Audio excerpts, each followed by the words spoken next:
Okay, I've got something to do. Well, I got to run off now. All right. Oh, Thanks okay. for Well, then coming, never mind. guys. Alrighty. Bye. Bye. I am actually already streaming, so I'm going to see whether I can. I jumped right in without the intro stuff today. I'm going to see what that looks like. And time for me to shut down the Godot meeting that I'm in and begin streaming. So if anybody's there, I'll catch up with you in a moment. Doing what I can. And we'll jump right into doing stuff. That is going to involve me shutting down the laptop that I'm doing the Godot dev team meeting. I was just in the middle of doing a Godot Engine audio team. Today it was just me and two other folks, one of whom is an organizer and one of them has a request. But what I need to do is go to create here. And it's been an enormous pain in the butt recently because it doesn't work normally. By that, what I mean is I can do this and then it doesn't give me. Oh, stand corrected. Okay, I have publicly shamed it and now it's working properly. Fair enough. Alrighty. I didn't expect that. For the last 3 times or something, what I've done is started to do this, and then it would just give me a blank screen and not start up properly. But it seems to feel better now, so that's cool. Afternoon chat. I'm just moving the chat around so I can see it. And like I was telling people in that meeting, we're going to play with Godot things today. Because I've been doing a whole bunch of plugin stuff. And the plugin stuff is all well and good. I did a bunch of work getting ready for, also I am Shiny Man today. I've not done as much preparation for the stream. It is. Anybody who is able to code is more than welcome to also take part in those because it's always a challenge getting people to really do much. If people have a specific thing that they want the engine to be able to do, what they'll do is they will show up and be like, it should do this. And then as soon as it's successfully done that, they might just leave again. And you can't really work a code base that way. So why don't I jump into the thing I'm talking about?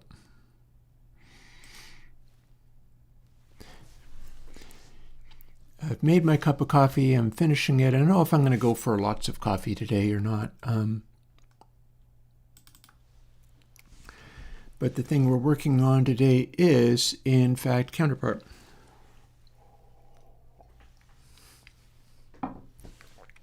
I will refamiliarize myself with where I left it, and then we'll do something else cool with it.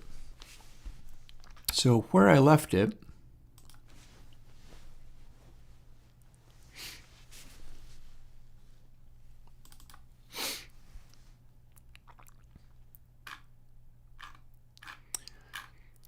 we've got this stuff up and running. It does not seem to have bugged me about updating itself, so that saved me some time. So many of these things, like you run these things, and it's like, hi, can I update 57 weird things? And it may be breaking itself in the process of doing that and doesn't actually affect anything that you do. So I always consider updates to be just a way of breaking your thing. Since we have not actively broken it, here's where we left off.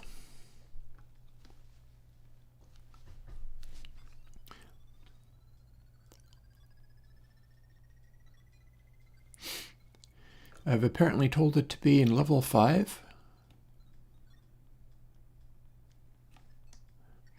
And we've got our whole journeying thing going around. So one of the things about what I'm going to do today is there was an Adam Millard video that interested me.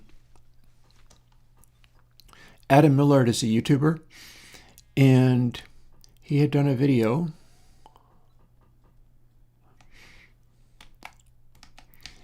about when games aren't really any fun, even though they're very interesting. Or like, what if games conceptually are very interesting, but don't end up being any fun? Oh, also, I seem to have a... Hang on. I can hear this audio, but you cannot. Excuse me for a moment while I fix that. You can hear me, but you're not hearing the background music. Also, I have this functionality where you hit escape to lower this. I could put some controls in here. I have not gotten around to doing that yet. So when I say get the audio going, what I mean is switch this audio to what's called SWB audio capture and run my little audio hijacker so that it still is set up for me to be able to hear it. I'll put volume of 1, hit run.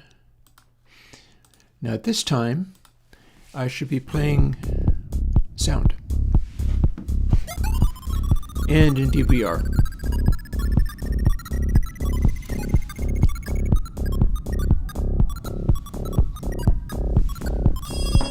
I feel like the updating thing is going to get worse.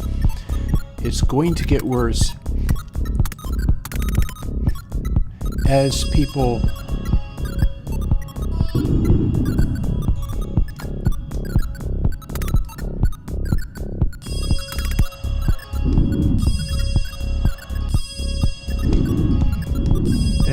do more vibe coding.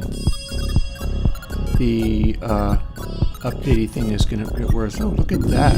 What's going on here? Oh, I know what this is. I have those in the game now. I'm not sure whether I'm going to keep it like that, but apparently I can ram it and cause it to spin. So we're going to close that for the moment.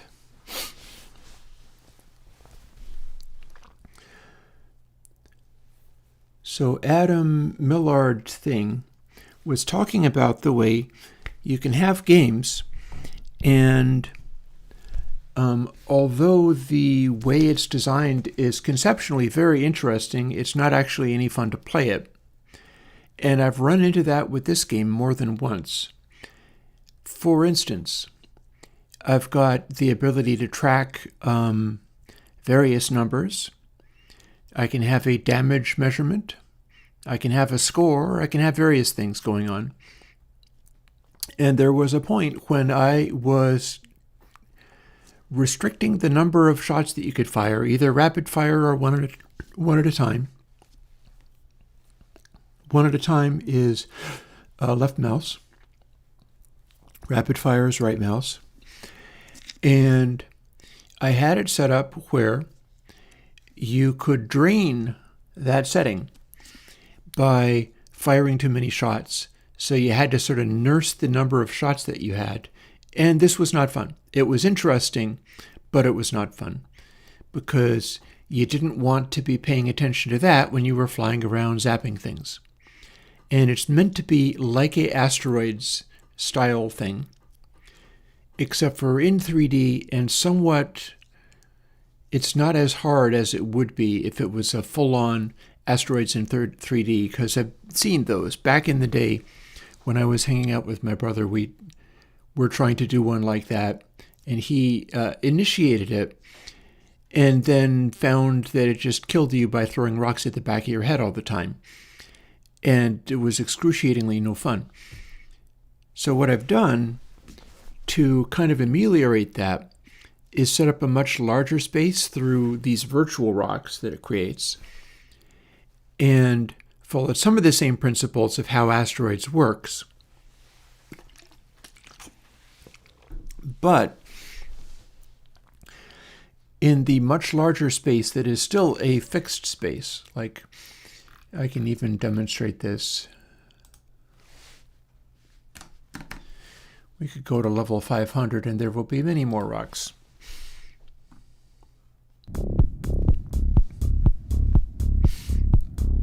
Take a little longer to load up this time. So if you hit these rocks too hard, it does you damage. I've got it set up so if you hit the rocks much more gently, it should not. But it should be in such a way where you're not constantly getting hit by things. Point being, if you move around rapidly, you should be able to find your way through the rocks, and my control is managing things in such a way where you can steer, kinda. I've also got a brake. The brake is the space bar. You got side to side and up and down controls as well. And see, I hit a rock, but I didn't hit it so hard that it immediately killed me. And then we've also got this thing, which is no bueno, and it's going to try to hurt me, so I have to run away from that, you see. I think it got mad at me because I hit a rock. And that particular mechanic was more fun on the 2D version of this. Thing is, this is not really an infinite space. It's a sort of square fishbowl that you're in for accomplishing various purposes.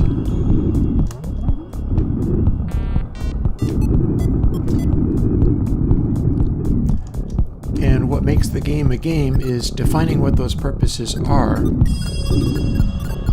and having it be fairly approachable as to how you would go about accomplishing any of that. So there's a couple of things going on.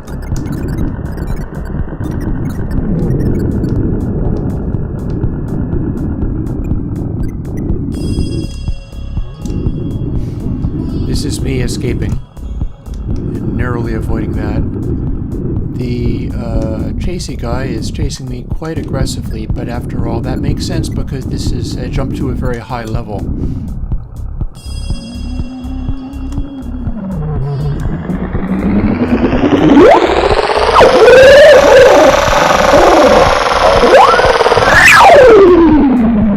And if that noisy thing hits you, you die. So the way that it acts and moves is relevant as well. But the game looks like it is asteroids, and it's cool that we have this scary thing chasing you. It didn't actually attack me very hard, so I feel like I can work on that. But there are various, and I have to hit escape twice to close this because it's going to want to restart again. Here we are, level 1.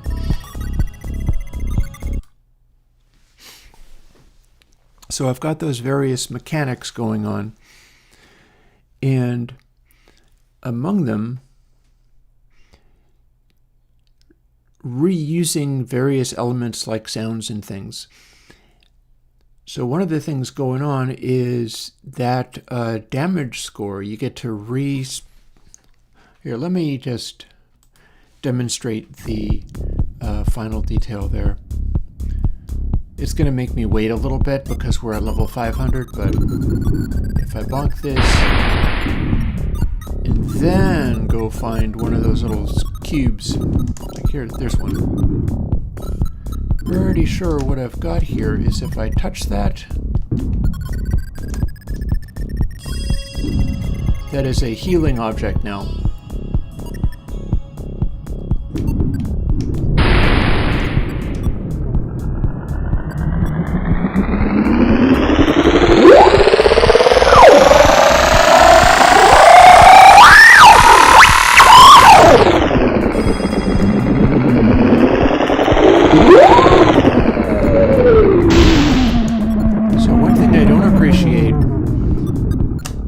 Is how at the moment this thing is coming at me.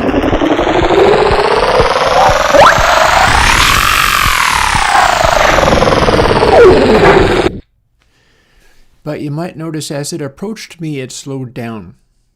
I don't like that.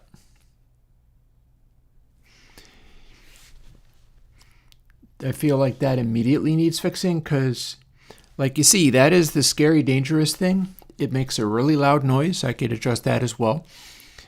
And you're supposed to be avoiding it. In fact, you're supposed to be able to go far away from it if you try. The fishbowl that you're in, with the additional instances of rocks and bots in every direction, which are just visual representations. And I've got a trick involved in there where I have not yet found out how to apply orientation, only position. So I make all these virtual instances, but then they don't actually rotate the way that the real one does.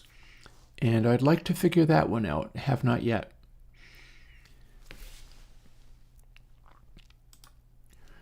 But this is a bit of a problem.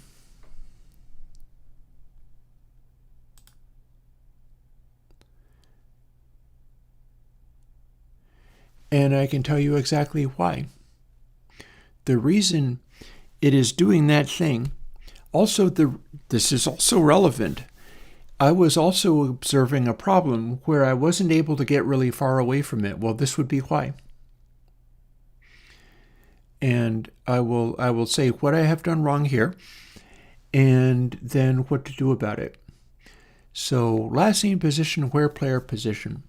I'm able to establish the position, and I'm able to do acceleration, being it will go in the direction of the player.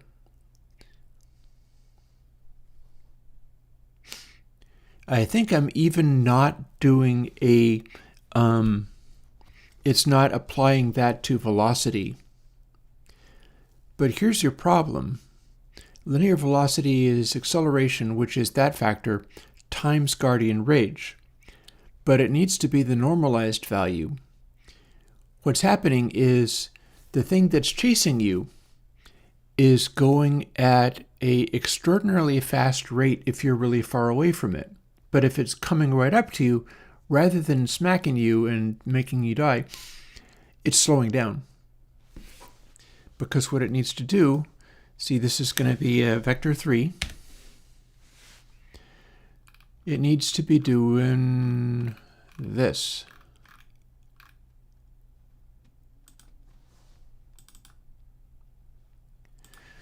It needs to be taking that direction and using only the normalized value. The thing is, I don't actually know how it's going to scale. That might make it very unresponsive. But one way to find out. And we can add another multiplication if that's not enough.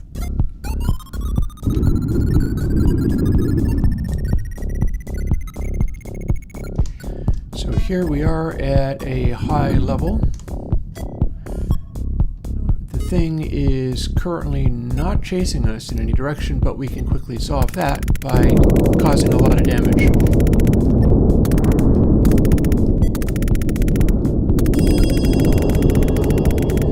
Because this is asteroids, apparently. Having done this, Guardian Rage should now be quite high. And we've also got a lot of little rocks flying around everywhere. But I feel like it is not actually... When I normalized it, I scaled everything down way too much. Now I can simply wait for it to show up.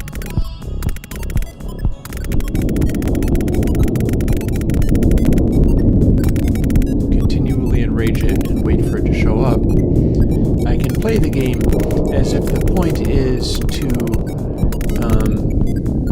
shoot as many asteroids as possible. That is, after all, the point of asteroids itself.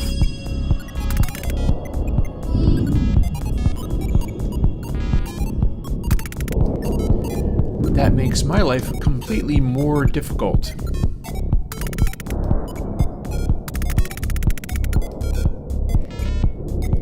And in fact, I've gotten up to 503 rocks, so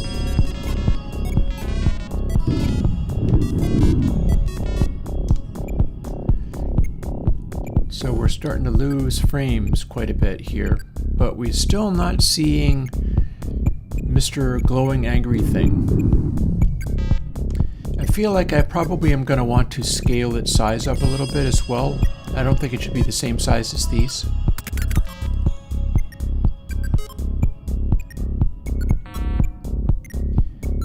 And yeah, it's not budging.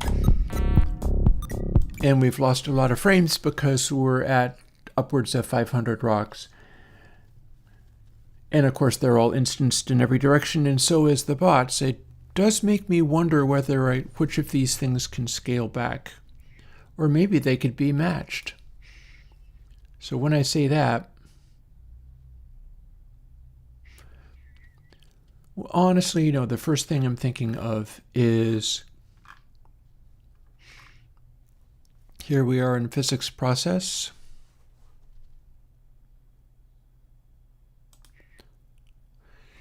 I don't think this is a meaningful representation, but it has to do with the visual display of it, so I'm sure that's fine.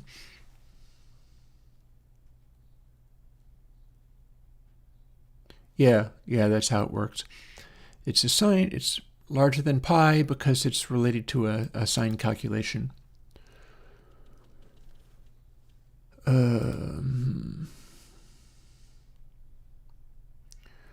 Guardian Rage is actually emphasized somewhere else. If you shoot rocks, Guardian Rage gets boosted. It doesn't come down very fast.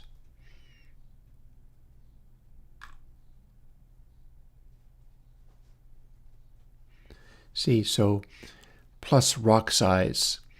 So it protects larger rocks more than smaller rocks. But none of that is actually amounting to very much. So one thing I could do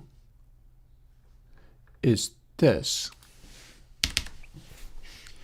If we never scale Guardian Rage back down under any circumstances, it becomes a trying to cool it off, but the more you do in any given level, the more trouble you're in. And then you'd have to find the counterpart and move on to the next level. Or you'd just be hosed. Like, there is no soothing this thing if we remove that section.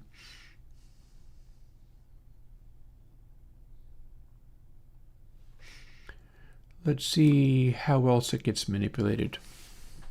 I wonder if I can do a find.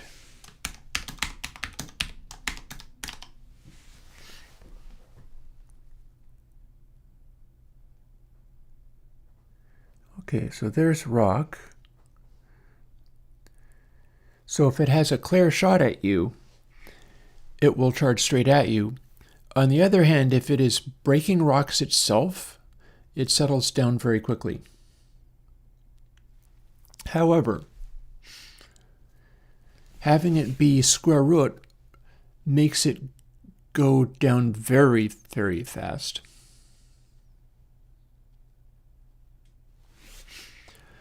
Let's do a little experimenting here. See, it's dialing back by the square root. What that implies is that maybe we can get it to be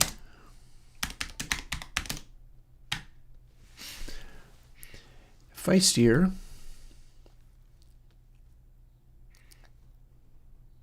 Hang on. No, that's just the rate of speed. This is the one. There. So now if we do this, we're setting linear velocity to a scaled factor of Guardian Rage. Yep. That's kind of what I'm thinking of. So we're starting it at level 500 again. This time that's a normalized factor. So in theory, it will go completely screaming bonkers when I shoot a sufficiently large rock.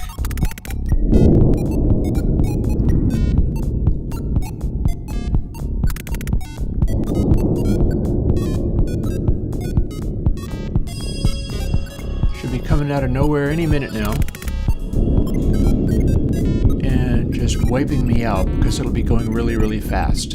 I would actually have to dodge. It will zero in straight at me. And yet, I see nothing. Oh, do I hear it? I got bumped by another,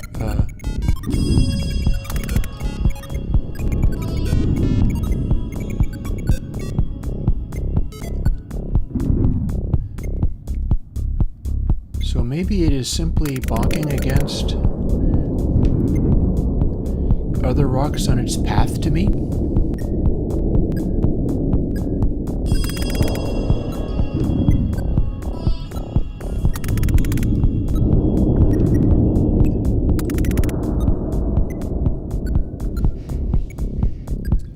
I feel like I should be seeing that telltale... Oh, see that? That's the thing I was talking about. It's switching between far away and not far away.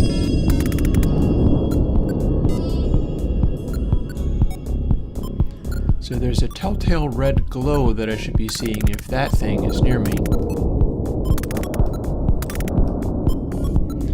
And I'm intentionally not moving because it's supposed to be a very high level, so I'm wanting it to hit me. And if I continue shooting rocks, it should eventually catch up.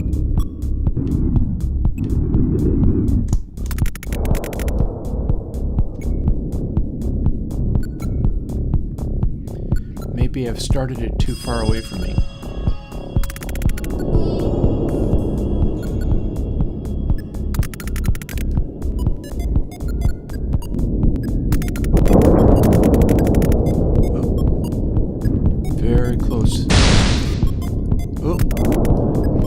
This is the other challenge, is that it's actually, they're all bouncing off of me now. So at a very high level, there's supposed to be so damn many rocks. See, there's upwards of 600 now. That it's actively dangerous to keep making more of these asteroids everywhere.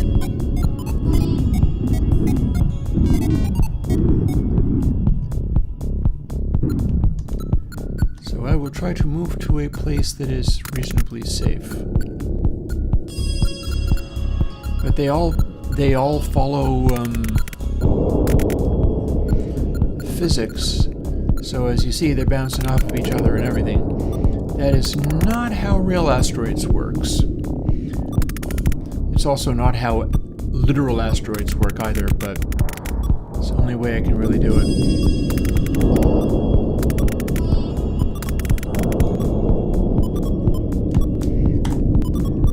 Say that,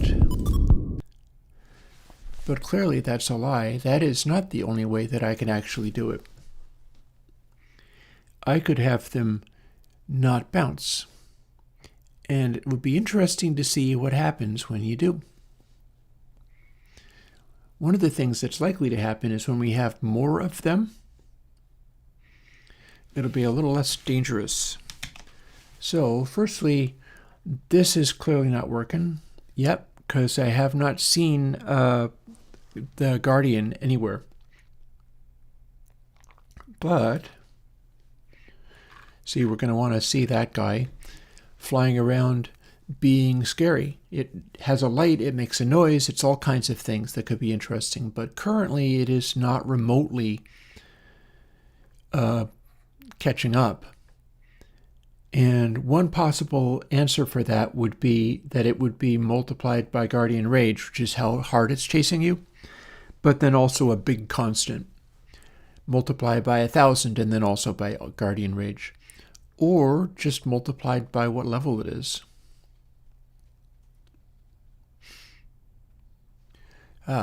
Debug to show the value for the... See, that one of the things about it is its Guardian level is going down anytime it actually hits a rock. So it could be just bringing itself down to next to nothing very commonly.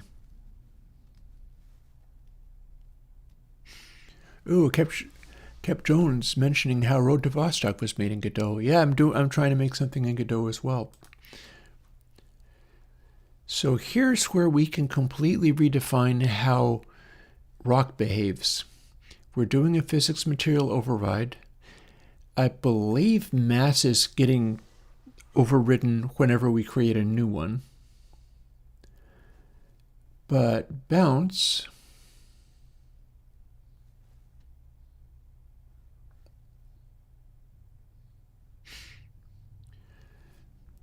friction will impart spin if things are hitting glancing blows. Bounce, however, this is the part that's going to be interesting.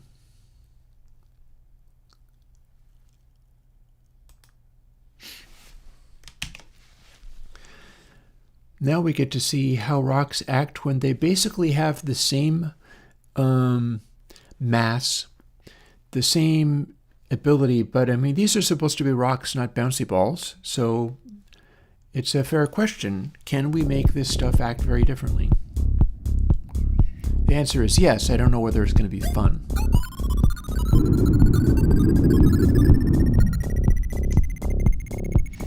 All of our stuff is supposed to be thoroughly unbouncy now. We can make it move. Up, yep. And things are hitting other rocks and sort of bunking off of their surfaces. Shots tend to make stuff fly farther away.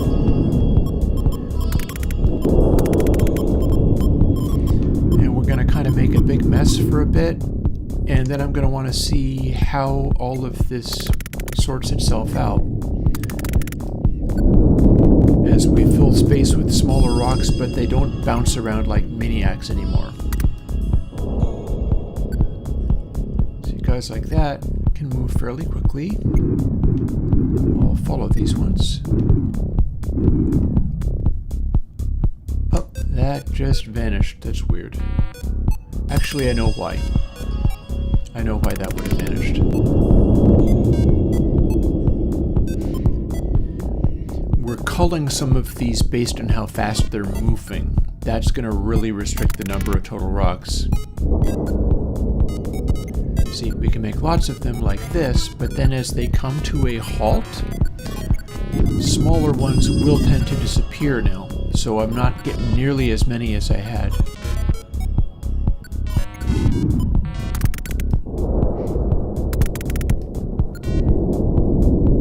That's something else that can be adjusted. What I'm looking to do, I can probably also cool off the loudness of these explosions.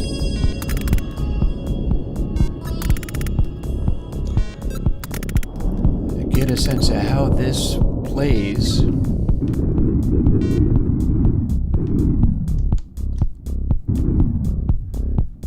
You are in an area with lots of these moving parts, but they don't actually bounce off of each other like bouncy balls anymore.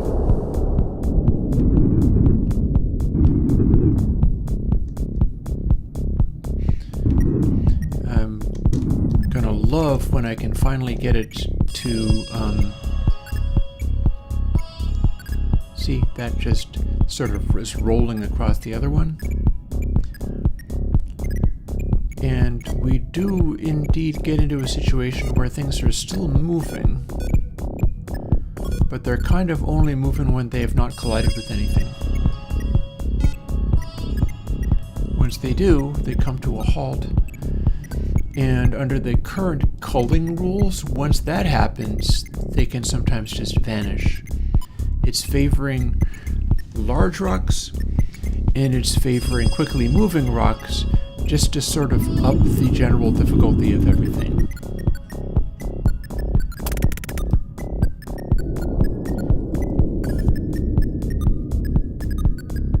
See, that one has just hit a stationary rock. It's about to hit that one. Something has just hit me, but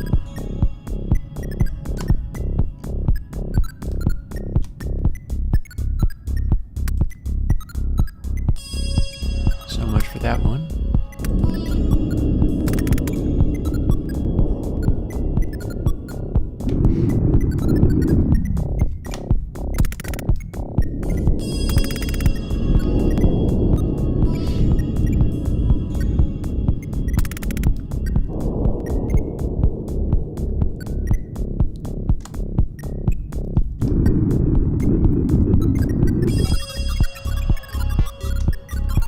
we are successfully getting into a scenario where there's a lot going on, but the speed of how fast everything moves definitely is dialed back a little bit. And yet,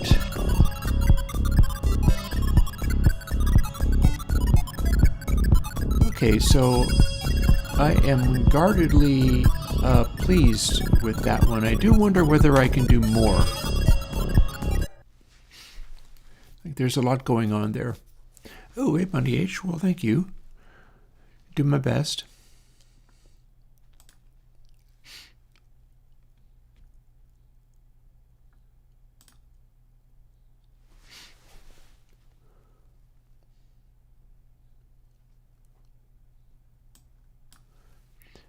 So if we have maximum bounciness and yet invert that, that would be effectively the same thing as going negative bounciness, which I don't know if I'm allowed to try. Let's quickly find out. Can we do -1? No, we cannot. But we can do 1 and call it absorbent. So a quick little save there. Also, I am inclined to try the thing that I've mentioned regarding, here we are with Guardian Rage. Here is the situation where it chases you, except for it completely does not.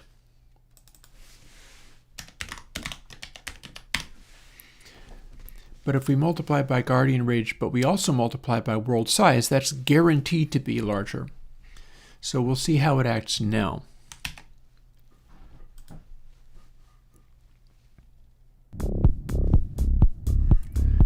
We should be able to make that thing appear and be chasing around. Massive X. I think I had an earlier version of Massive. At one point I did.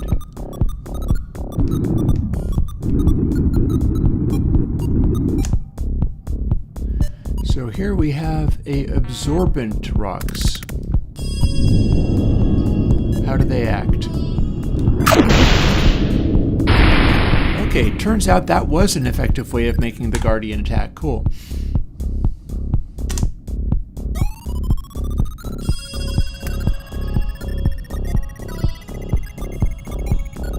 Now we're at level 1. There's our Guardian. There he is. Guardian Rage is scaled according to difficulty.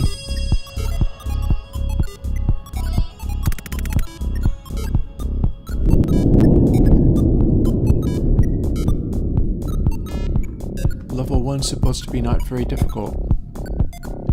Up. I see him in the light. And I think it just chased me. So we would kind of need to have it not, you have to be able to dodge it. I dodged it, but the problem was it was still going at that same speed and is just chasing you no matter what you do, so.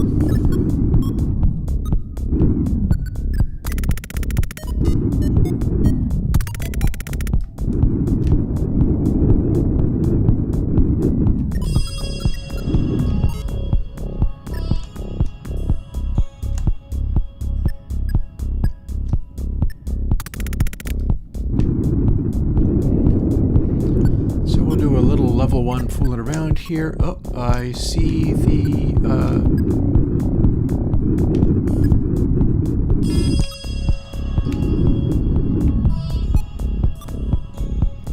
so it's not chasing very hard at the moment.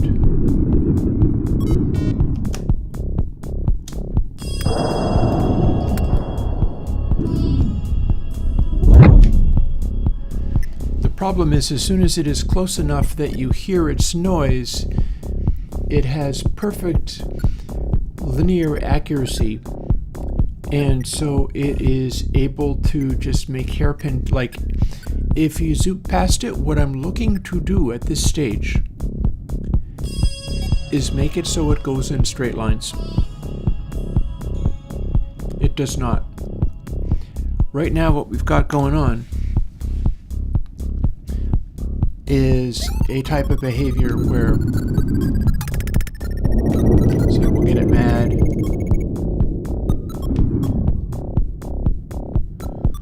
And I guess we'll wait around for long enough for it to show up.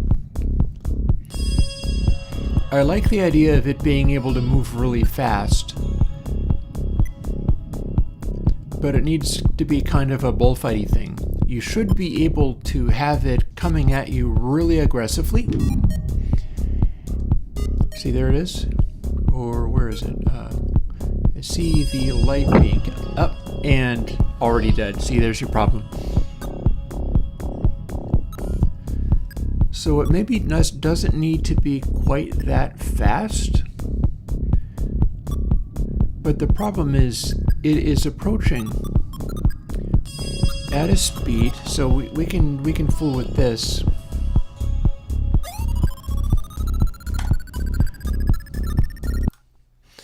We can fool with this and dial it in.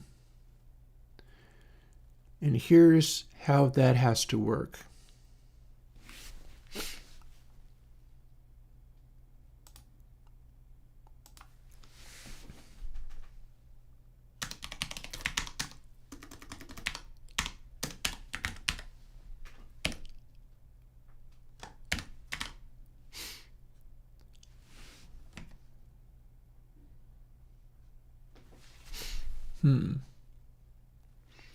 So, spherical and linear interpolation, I wonder.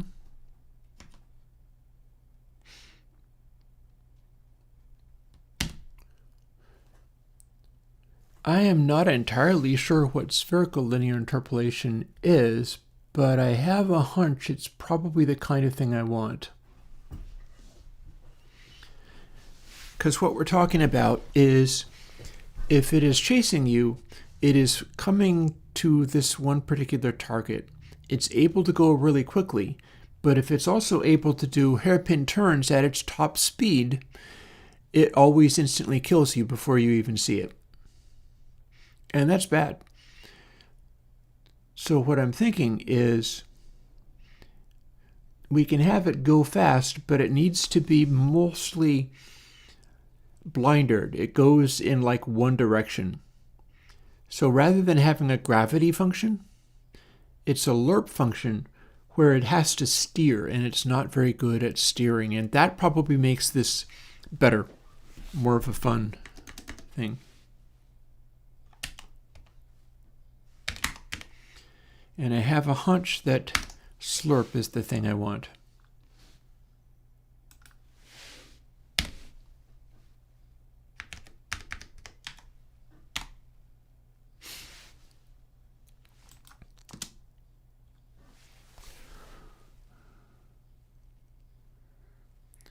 So that's probably going to do it. Acceleration. Well, we're normalizing acceleration, or we're trying to normalize acceleration. So here's what's going on.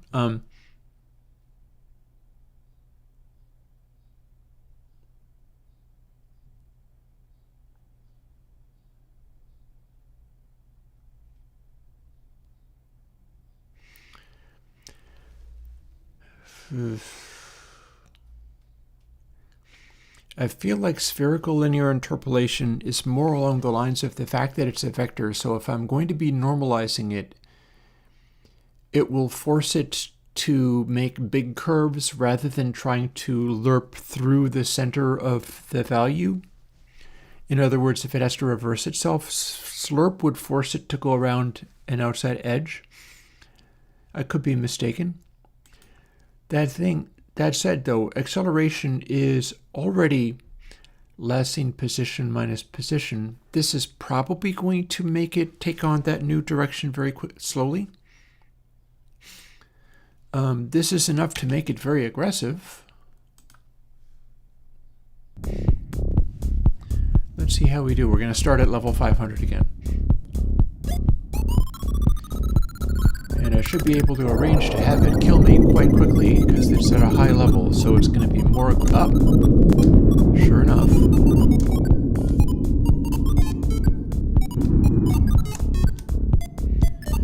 So I saw that. You saw that, right? The color.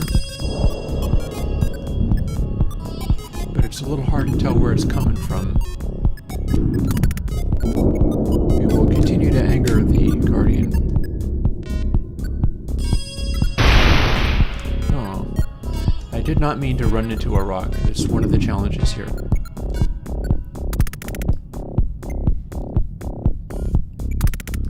And I did mean to shoot that rock. Okay, we'll shoot this rock instead. That's available.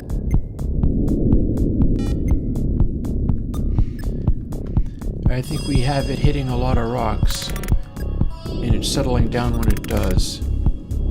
Maybe we don't want that functionality either. Maybe it just stays mad. You think? Here we are in this environment, causing even more of a mess.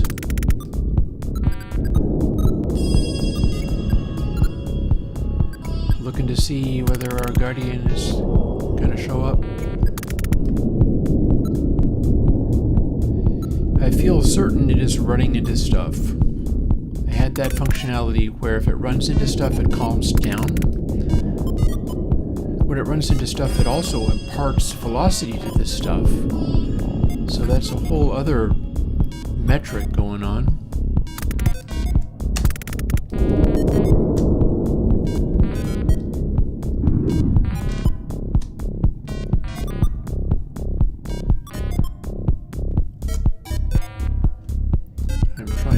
See whether any of these things are bouncing in an interesting way.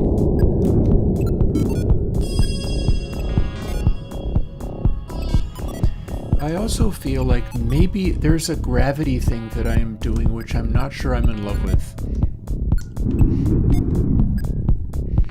I'm doing a thing where you do get subject to gravity. You're being pulled in the direction of especially larger rocks, but it's doing it sort of very arbitrarily, and I'm not sure. That's another one of those things like with Adam Millard's video. It's interesting, but is it good? I feel that's interesting, but at no point is it ever good, because it's just kind of pulling me in funny directions. Like if I don't hit brakes or apply any acceleration, I will start drifting in some funny direction, which is technically towards a large rock, but it's just not that helpful. So let's go and deal with some of those things.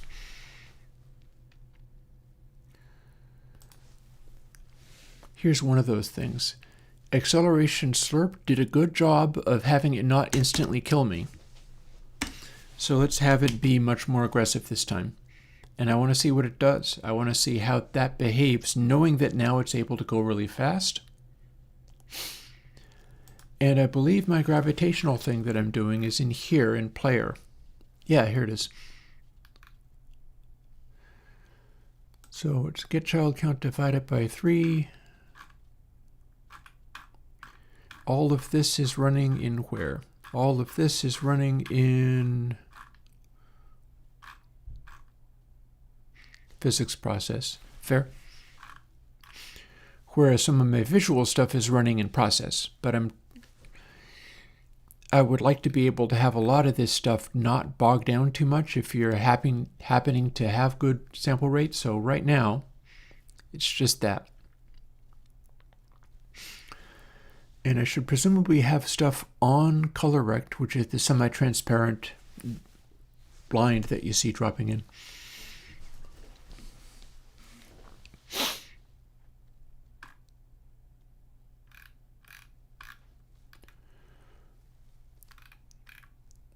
And then we're doing audio zaps. We're doing lots of things on just player because there's only going to be one instance of player, so I can pile a bunch of stuff in here. Here's the thing that we only update now and then. Here's the thing where we're updating like once a second. We can do numerous things like that, honestly.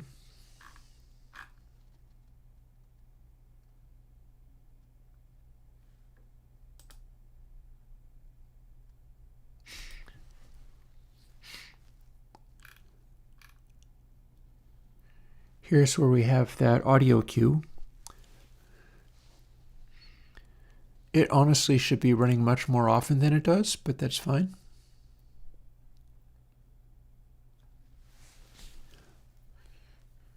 Now, if I was to do that, how would we go?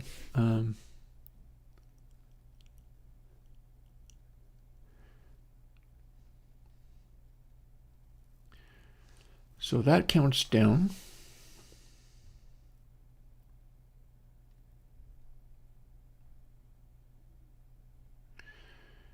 We seem to, okay, this part here is more of a sanity check, and it allows you to approach it without necessarily, here's the real value, so we're going to make it ping more often. And then if you approach it, it starts bumping its level down again. See, if it's higher than this level because you went closer to the counterpart, it will start pinging at you like mad. I could also put something in there where, see, get node, ping player, play. We could have that be buried in reverb as well. We could update that when it's time for it to play.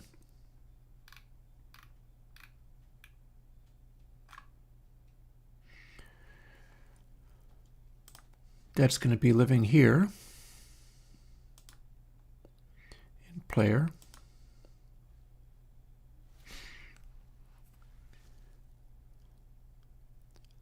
So that seems pretty legit, although I do wonder whether I would like to experiment with partial bounce so things can still move, but they are absorbent. They will soften gradually. Friction still seems good. Gravity scale needs to be 0. This is in space. We don't have gravity.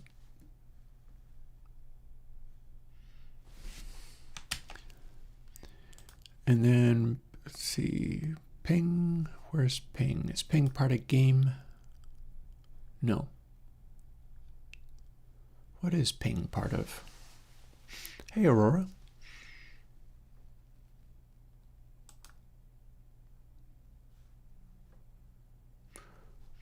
Zapstream, Jetstream, Rockbonk, Zap Reload. Well, that can be replayed for things.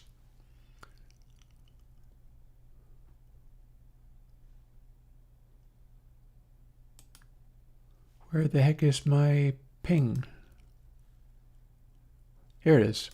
I don't know why I didn't find it the first time.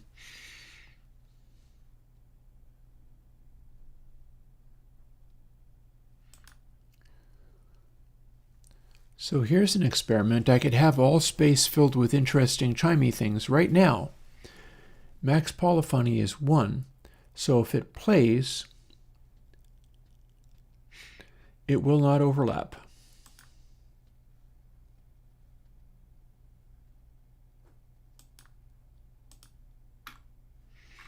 Also, we seem to not have a convenient way to play it from there. Oh, maybe we do. No, we don't. And that's fine. So polyphony means it does not necessarily restart.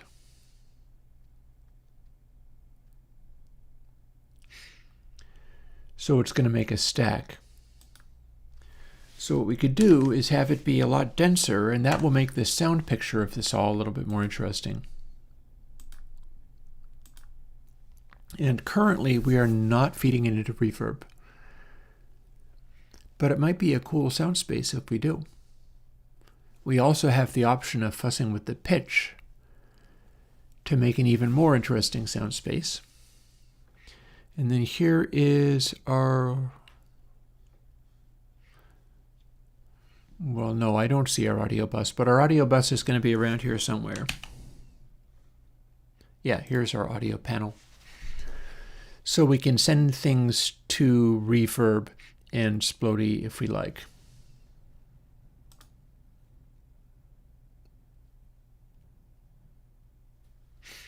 And then we're fooling with dry and wet based on where things are. So it does make me wonder whether I could go to this bus. That said, I was in the middle of doing a couple of other things. This is often the way that this rolls. There are so many things you can change to change the atmosphere and style of it all. We just did a change to some of these things. We can do this change to that. Now it has a max polyphony. We can send it to BP bus, but I'm not entirely sure.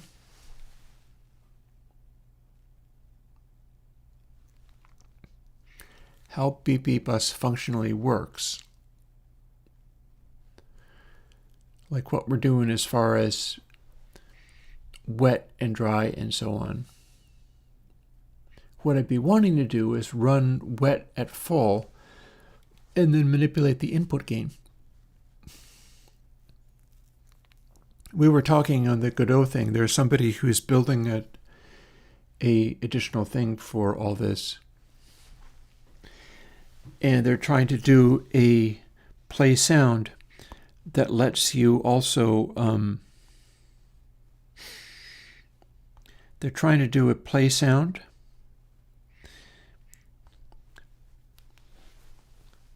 where it's a delayed play. And that is a way that I could do a reverb that also had pre-delay and allowed you to make sounds that were close. We don't have that currently. Not at this time.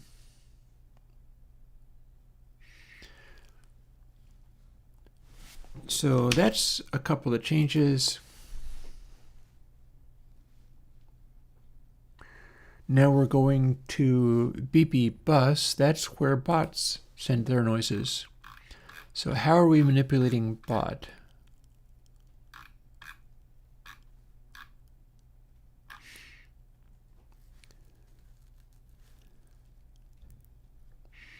Well, we can do this apparently.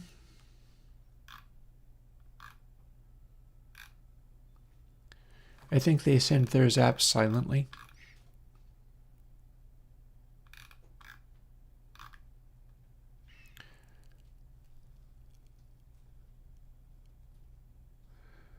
Oh, interesting. Okay, so we're apparently sending to Splody bus, not BP bus.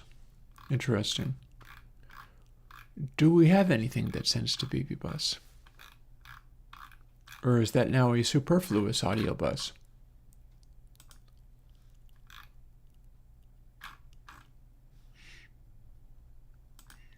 For that matter, if that is what we are sending to, are we manipulating?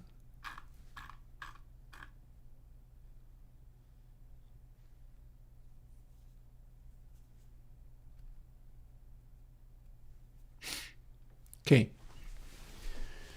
so this is setting the audio.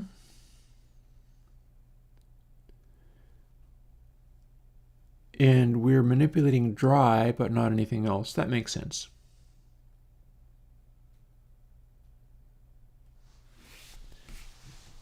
So let me copy some of this stuff out.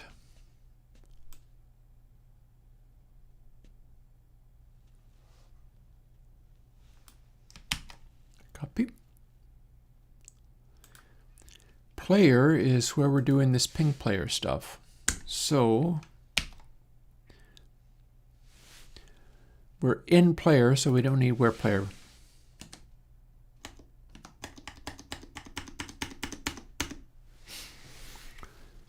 But what we need is counterpart. So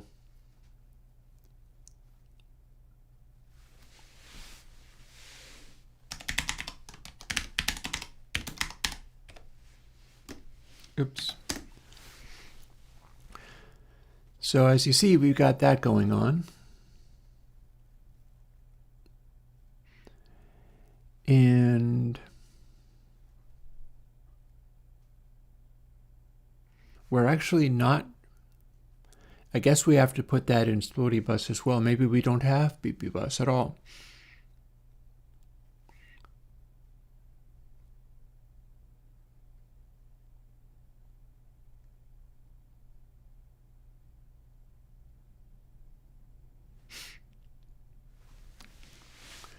But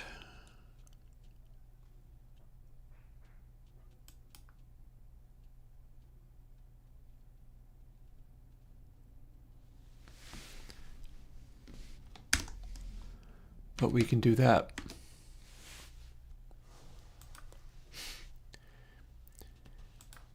Okay, so now if we fire beeps, or if we fire the chime, ping is that boing, boing, doing. We're manipulating Splody Bus to accommodate it so it can be a distant sound. And we're manipulating dry, which should only manipulate the sound that, like only if it's nearby does the sound play clearly.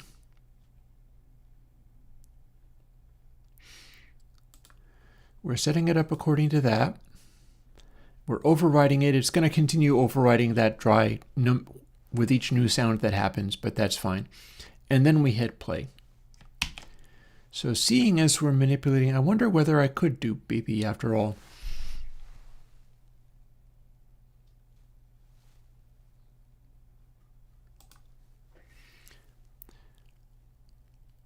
I see an advantage of Splody. Splody has a limiter on it.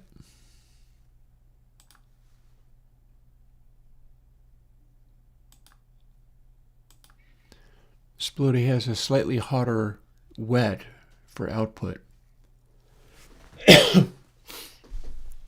Alrighty then, I'm sold. Let's do it.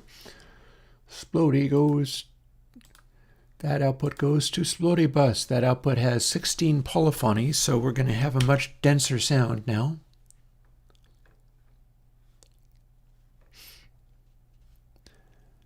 And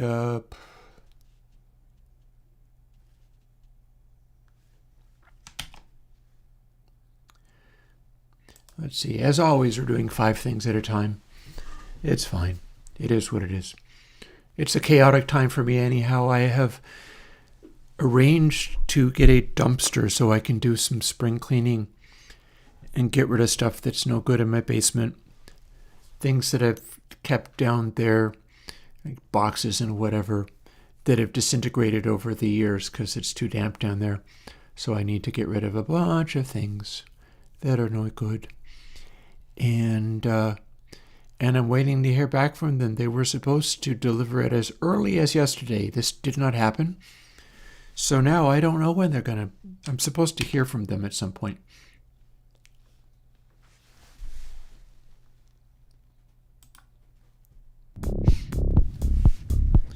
I have not yet heard from them.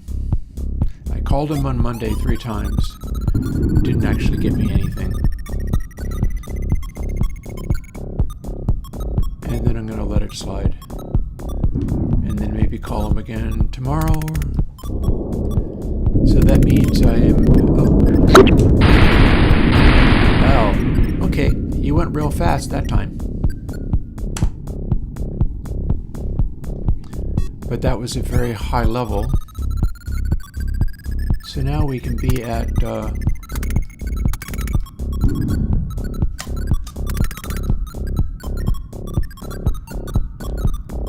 back to level 1.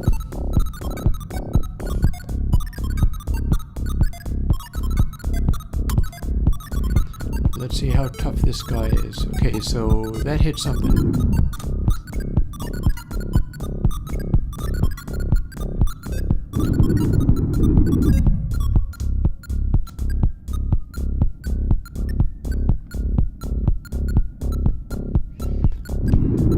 I'm warming to do something different with these. They're power-ups, although you can blow them up. But I don't like this square. Okay, well, let's take a moment.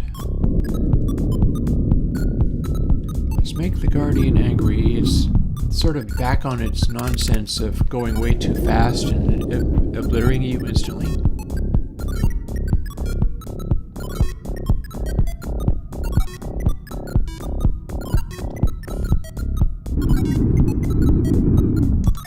I see a red light in this direction. Oh, yeah, there it is.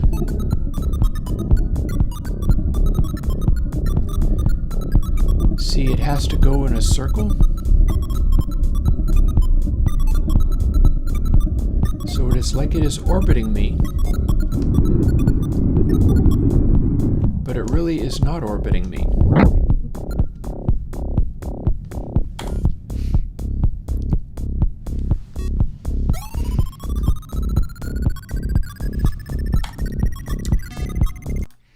So that answers some of my questions.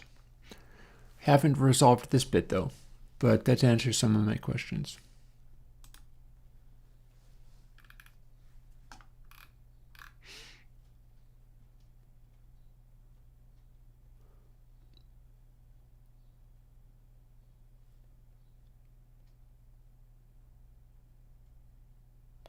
Okay, this is interesting. We got a difficulty factor, and that is relevant.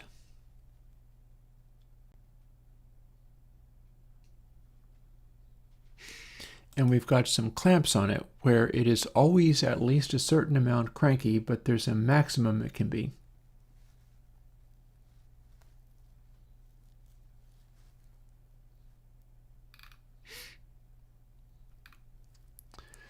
So some of that stuff is probably fine.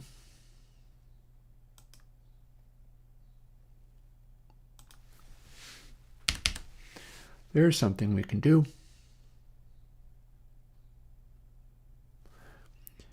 We'll do the thing where it's always mad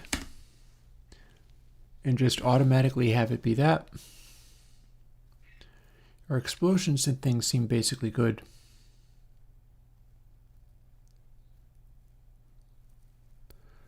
Although I do wonder whether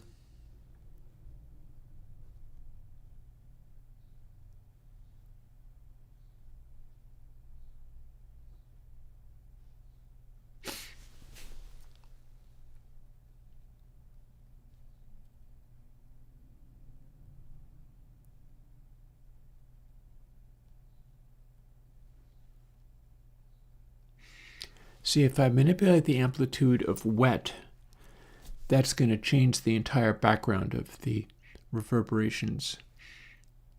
That's why I'm only manipulating dry.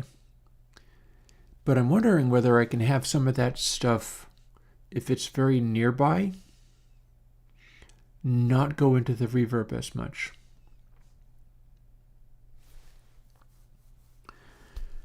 I am unsure. I don't know how to feed audio to the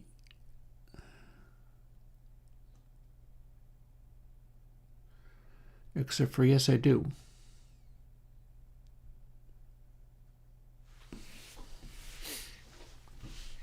So let's just see about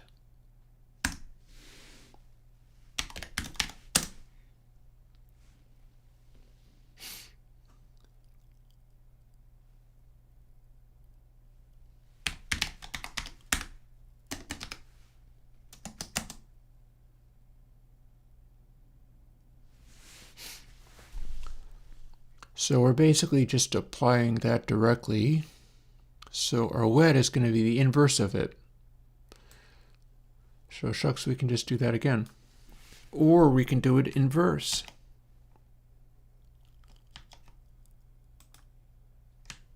Long as we got to do that,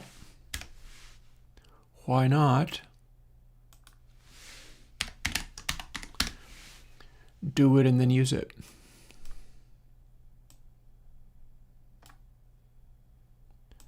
Screwed up my tabs a lot. But now I get to use not dry, which may or may not be a legitimate value.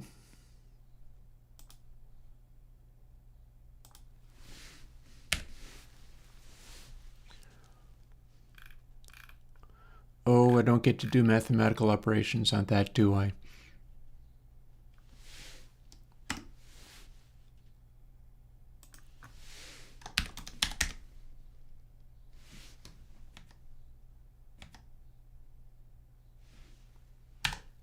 Let's do the game engine version.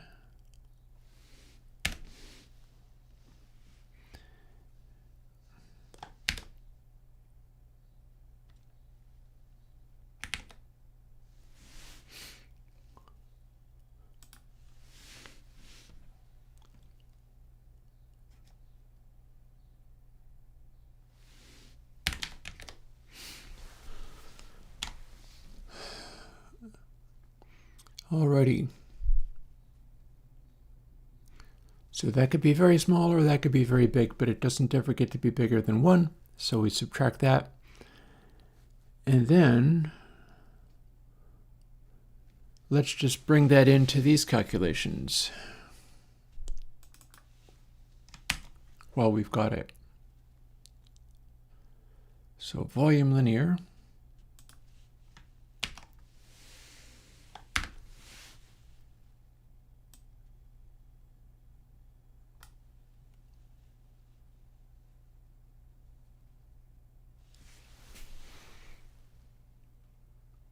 this may or may not work. Maybe it's not going to work at all. I might be on a wrong track here, but it's fine. We do what we can. I do know that I wanted to try that thing. Oops, that's in the wrong place. This is our round robin set of these things. So you can have more than one explosion at the same time, but there is a sharp limit to how many of them you can even have. So you're only going to get one of these at a time.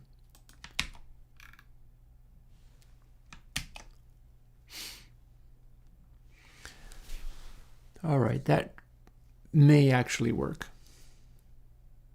I know what I roughly have in mind, at least.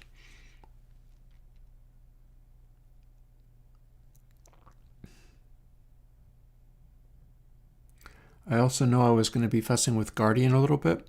Don't think I'm quite on that at the moment. But so one of the things going on there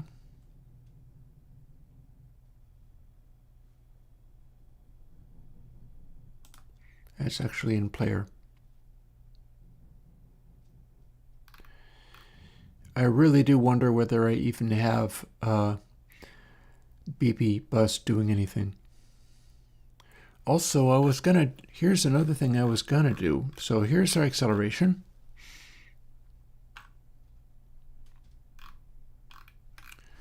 There's making zaps and things. Here's where we wrap. I had an idea of something that I could also do with the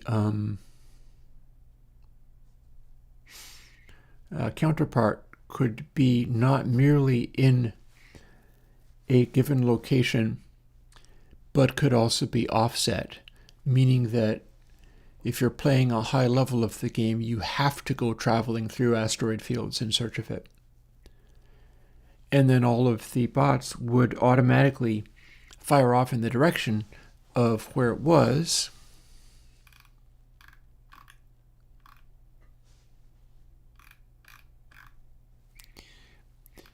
Meanwhile, here's the area in question.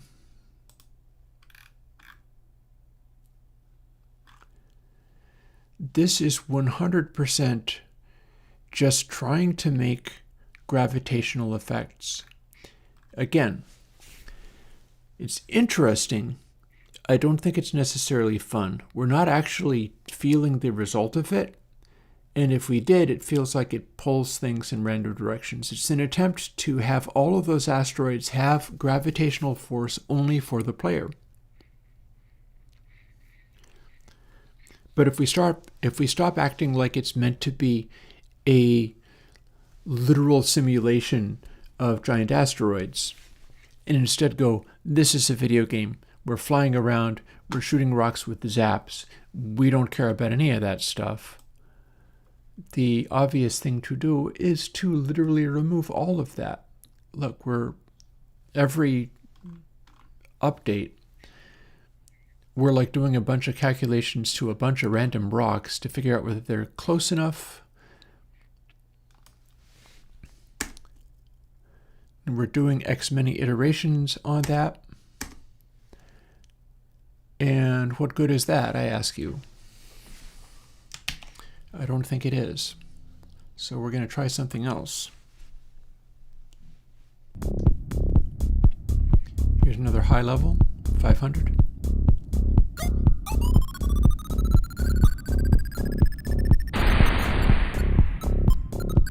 So that's me bouncing off a giant rock. But now we're not drifting in the direction of any of the rocks. They're just kind of doing their thing.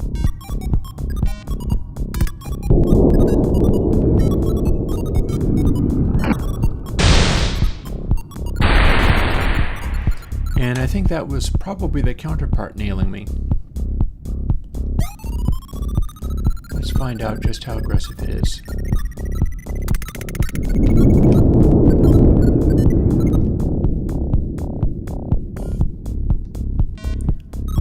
So this is the cluster I just shot at. We're just looking at a different instance.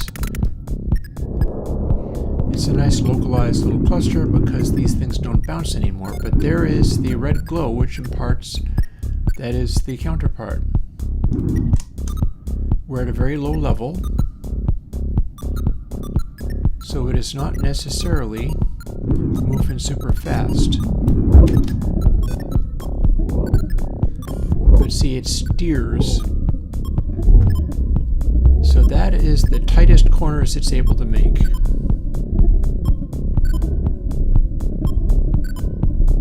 It's trying to hit me, but it is not actually hitting me because it's not aimed right at me. I dodged it.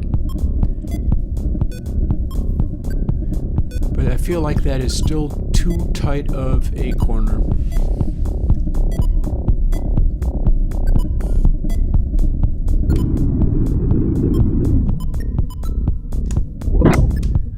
And then see, as soon as I remove that condition of it's orbiting me because its direction can't actually intersect with me, it immediately nailed me. As soon as I just ran straight away, it came straight after me.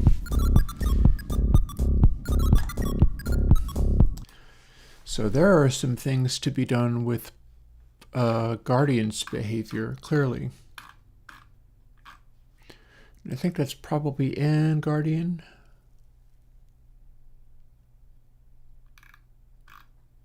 Possibly not.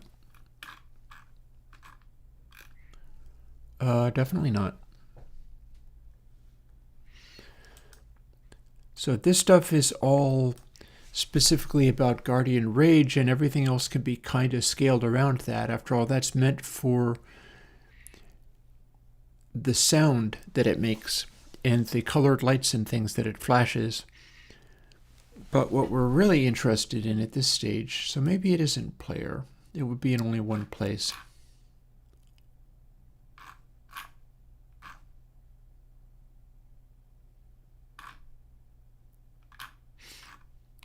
See if we can find where this dumb thing is.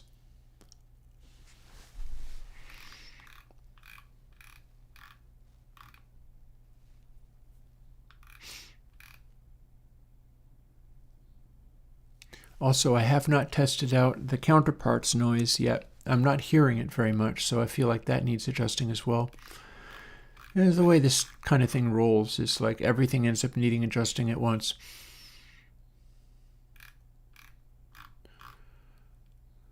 There's zap creating, here's breaks, escape and new level.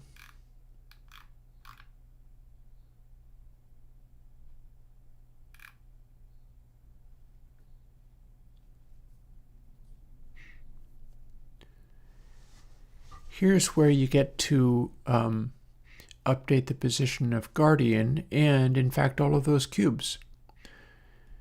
I could do with making that be a little bit more interesting, because the cubes that you see that you can restore energy at, that's actually left over from when I was trying to make giant megastructures procedurally based on the texture that you're seeking. I mean, it didn't work, but that's what that came from. Let's go back over to Guardian again. I gotta be missing something. Surely this is where we do the updating.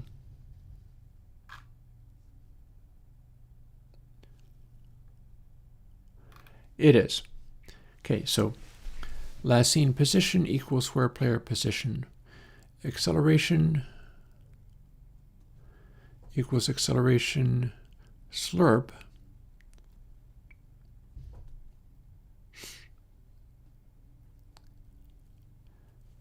Well, one thing we could do is maybe its speed of motion is always the same.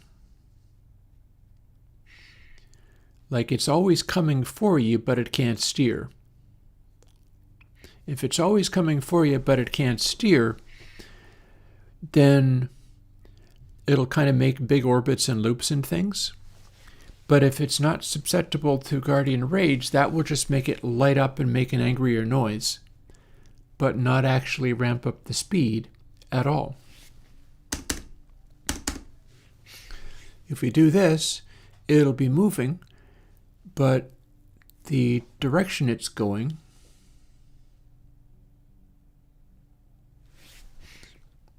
so let's add an order of magnitude. We did a sort of orbit thing when it was at 0.1. Oh, is Perl EQ the same as console MD?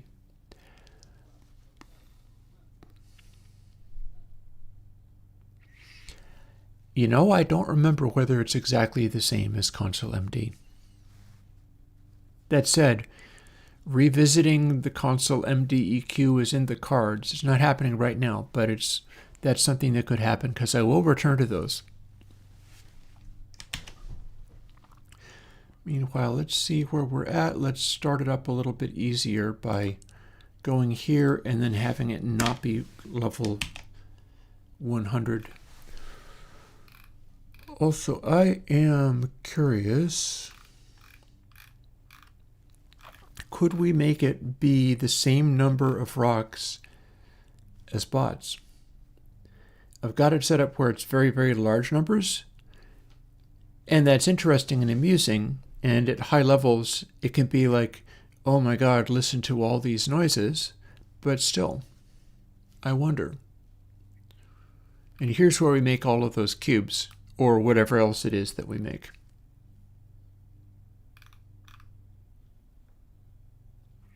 It could really be just about anything, it just happens to be a cube.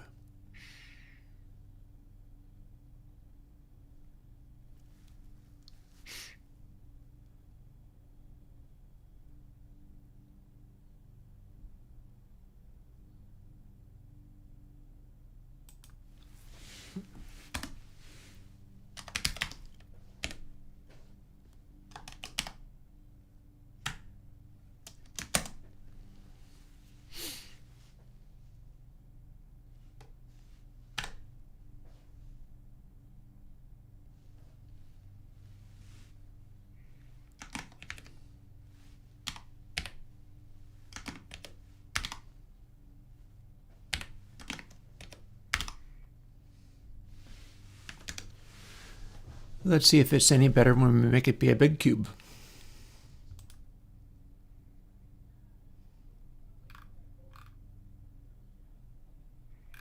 And then where are we at? Okay, so we made...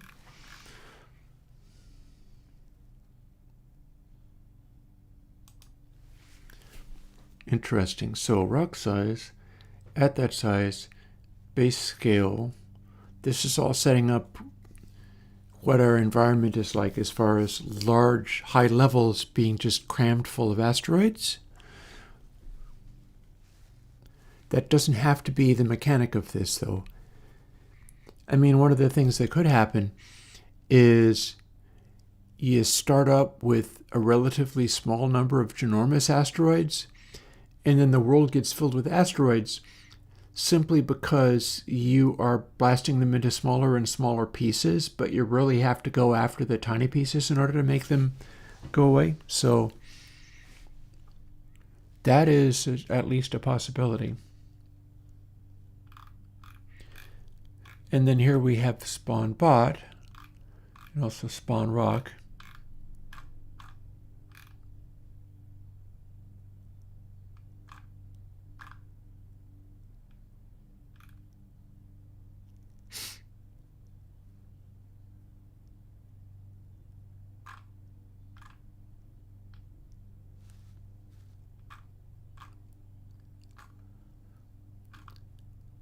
Okay.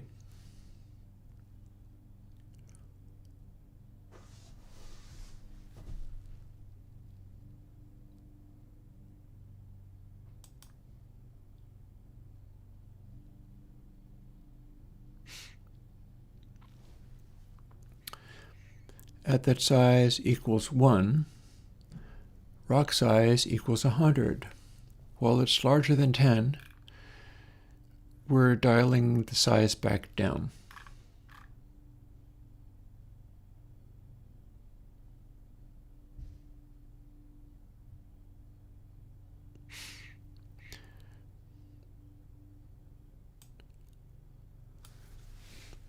So we could fiddle with this a little bit.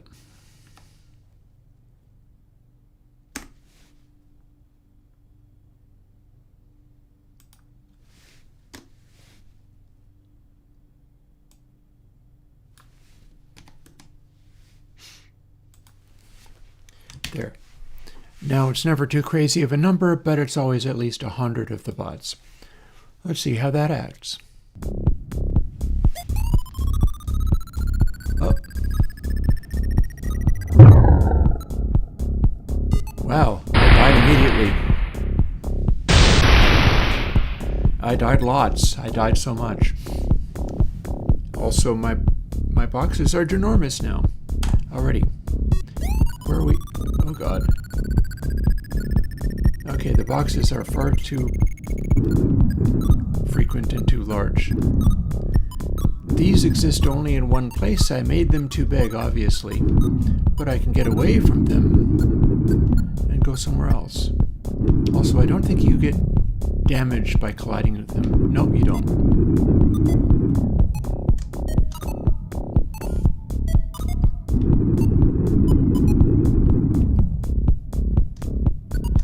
So here's the bizarre land of mother of parrot-shaped things. And they are only in one place.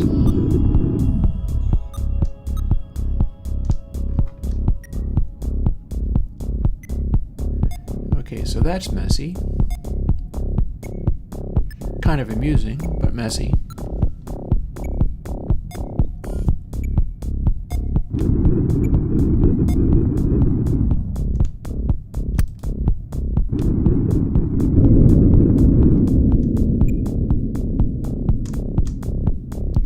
Guardian's gonna be angry, but it can't steer very well at the moment. Let's get away from those weird things to where we can see what's happening. There is the Guardian red color.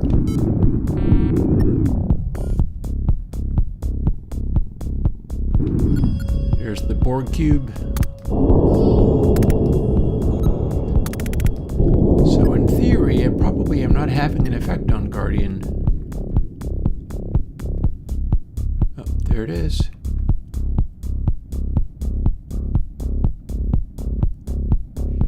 It moves very quickly. So there it is. It is trying to catch me. Even at level 1, it's moving too damn quickly to respond to. That's a problem.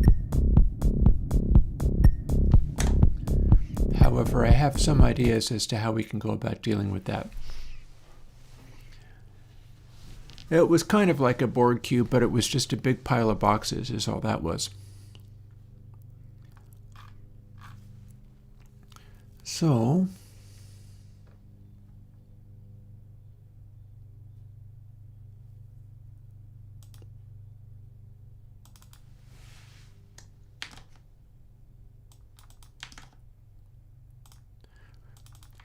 long as we're stuck with these things, let's make them smaller. I may very well end up getting rid of those or doing something completely else with them. It was an experiment at trying to make megastructures which don't actually have a place in this game, so there is that. Back over to Guardian. So acceleration, slurp, last seen position minus position.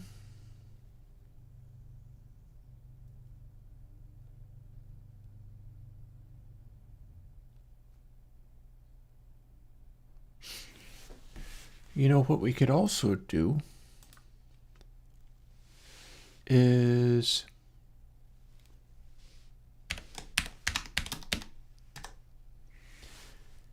have the normalized be there.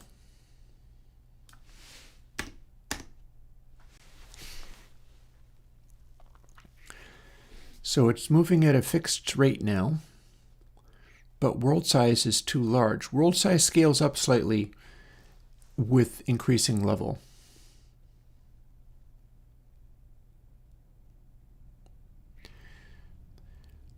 So if we lerp it with the new target position,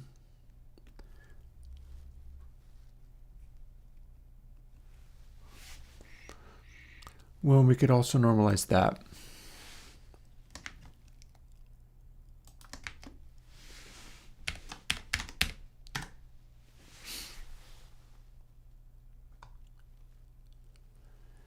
And then rather than having it be acceleration times world size is too big. It's making it move too fast.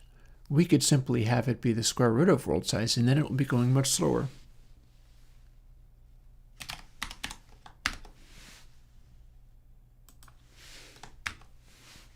But we have to do math first.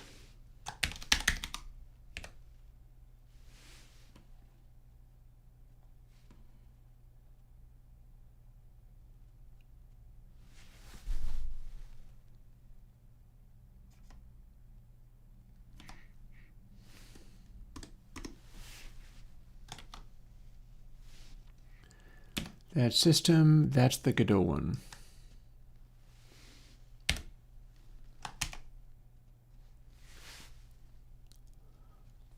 Don't want that, that's a constant. We want this.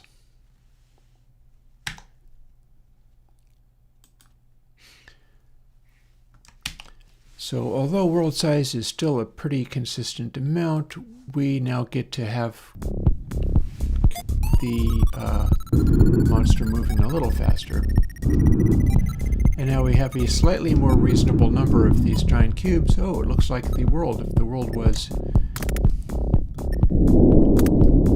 Oh, we have a world if the world was literally transparent. Although I can bounce off of it if I want. In fact, I can send it flying into things. Boink. Off you go.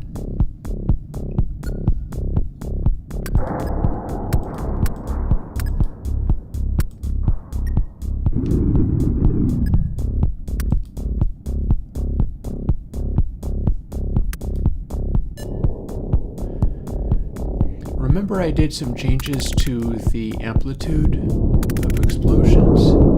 It's working fairly well, I think. Maximum amplitude is still kind of big.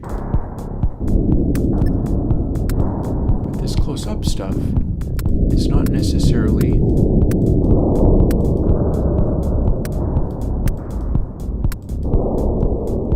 there is a red glow, which implies that is the monster.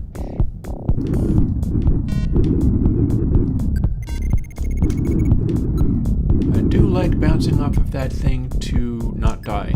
That seems good. So we got a very dense space here. And we've got the glowing guy. It's coming straight for me.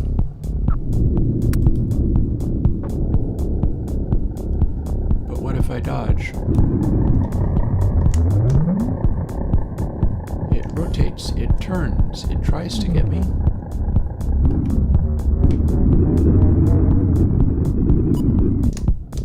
Book it in this direction, I can go way faster than it, but it will be coming for me. So that's the kind of mechanic I'm looking for. Also, check it out. Some of my cool sound effects are happening. We're close to the target.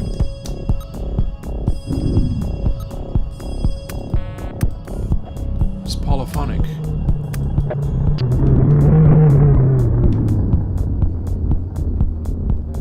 Okay, that's relatively easy to deal with. It's just something that will end up coming for me, but it's not moving so damn fast that I can't handle it.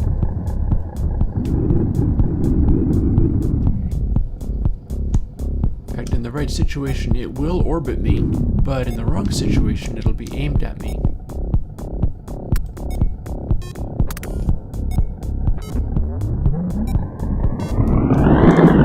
See, you dodge to the side.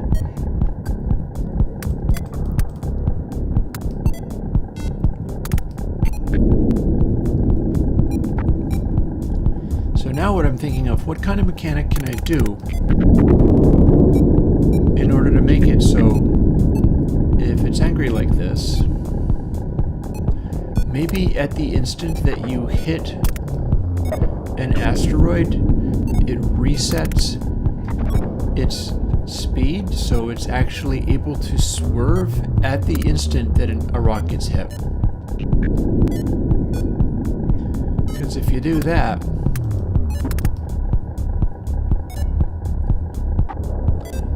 then it would swerve and go straight at you.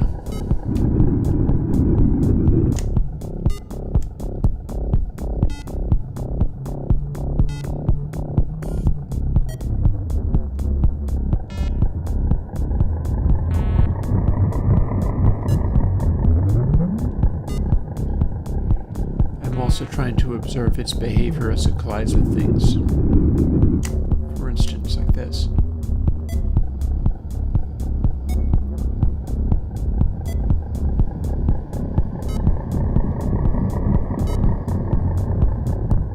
At some point it should collide with something.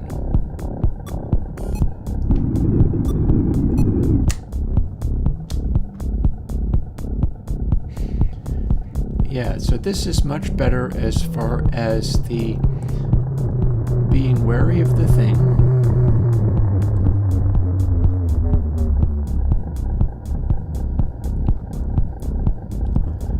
And figuring out how to deal with it. But if you're under the right circumstances, it doesn't necessarily pose an instant threat.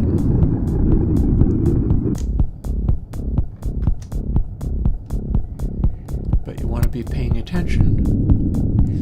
And yeah, like the thing I was thinking, as you hit an asteroid, it could freeze it in its tracks, and then as soon as it hits, it's instantly coming straight at you, so then you have to move.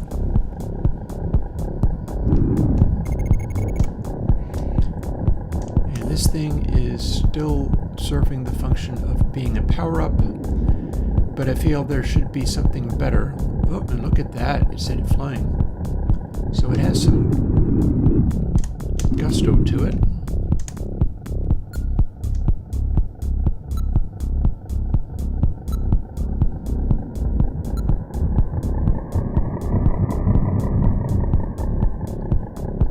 I keep wanting to see it collide with one of the asteroids, because it is quite capable of breaking them, but the orbits just don't seem to be right.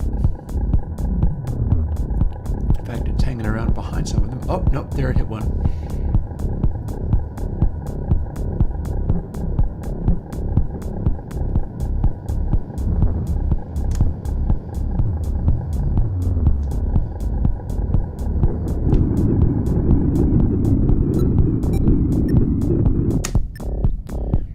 And then if I beat it far away, what is going to happen, it will eventually converge on me. See, I escaped it, but that just means now it is aimed straight at me because it didn't have to. So it's capable of aiming straight at me this way. You see the glow? And then if you don't dodge it, doom comes for you. Like this.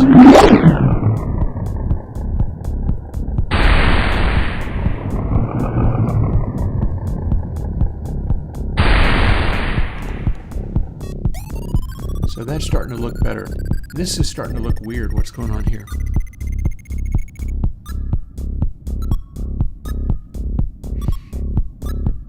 We have so many of these, and why? Why do I have so many of these? It's a world filled with cubes. Why do we have a world filled with cubes?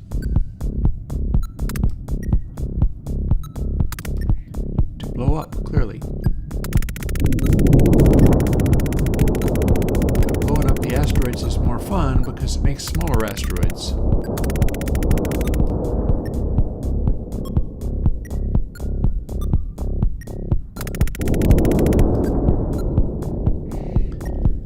So we're due for a rethink on these cubes. See, the whole concept of all these dumb cubes is that this is a fixed geometry, unlike the asteroids and bots, which are repeating geometries. Like, this is all in a world where there's more and more instances of these, no matter which direction you go. But these are always in one space. And I pulled that off, and by the same token, well, the Guardian is always in the same space. You get to move away from it arbitrarily far.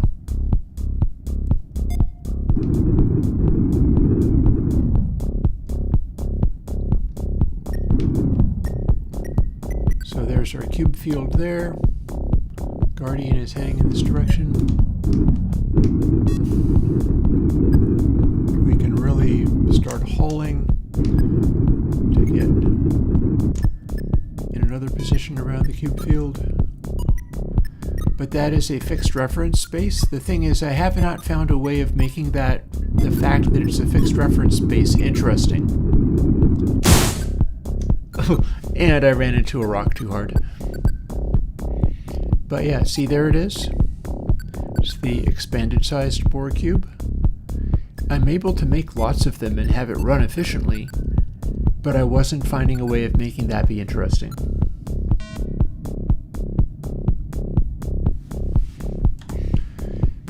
Also, I'm curious to take a moment.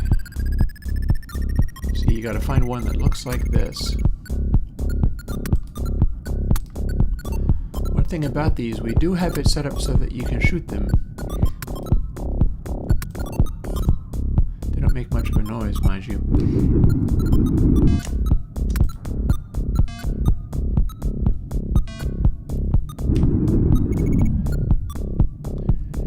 I do like the respawn factor. Maybe what they need to be is some other... Everything is the spheres these days. So in this game, everything ends up being spheres. So maybe they should also be spheres. It's fun, right? But they can have a different texture rather than just the texture that matches your texture. That's not so hard. I can come up with something like that. Maybe a glowing blue texture gives you the sense of, like, you could fly up to it, bounce it, and then get your points back, but then it could also dissipate. You gotta fly into them in order to respawn your energy. Meanwhile, Guardian is around here somewhere, but I'm having a hard time telling.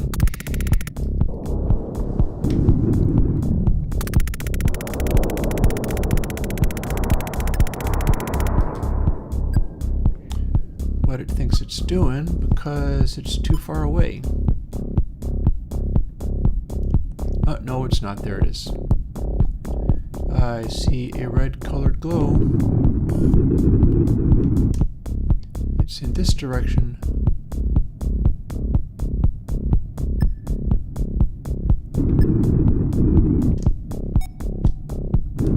Or is it?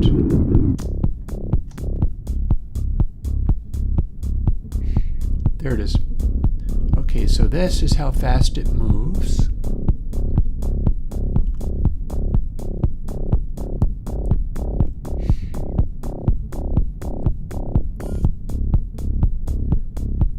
When we're at level 1. So if I beat it over here, it will gradually turn and come at me.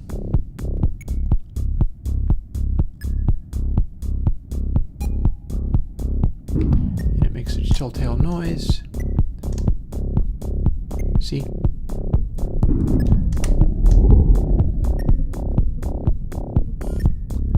And it hit that giant rock.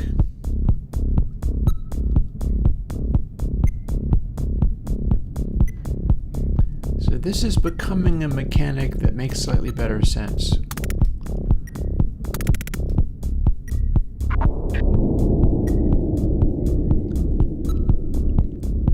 got its intensity factor kind of relating to how many rocks we've hit. Also for funsies, I can chase it, see whether I can go directly behind it. Got you now. Got a bandit at 12 o'clock.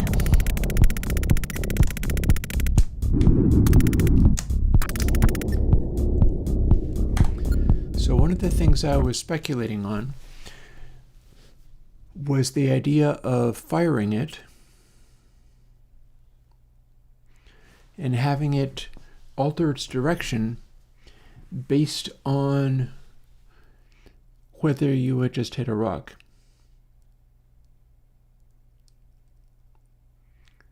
So we got acceleration, slurp, last seen position normalized. We could have it turn even more slowly.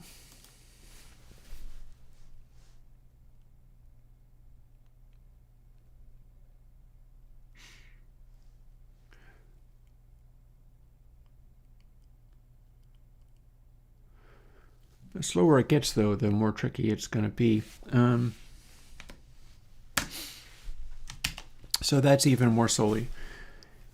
At that lerp rate, it should just kind of intersect with the playfield periodically.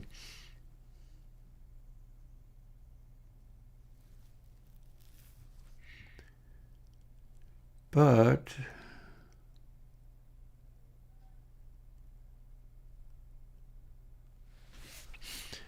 when you hit rock, something else happens. So we've got acceleration.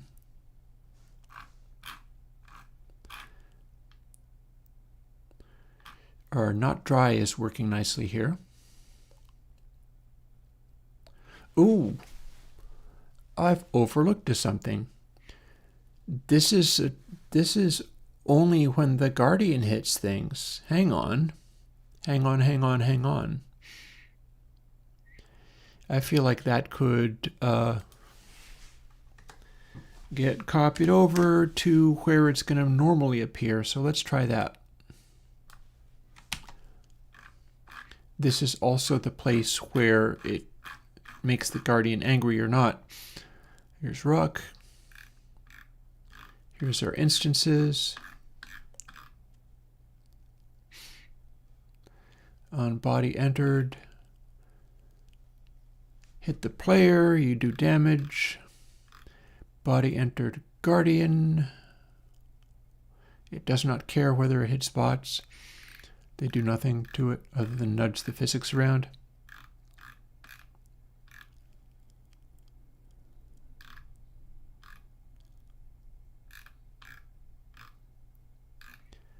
Here, this is a little bit more interesting. Okay, so boop. We'll hang on a moment though. Let's undo that and redo it. Math square root position distance to pause. Yeah, let's not just replace that until we're sure of it.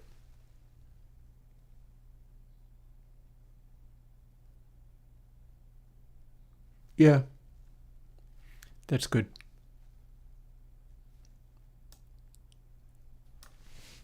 Just wanted to check.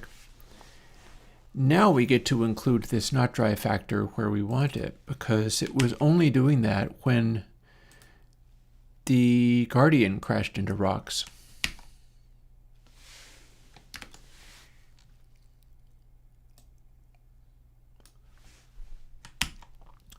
So let's put it in right after rock size in every one of these instances.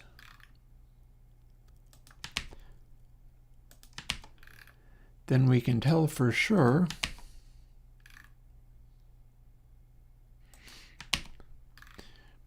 whether we have the reverb acting like a proper reverb or not. Because we'll be turning down the amplitude considerably when up close.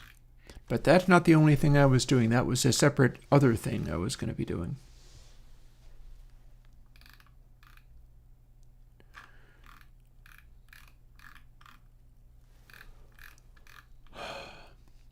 This is me not being able to make it rotate. That's why that's all commented out. It didn't work. Sadness.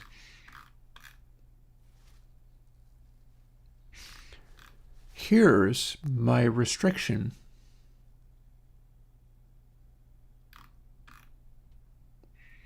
On there being too many of these things.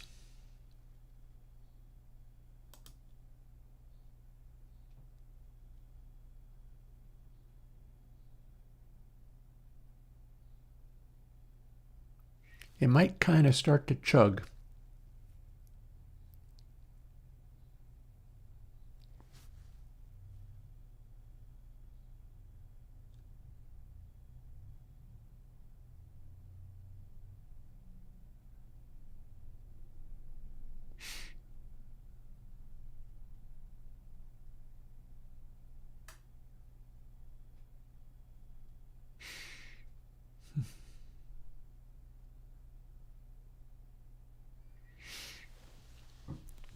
Don't mind me. One of the things that's engaging with this kind of stuff, but also kind of maddening, is there are so many things to think about on every imaginable level.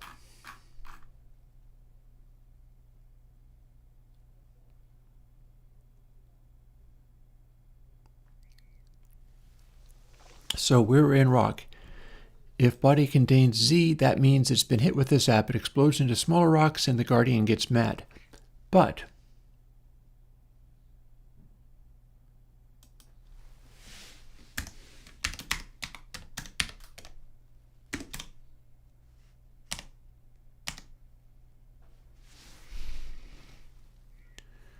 I should have an acceleration factor in there. What I'm not finding it though.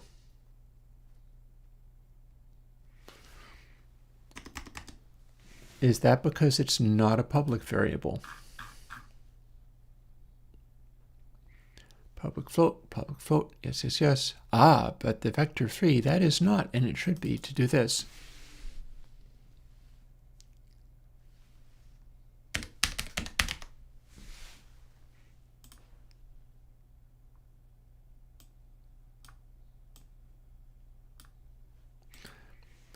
Because now we're going to want to do something with it.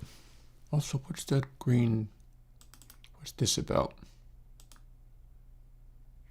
Oh, it's suggesting to make it private. Well, not in a moment you won't want to.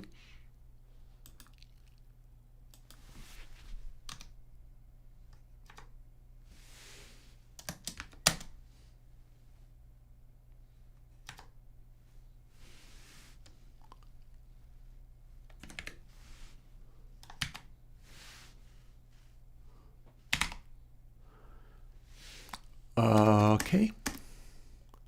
Well, then you don't do new vector 3.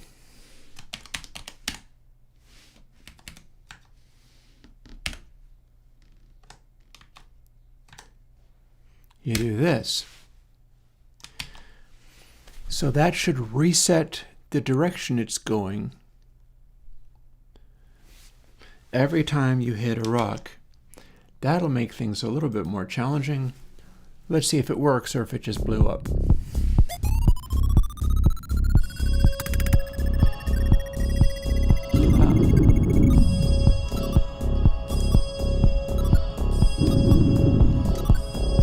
I am very near the one I'm trying to find. In fact, there it is right there.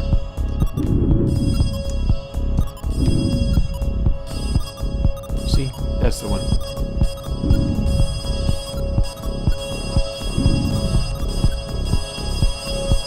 And it's playing polyphonically.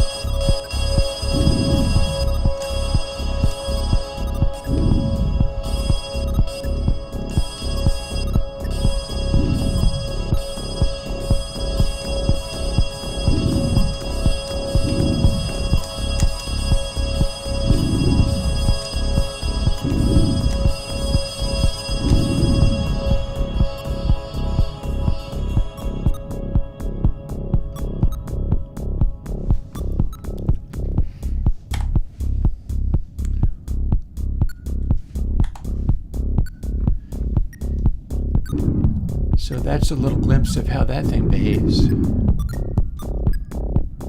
where level,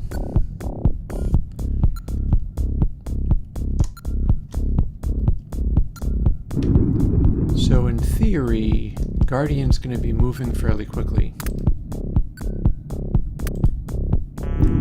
Aren't you supposed to disappear when I shoot you? There we go. Let's make sure it's a little bit grumpy by shooting one of the rocks. And then, I don't know, going in the direction of the red glow.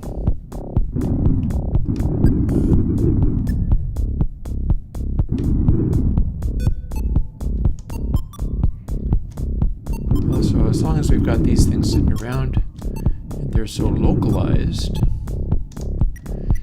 I kind of like the fact that they're ugly looking squares because I can very clearly see how many of them are around and where they are. And we might as well respawn. And where's our monster? We're at a high level, or a reasonably high level. We want to find out how dangerous the monster is. And right now, I don't see him. I feel like it was placed kind of far away. Oh, no, hang on. This direction. This direction. That red glow, telltale.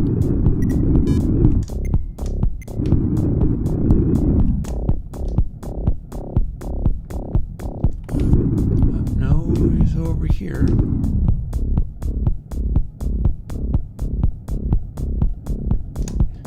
So the way this should work, I can be in the vicinity of this guy.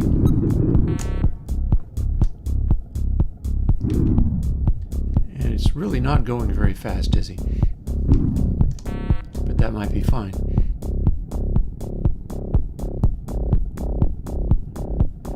I know I just increased the radius of it, so that is having its effect. Arguably could make it be going faster. But let's just get into the vicinity again. See, it doesn't steer very much, so it's kind of off in some direction somewhere. But if I shoot one of the rocks, it should suddenly start going straight at me.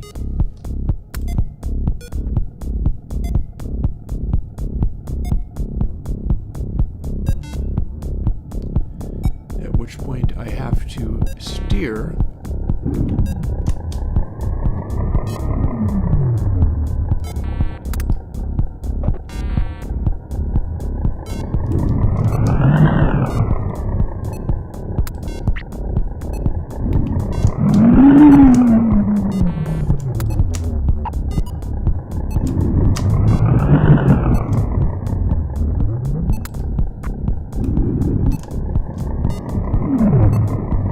Now, if I wanted to be really tricksy,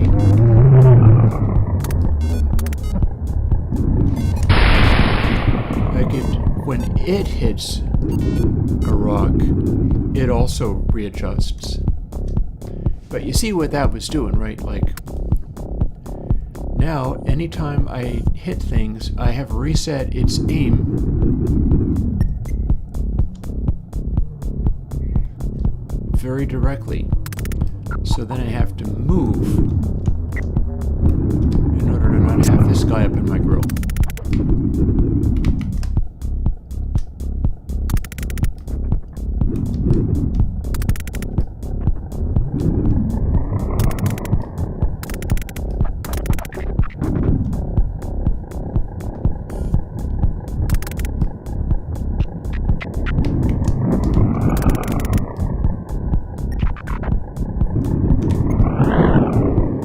Also, if I have shots floating around in the distance somewhere, if any of them collide with a rock anywhere, or if any of the bots' shots collide with a rock, that will reset this guy's aim.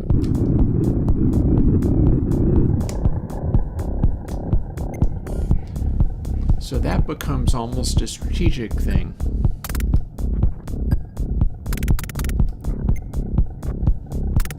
You can do that, but you must understand the dangers of it. So, oh, and there we are, smashing into other rocks and things. Cool, cool. Meanwhile, let's go in here.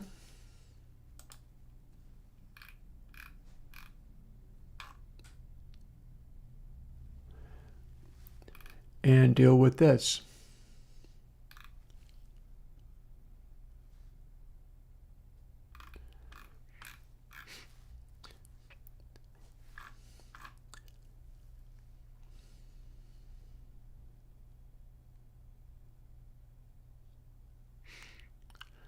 Also, this looks like a very similar math as the other stuff.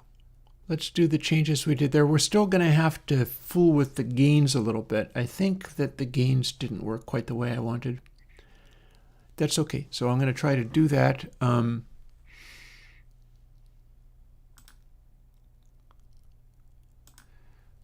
Taken from here. This is the bit I use, and then I put not dry in here. And then we're probably going to be adjusting the levels. I just want it to be consistent.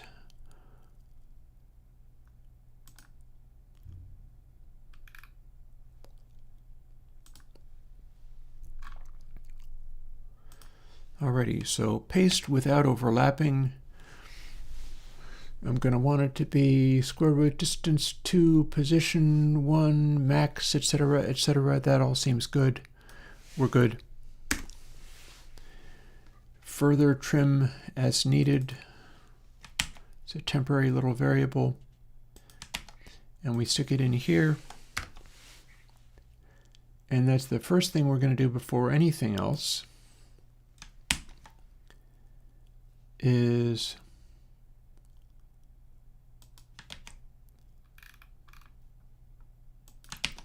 deal with all of the sounds so that they're all behaving consistently. Then we can go through and adjust what they actually functionally do. But first order of business is to get them all acting consistently.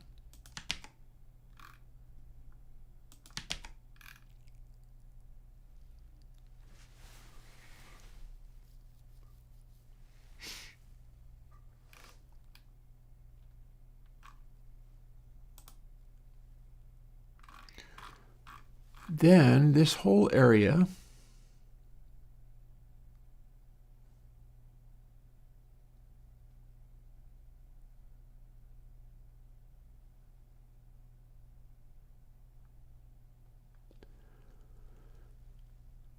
gets put in here after game target damage equals 100.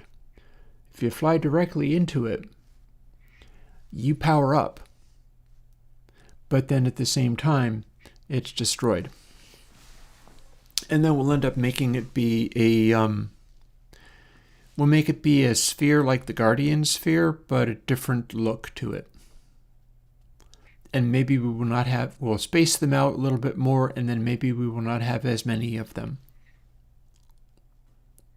I feel like I've got a whole lot of them.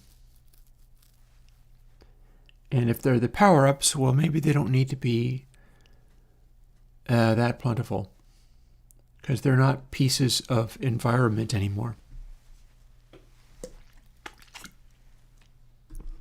This is in fact C# being programmed in JetBrains Writer, because I got JetBrains Writer a while back just to do this kind of thing with. Let's see, and then the Q free. We'll copy that.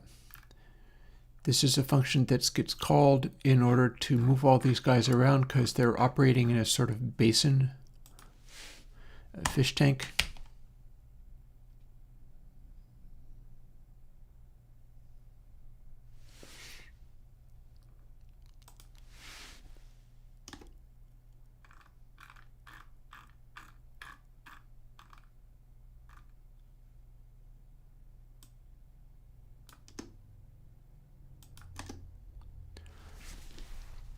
Okay.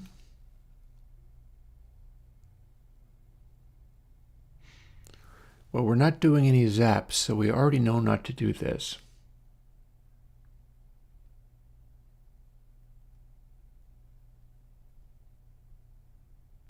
But we will have an explode. So that seems legit.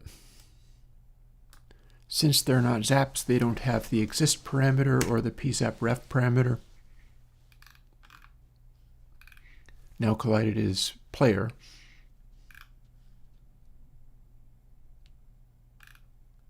Some of this might be relatively meaningless here. And collided is well, hang on a moment. Wait.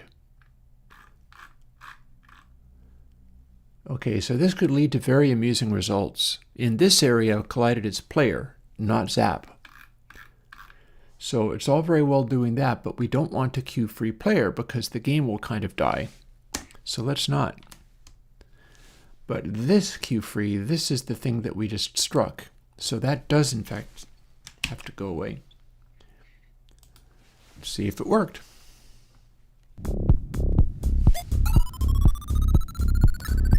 So flying into the rocks will do damage.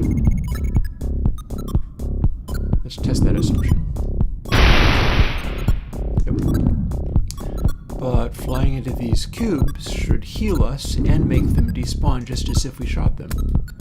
We can still shoot them. Let's try the flying into them.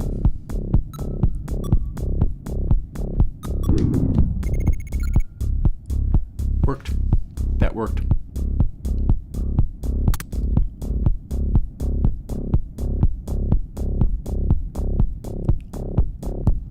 I wonder whether you should respawn by shooting one of them. Does that make sense? We've got a bunch of shooting stuff. Also, we've got a bunch of not very loud here. What if we go right up to one?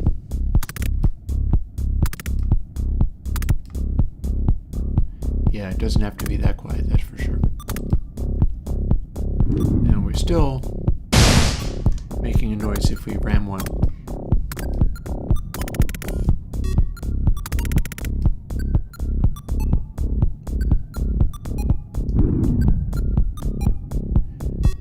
I think maybe you have to bump the thing in order to respawn.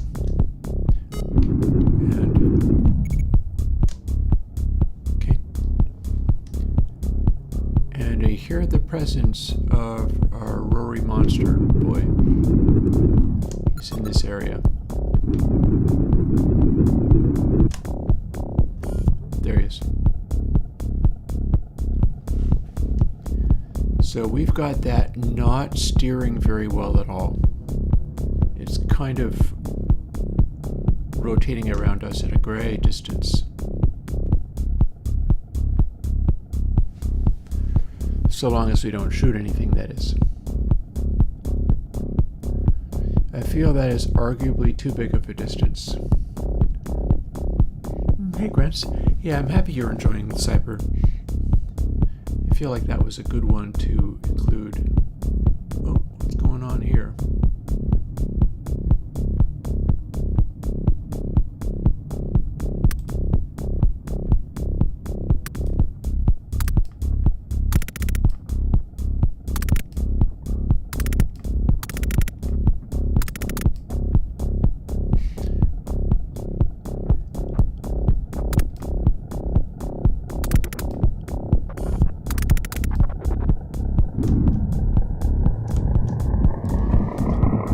Also, I feel like it would be cool if you shot it, it reverses direction.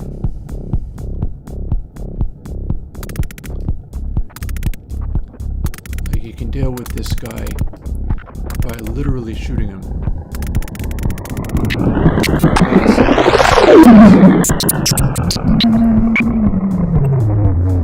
Some weird little glitchy effects going on in there as well. Pink cubes. Imagine that.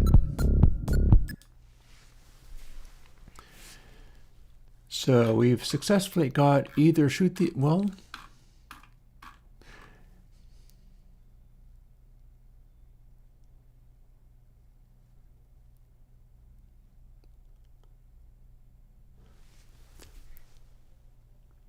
what if your respawn things don't respond to getting shot? What if you have to fly into them? Like, that's pretty straightforward. Nothing so wrong with that.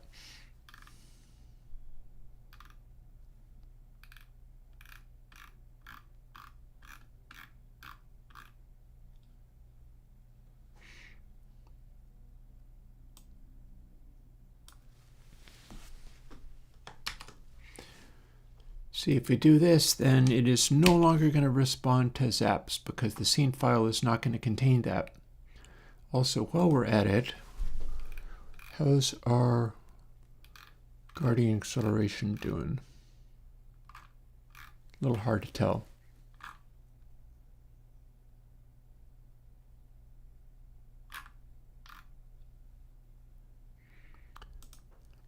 So that stuff is just visual.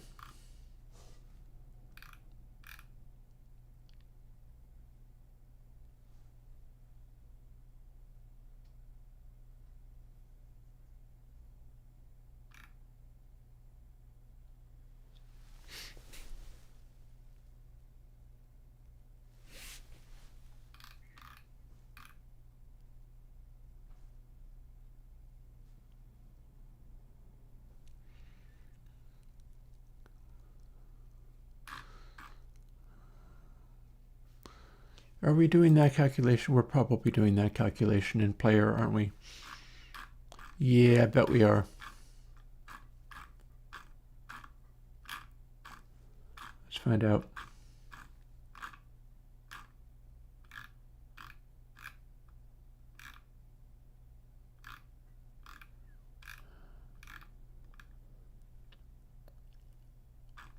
Sounds. The beeps.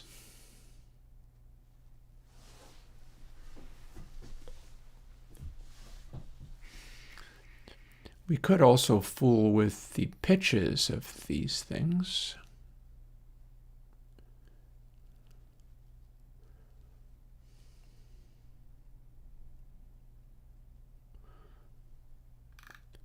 It's a possibility.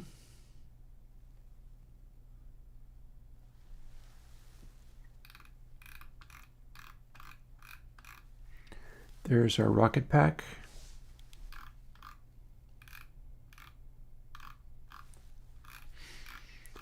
There's our zaps.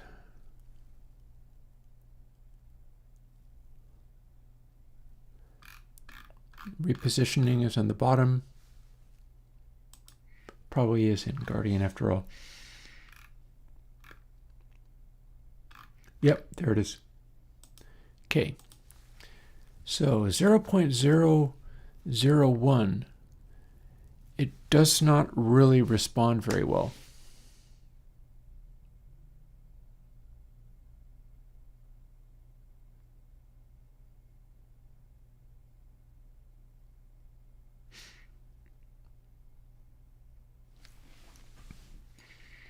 Although there's more than one way of dealing with that. We can just make it a little bit more.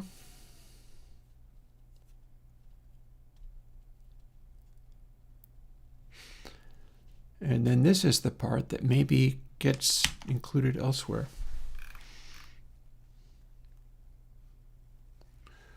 So we can do these things with player and so on. But if there's a zap, we have a connection to where player.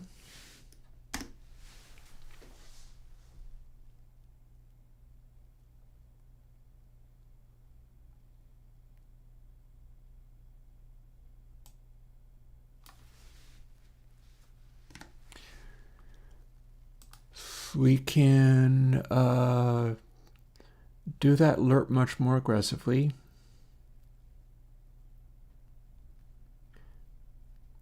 I'm wondering whether having it impact rocks should change that. Of course, there's also the possibility of it doesn't break rocks. Like I've currently got it set up so that it breaks rocks, but then in asteroids, spaceships and things, those don't break rocks, so.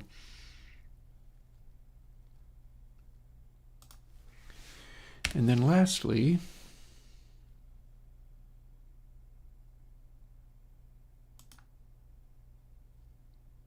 note that requires another.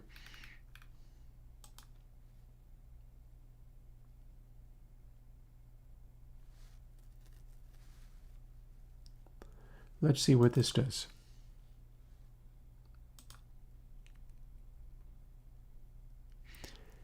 Can we reverse its direction by shooting it? Let's find out. And we've got it spawning kind of awfully far away too, but whatever. Here we are again, we're spawning at a kind of high... Oh! I have apparently already done the thing where I am no longer having them respond to shots, but you can fly into them to respawn. So I already did that. Cool. This also means you can do bank shots.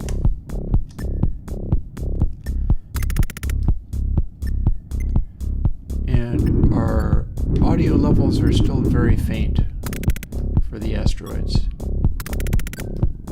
but that's fine.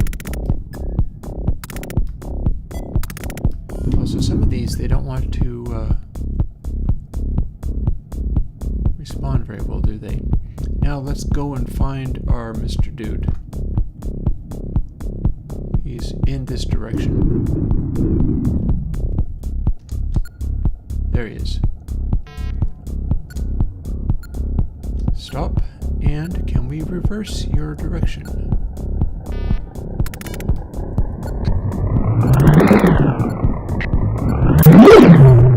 Wow, okay. That's more dramatic than I expected, but...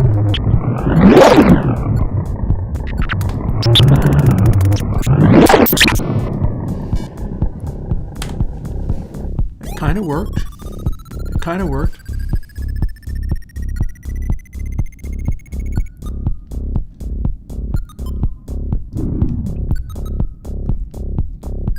That's the thing, though.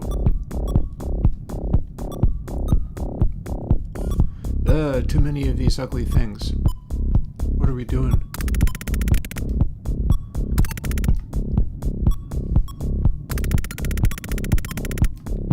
Also, not loving the total and utter lack of sound with the explosions. We used to have much bigger explosions.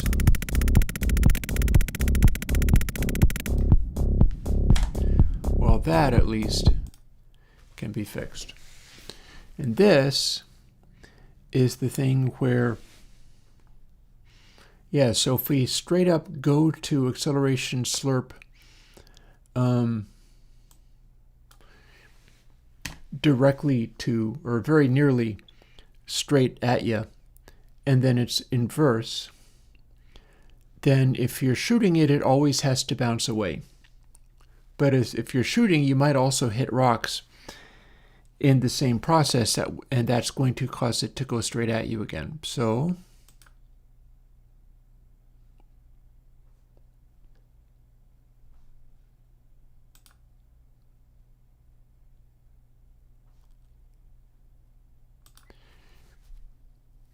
instead, this.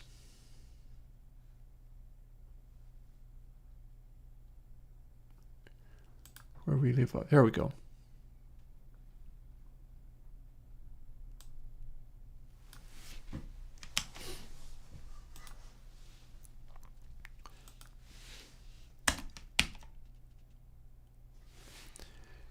So some of this stuff is not stuff we have available, but some of this stuff is already what we have.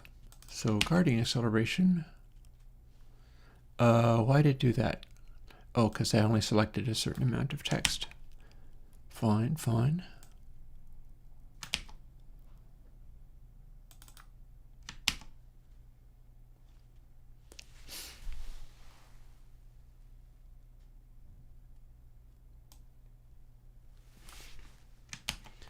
Then that can take the place of that. So we don't need that anymore.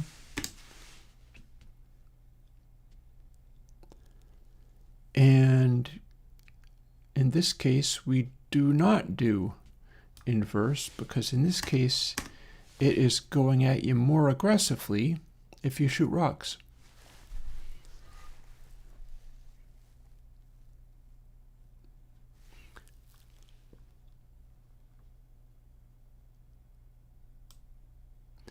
Meaning we're not actually making acceleration be 0. Instead, we're making it swerve and attack you more readily. The question is that readily enough? And I don't know the answer to it, but tell you what, here's another thing to do, which is go and attend to all of these gain stagings by making everything 10 times as loud as it was.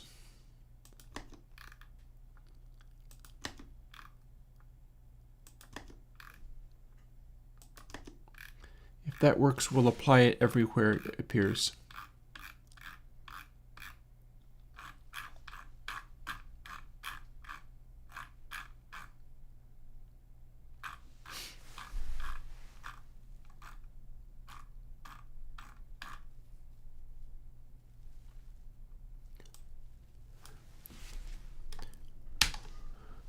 Also, here is a place where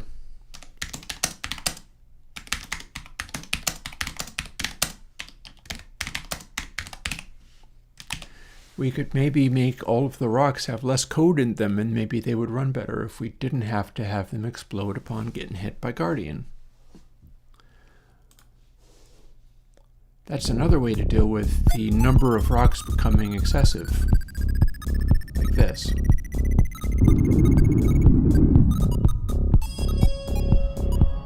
And while we're looking for these, shatter, that is what shatter looks like. Still not hearing any explosions.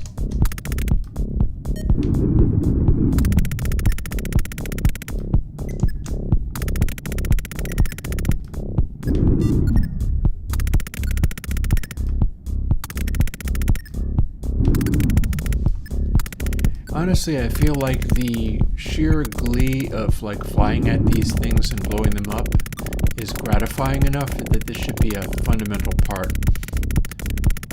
Like, let's just make all of the rocks be much lighter processing and not have that extra code in it so that we can run more of them like this and get away with it.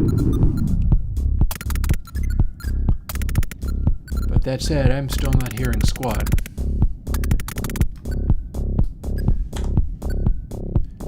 And that's the thing that I most recently worked on, so let's go after that again.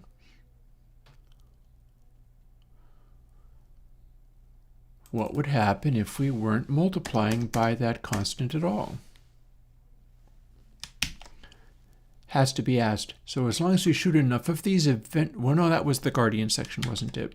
Never mind. That's the section we're getting rid of. In fact, let us go and literally follow through on that.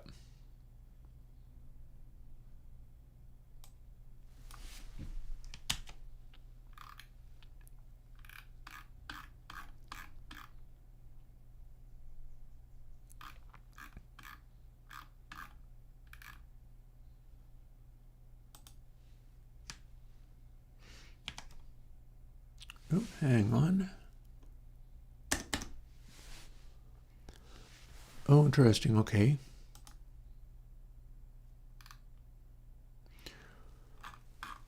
Alrighty. I guess we commented that out, huh? So, bots colliding does nothing. Guardians colliding does nothing. Other rocks colliding does nothing. But with this is zaps colliding. And we can tell that 1 in 10 does not have this gain scaling in here. Let's see if it makes a noise once in 10.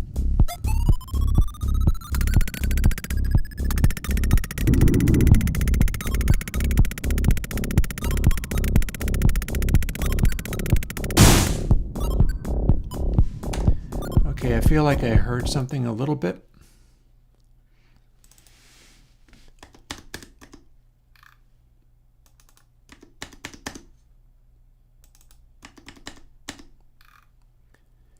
And that's good enough for me to try a little harder,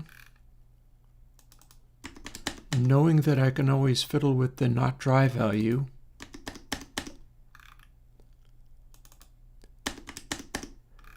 And that'll give me, we can just turn not dry up and that'll make things louder.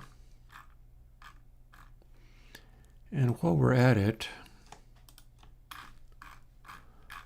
let's lose all of this stuff. Let's lose all of this nonsense.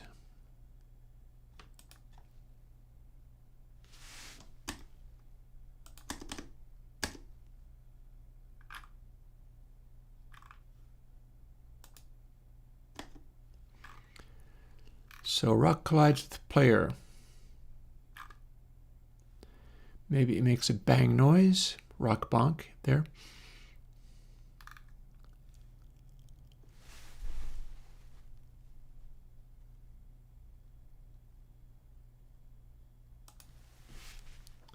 Let's cut the rock collide noise down.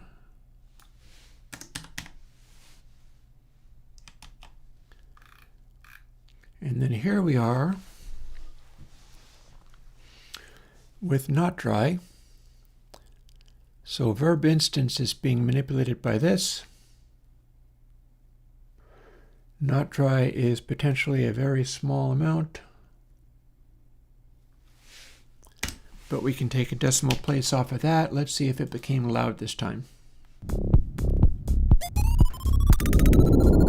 There we go. Sound.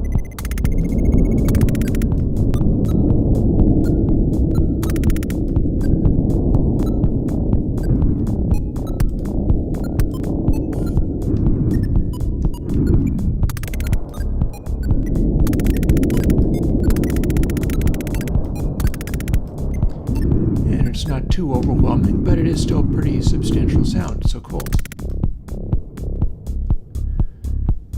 And when we shoot at stuff that is very, very, very, very, very far away,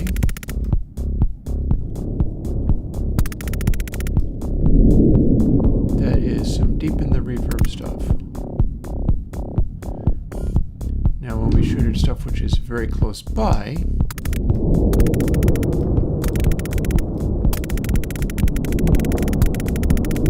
considerably more direct.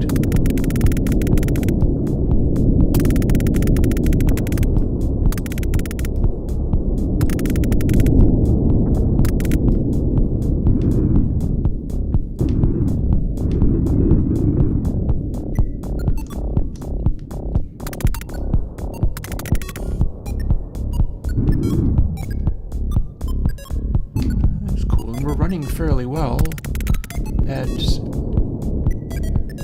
more than 1,000 rocks, and the frames haven't completely and totally died yet, so that's neat.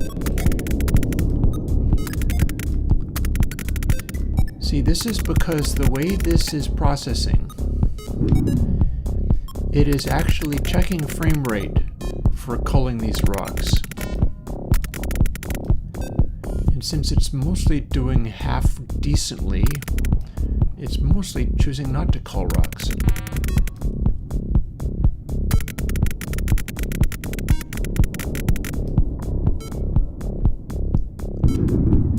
Where, boy, we sure have lots of rocks.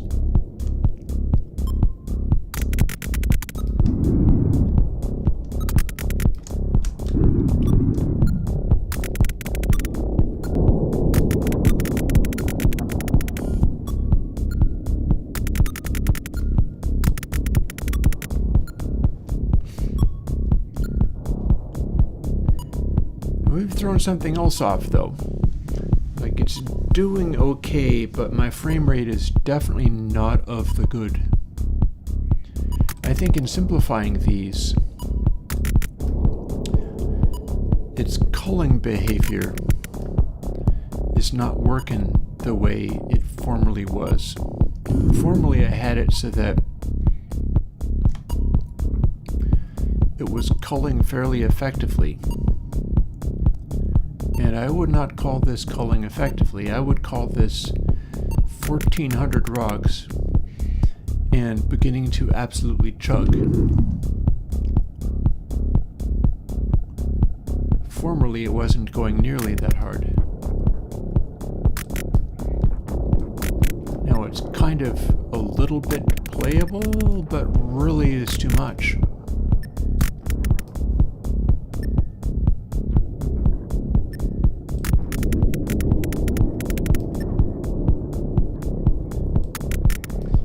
I'm pushing on it to see how far I can push it. Also, I could do with a respawn. Where's those boxes? Is it even safe to go and find the boxes?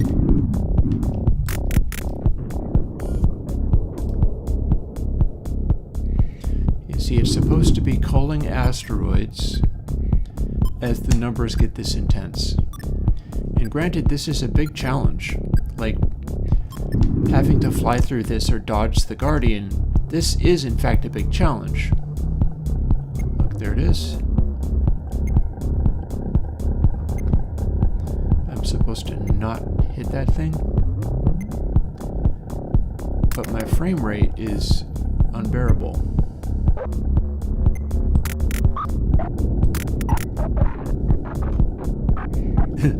It's making some funny noises, I'll say that.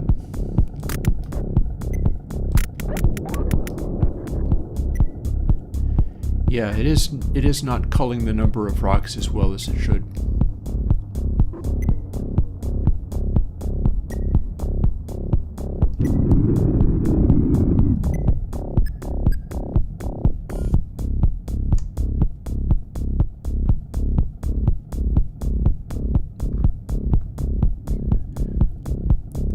Because understand, for every rock that is on that number, there is actually, what, 25 times as many. Ooh, am I going to see the dude coming at me? Ah, he missed. Yeah, it's unplayable at this level. It's not culling properly. So when I say culling, the rock object does these calculations, resident. The rock object contains a bunch of extra RIDs. It's got a transform, which is its 3D map. Various things like rock size, chase delta, so on. It knows where the player is. Although maybe it doesn't need to know that until it checks it.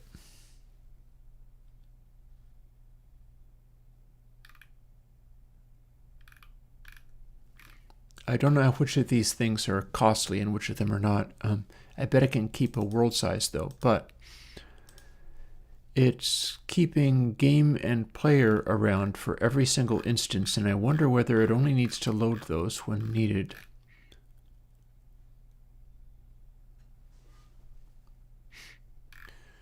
So this is, if you hit it, this happens. You take damage or you die. If a zap hits it, this happens.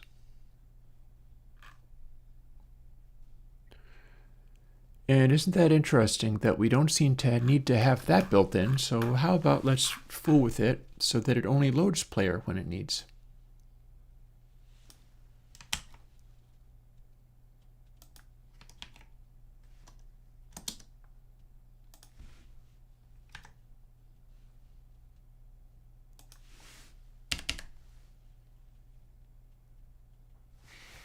Ooh, we are upset about something.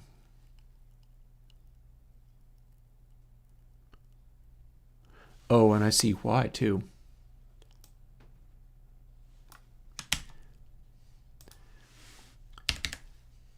So there, now it feels better, but there's going to be another area which is upset. It's going to be this.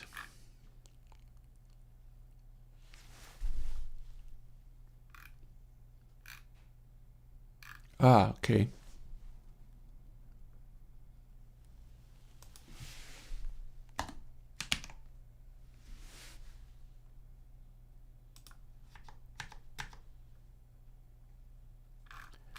And then we copy from up here.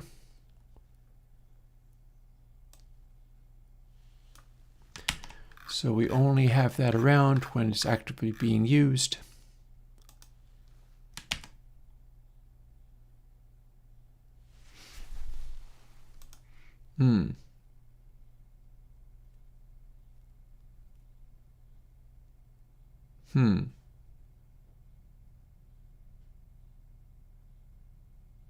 Okay, static context, fair.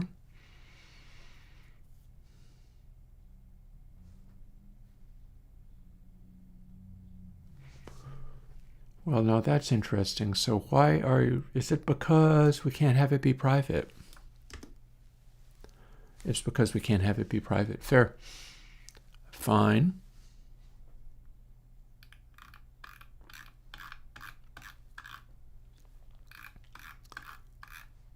So some of those things we don't need to keep around in every single instance.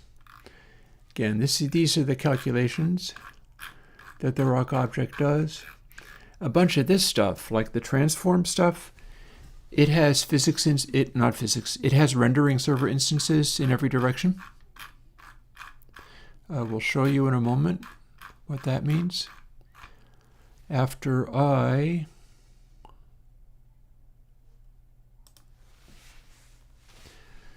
firstly get rid of that and that.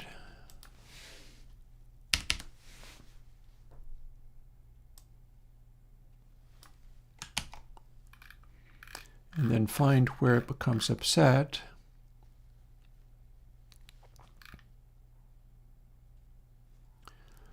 And we need to do the game business in here.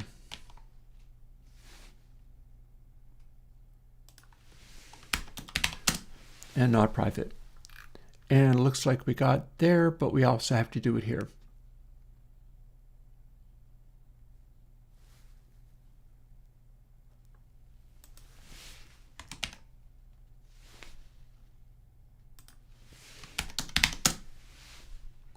Lovely.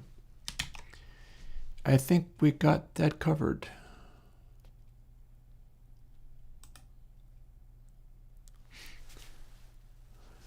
Mind you, we still have some fussing to do here.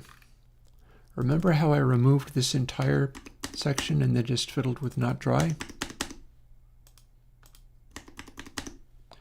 I believe I removed a 0 from it.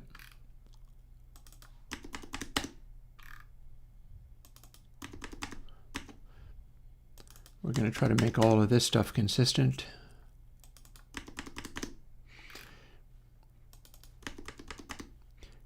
Mind you, I am still of a mind to change the look of the power-ups to be something else.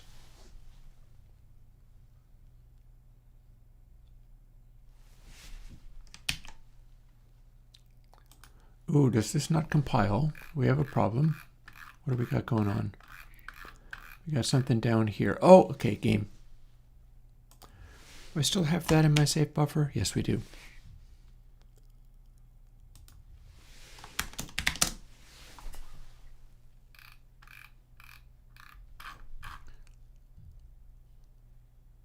Ah. Not only that, this is the very thing that was giving me troubles.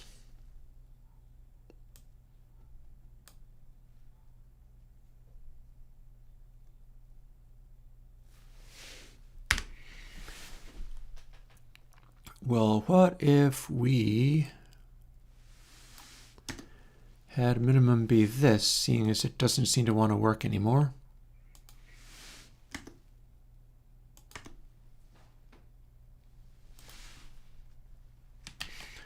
Technically, we don't need to instantiate a variable just for that. We could simply compare directly to it. But given that we are back in... Oh, don't worry about the caps, it's fine. I'm sure people in chat are like, oh my god, you hurt my ears, but it's fine.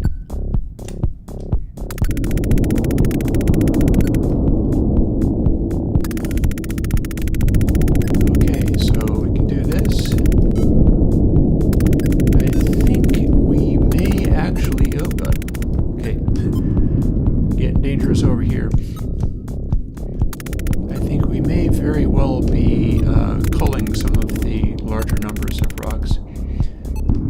So this is basically asteroids except for in 3D and set up in such a way that you can get away with it.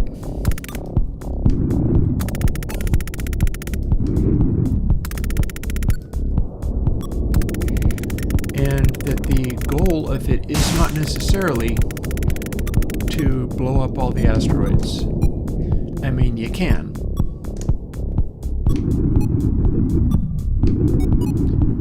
And if I do it properly, that could even be fun. Mind you, if they hit you in the back of the head, you die. So that's the problem with the 3D version. You don't actually have four-dimensional vision.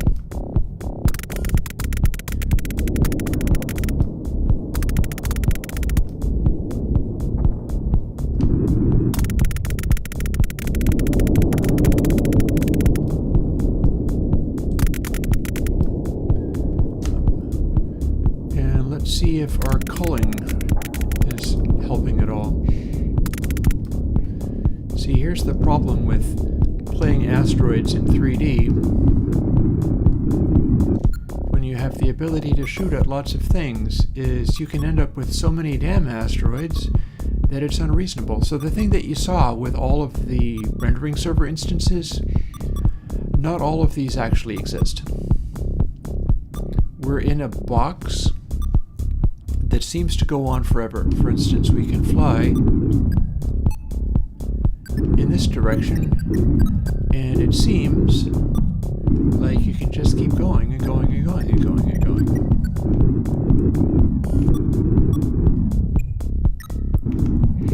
And that's because we're sort of in a fishbowl.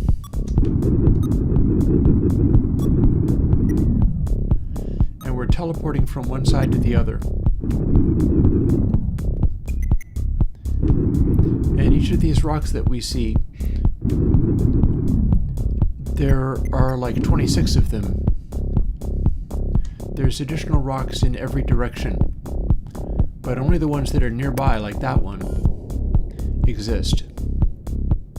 In fact, if you look sharp, you can see ones off in the distance changing. See that one over there? Because it's actually the same one. No, the point of this game is it gets more fraught and full of asteroids if you move far enough. Also, we are seeing some of them disappear because they're being culled in order to keep the frame rate up. See, that is a reasonable frame rate. Even though we just made lots more. See, over there you see what the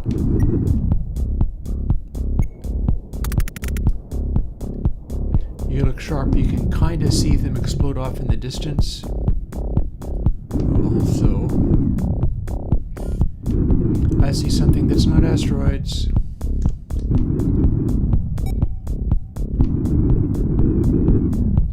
At least I think I do.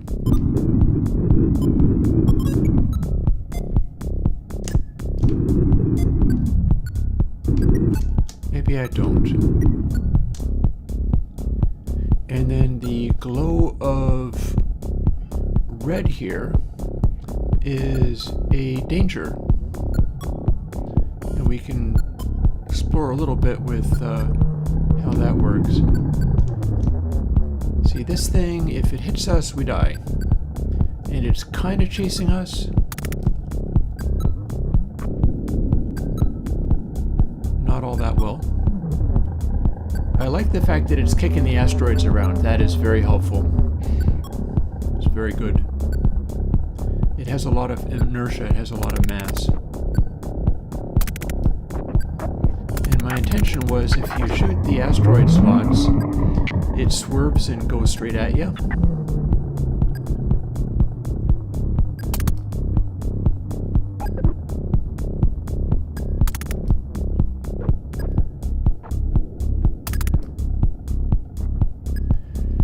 So formerly, when you hit an asteroid, it was always aimed straight directly at you. I don't seem to have it doing that right now.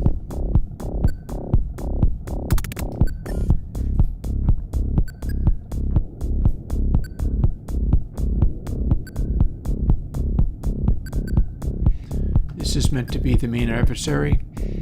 So there's that.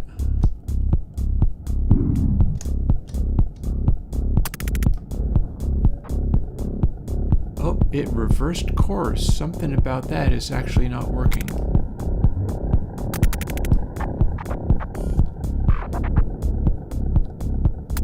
See, there's a change that needs to be reset. Rather than just changing its course, it needs to go to 0 again. So I know what to do about that.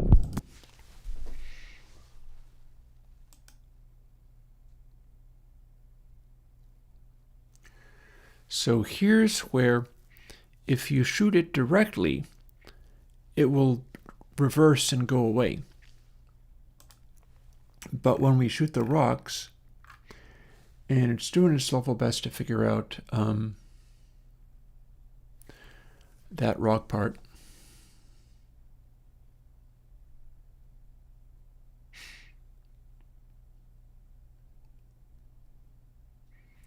Don't mind me, I'm thinking about this a little bit too.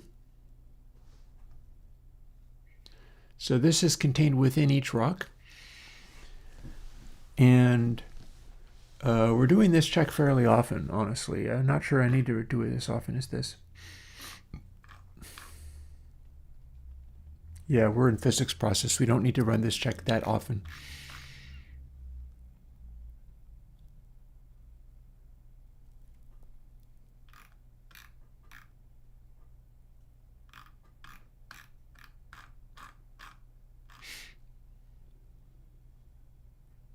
Yeah, that's way too often for that. So I've got a variety of things going on here. There's every frame.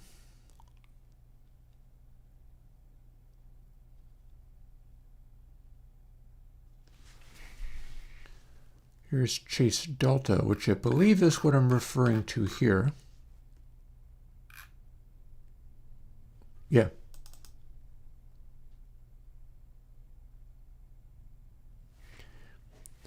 This is for the purpose of deleting these entities if the frame rate is chugging too much. And the thing I was talking about before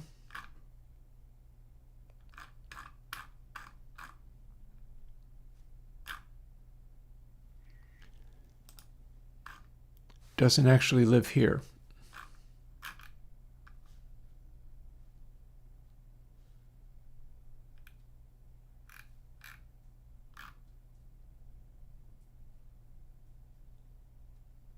Yeah.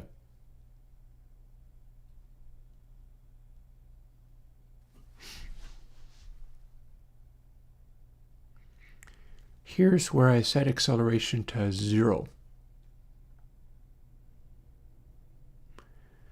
And instead of doing it to this, which is not as good. So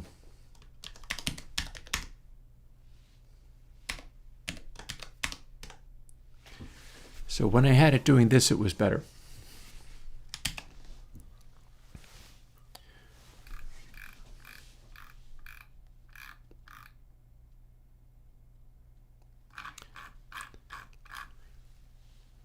So now here's what I'm wondering.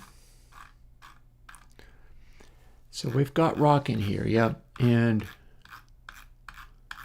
we've also got the culling. Culling lives here and entails all of this stuff. So let's literally take that away. Includes that bracket.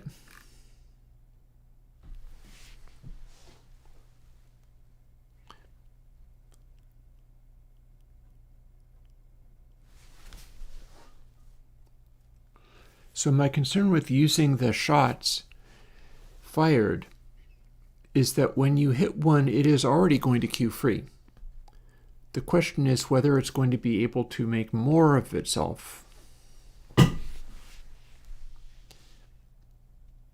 and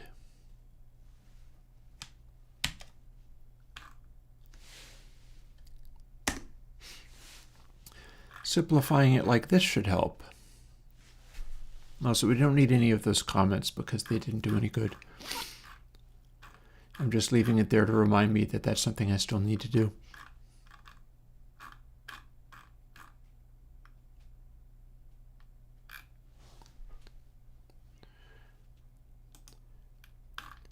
So here is inside rock. We're making the Guardian more angry. We're making noises. The noises are working fairly well at the moment. And here's where we are making more and better rocks.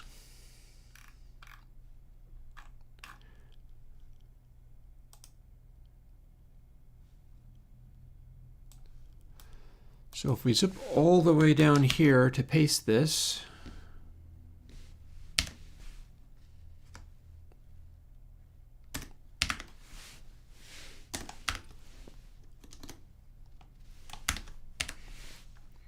and then comment it out so it doesn't matter.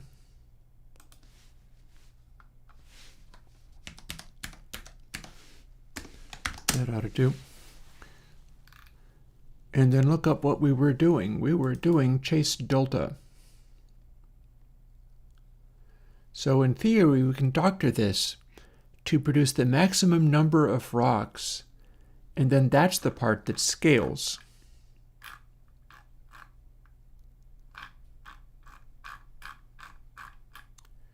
So here's process. Here's chase delta. We've got this going along. And then when we did the original thing, if linear velocity length squared, i.e. the rock is moving quickly, times rock size several times, meaning make this even larger, divided by chase delta is less than a minimum, delete it. But having just deleted that, we now have less code to worry about, yes, but then also, this is what's going on.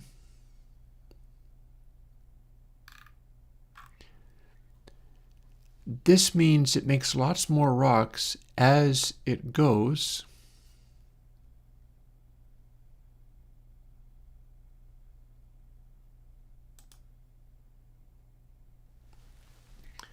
But chase delta plays a role. So let's see. So it's chase delta is very slowly reducing to nothing, but then we're adding 30 divided by delta. And at this stage, I don't think we're using it for anything else.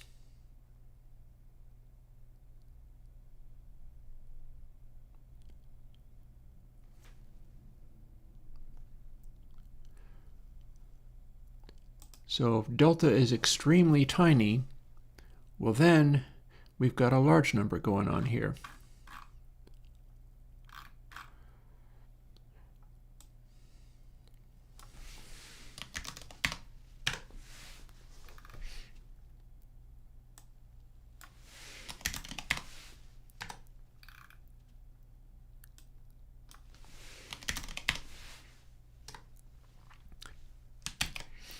So now we've just changed that around a little bit, and we took even more code out of rock, which is good because we end up having so damn many of them. Now what we're going to find out is, if we shoot these things, what happens?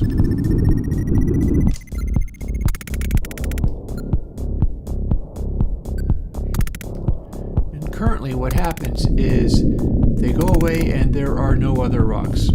So 248, 246, 241, we are 100%, no matter how big the rock is, it's just gone. At no point do we ever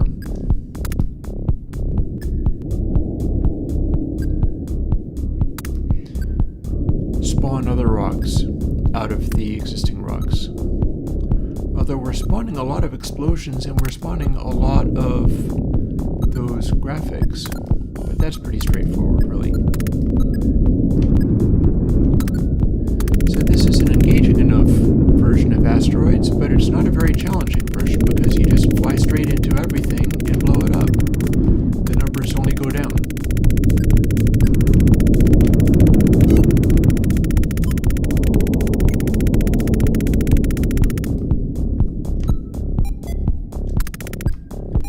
And this is a very high level too.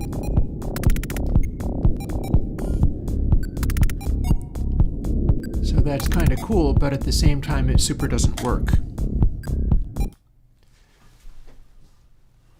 And that means chase delta should be something else.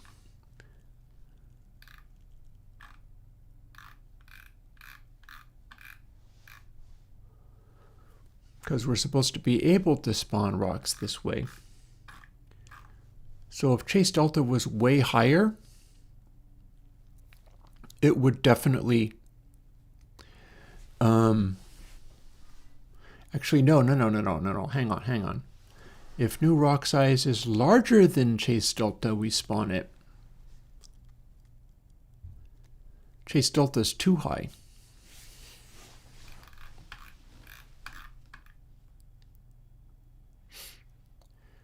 So chase delta plus 30 divided by delta.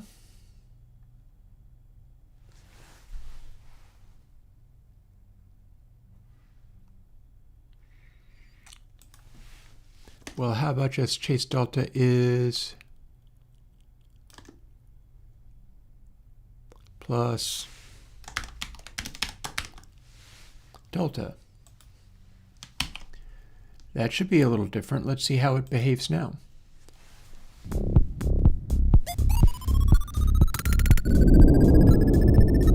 And here we go.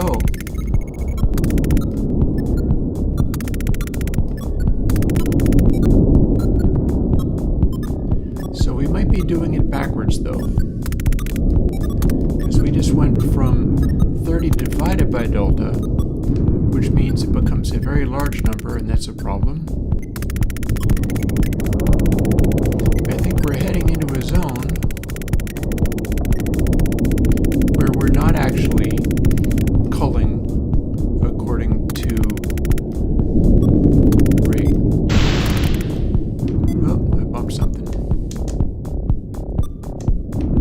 Where are we?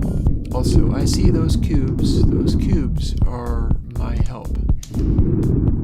Oh, back we go.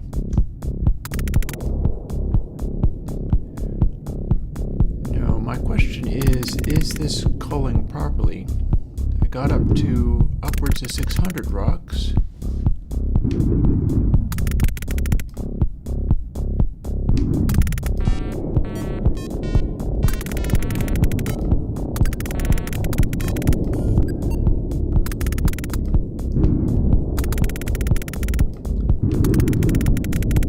So if this is working correctly, and our frame rate is chugging, what it should be doing is not making any more rocks. I'm not sure that's quite how it's working. But at the same time, see, this is a very big rock. It made a couple.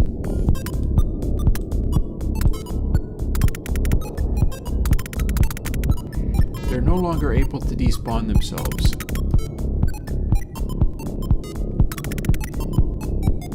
But see, that one was just gone. That didn't make a bunch of smaller rocks.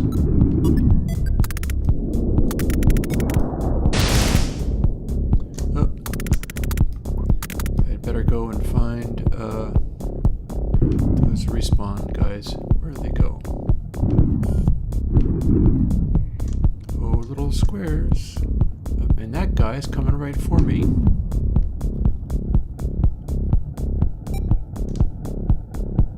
So let's find out whether I can make him reverse course. Kind of. Oh, no, it got me. It got me. That's because it went straight back at me again as soon as one of my spare shots hit a asteroid. We have too damn many of these things.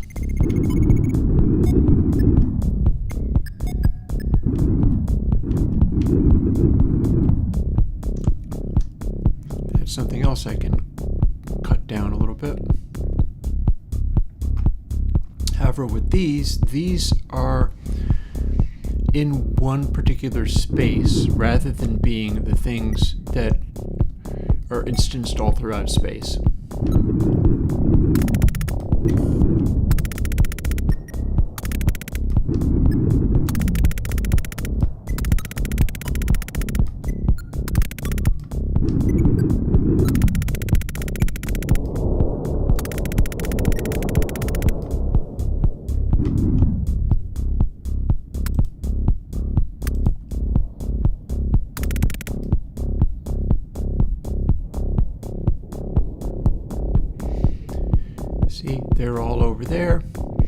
then if we go in the opposite direction,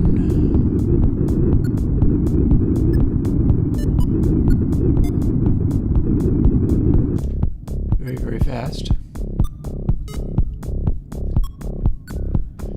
we've got rocks around now, but we don't have those because there they are.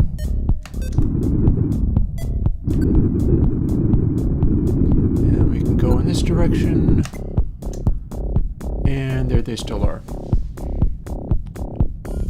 So as you can see, there's a fairly good number of them. Chase Delta is checking my frame rate is what it's doing. In theory, at this low level with not many rocks, I can shoot larger ones, and it'll spawn multiple rocks.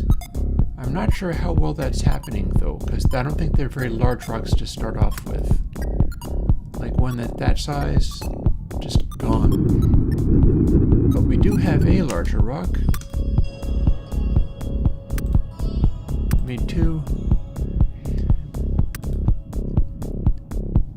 Yeah, so Chase Delta is acting kind of funny. Again, Chase Delta, that's going to be larger as it goes. So maybe what we want is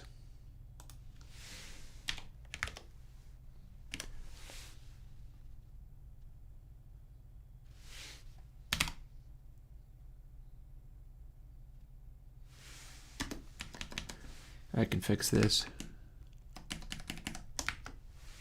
There we go. Let's try the inverse.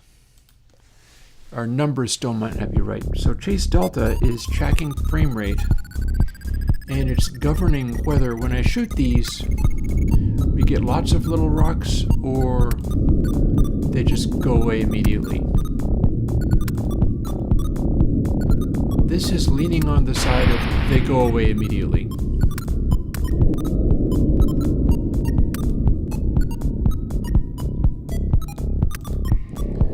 Delta is the frame rate between rendering frames, not physics engine frames. So we're essentially trying to chase those. Only thing is,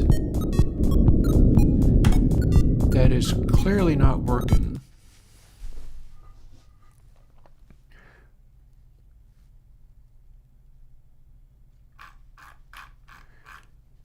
And that's because when we get into this zone,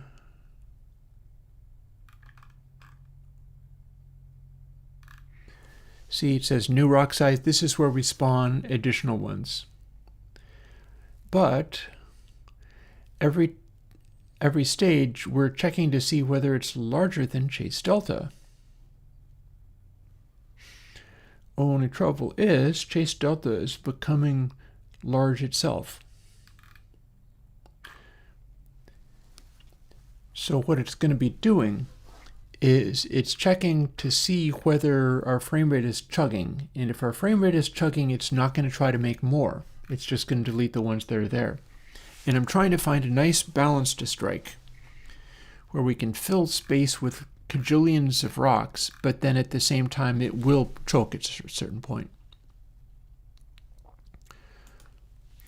So one of the things I can do is dial it back from the hovering around 10,000 or so. And another thing is to think in terms of,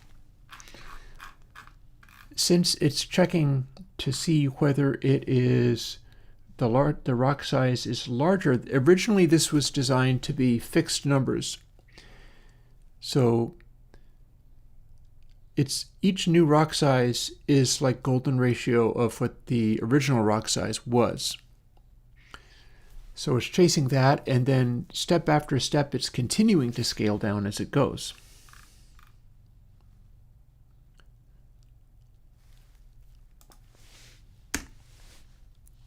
So we've got this going on. It's basically it's scaling things down. It's making them smaller and smaller. At least I think that's what we're doing, making them smaller and smaller. Yeah, new rock size is becoming smaller. Base is becoming larger because base is related to how fast they go. And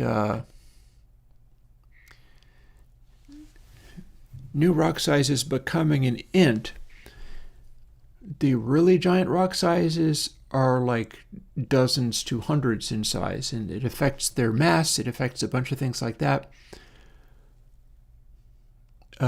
Base V is kind of handling how fast things are moving.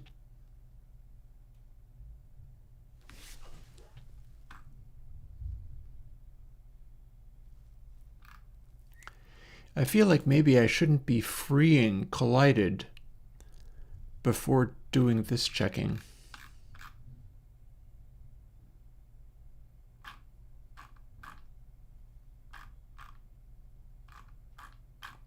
Wait. No, I should, because this is zap, so collided is a zap. So those are the shots being fired. I can tell it to be Q free, but we are still referring to it. So technically, as long as we're doing that, how about we put that in there so that when we refer to collided, we haven't told it to not exist yet. I'm sure that would still work just fine.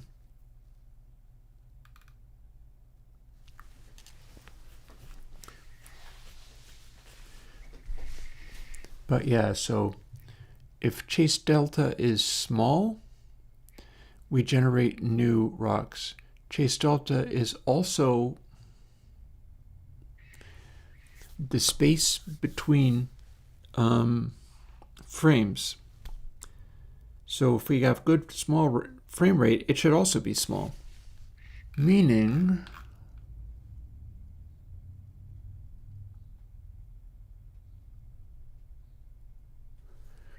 if chase delta just plain equal to delta, that would kind of make sense. At no point should we really have process be the delta be that large. Like it has to be larger than delta. So if delta is enormous, that means we have miserable frame rate, and we do want to skip those things. So larger than chase delta is in fact correct. So we're good with that. We actually don't even want 1 divided by delta. Wait, 1 is maybe average this value faster, force it to be smaller because it's building up. We're adding. We're not combining. We're not lerping. We're adding. So if it starts to chug, delta will build up real fast.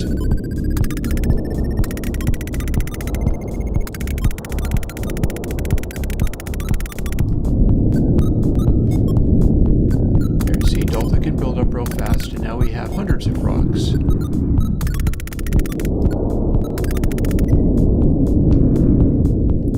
But there should still be kind of limits. Oh, let's go completely dangerous. Let's sit next to one of these respawn things and make a giant mess.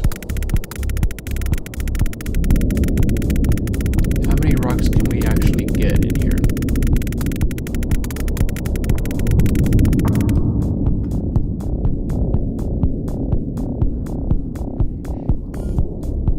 Okay, now we're chugging a little bit.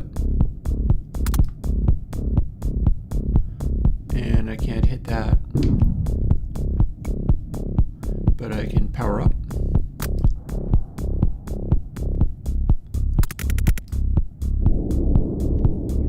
We're looking about 1,000 rocks or thereabouts.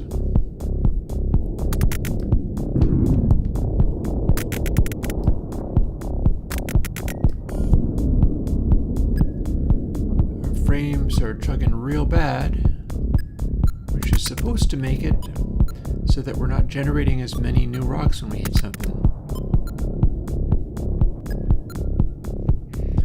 Also, there's our nemesis. Let's fly over towards that and see whether we can deal with him. Can we make you go away?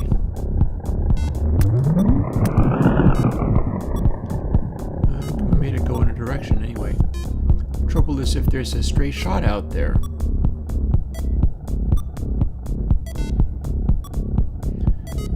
We're back in this situation where if we shoot one of the rocks, it'll come straight at us.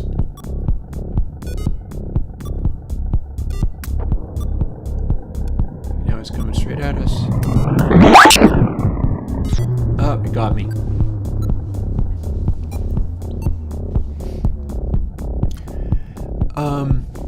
Because it's not 1,000 rocks.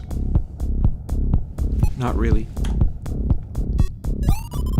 Let me do a measurement that actually represents how many are visually shown. Excuse me. So, rocks, yes, 3 by 3 by 3 box missing center plus extend the center poles. So that's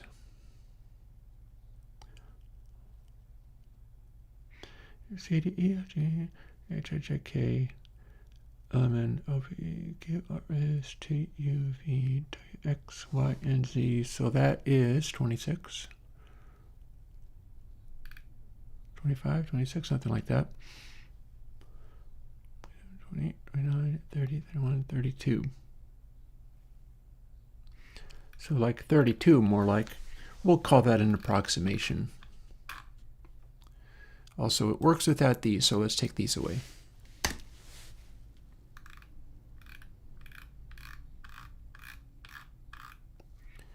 And we're generating all those instances, they just don't all have tangible physicality to them. So we go and find where it updates its graphics. And we don't need this anymore. I got the information out of it that I needed.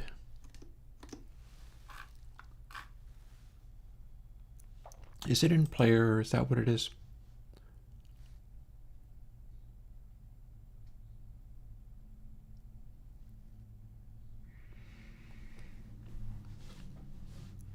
Label left game damage, so I'm going to be looking for label right. Oh, not there.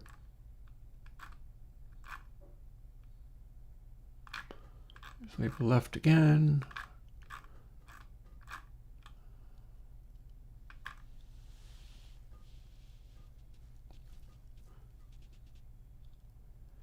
So it doesn't update this very much because it's having to do it's going to have to traverse the child count.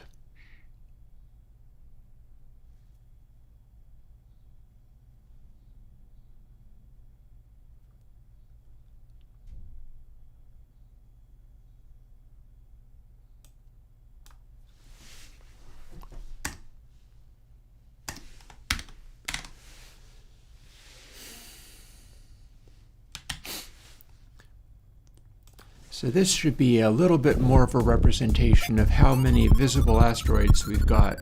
Currently, looks like a pretty decent number.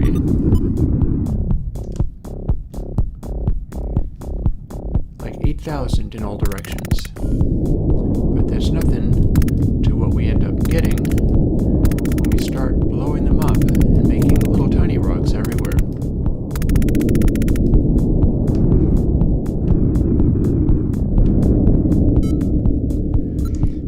That is nothing compared to the number of polys. But the polys aren't necessarily what makes this chug. Oh dear. Oh, better go and find one of these guys. Oh, feel better.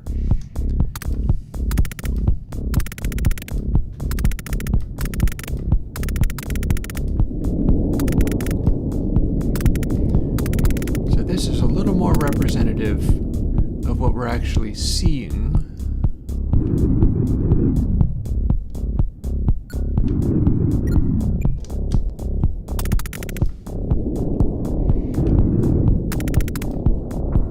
So we're chugging a little bit.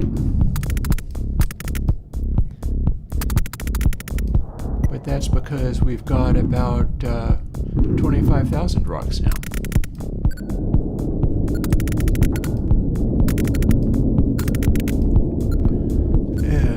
Keeps going, and this count includes instances.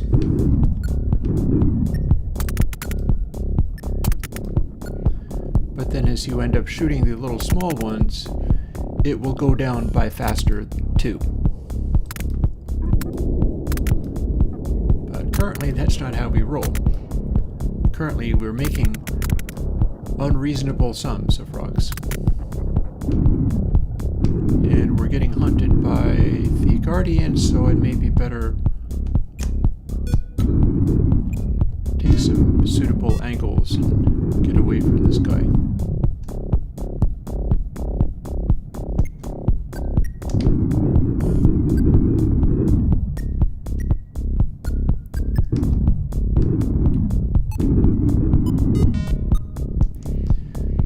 So there.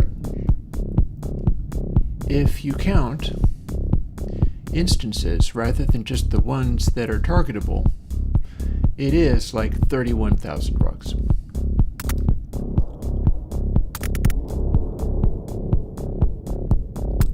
Hence the slight chugginess. So what I'm wondering now is if I can manipulate the way it's iterating, and like when I hit one like that, doesn't necessarily mean I have to spawn so many of them.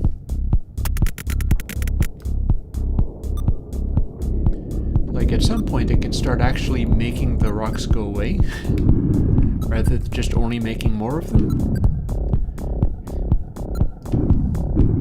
I also hear the guy that is coming to blow me up, so I don't like that. There he is. And again, if I shoot anything, he comes straight for me.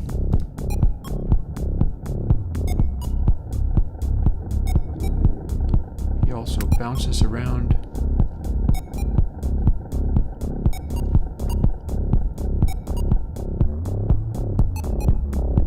I seemingly did not hit anything that time, huh? So he's kind of orbiting me at this stage.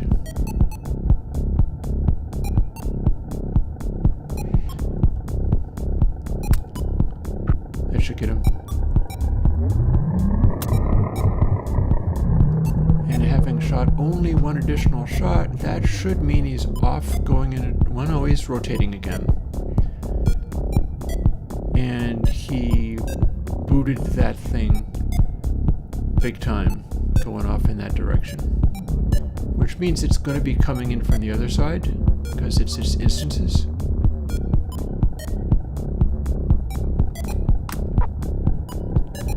And now he's coming straight for me, so I'm dodging.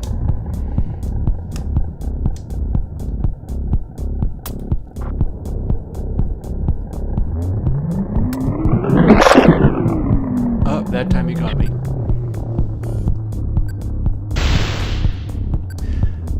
Anything you travel to, you can shoot. And then there's this stuff I'd like to deal with as well.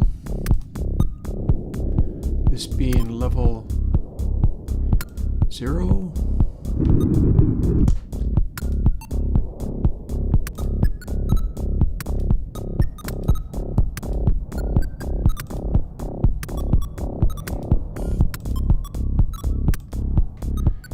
One thing about this very low level is we are making some of the tiniest asteroids ever, because this time it's not doing a limit.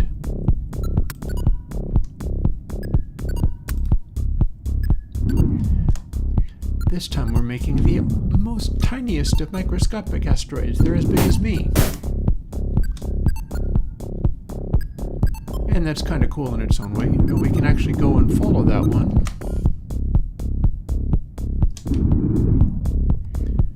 And see that it will eventually come back to the other spaces. In fact, we can probably headbutt it to make it go faster. Where'd it go? I think I lost him.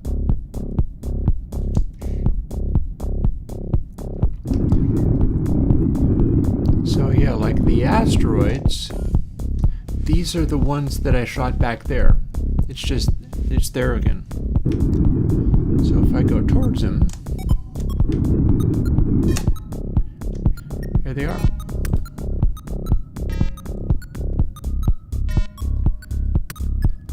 So we can make these little clusters of incredibly tiny ones, and the numbers do keep increasing.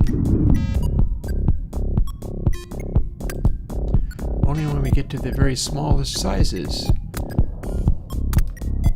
does it appreciably change.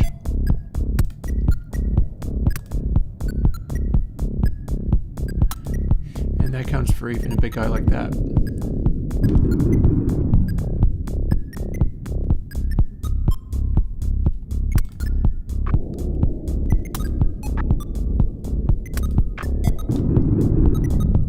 So technically this is... See, I shot it once and it's off going in another direction. I do wonder whether I could have its ability to steer limited in some way, though.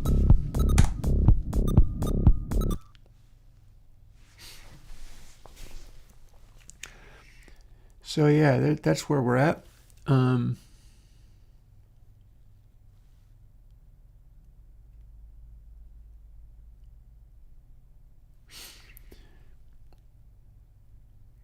We could just get creative.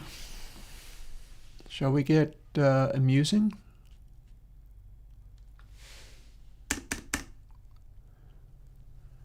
That's just straight up get child count, but if we do this,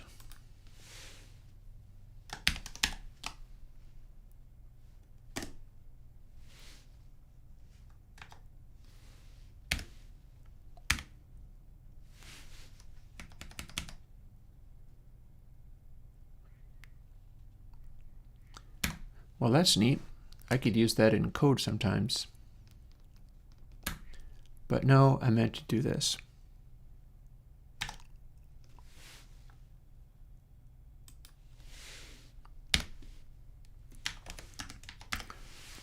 Just for funsies, we're going to get a little colorful there. Apparently, not only do we not need this, but we don't want it, so that's amusing.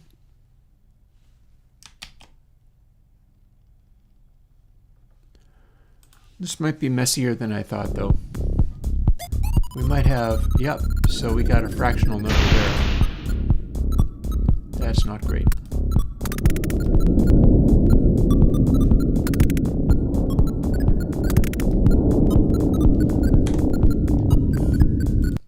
So let's cast it to int.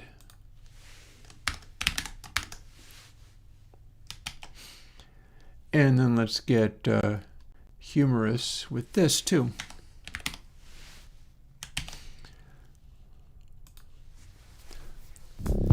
So now our count of rocks is not remotely plausible.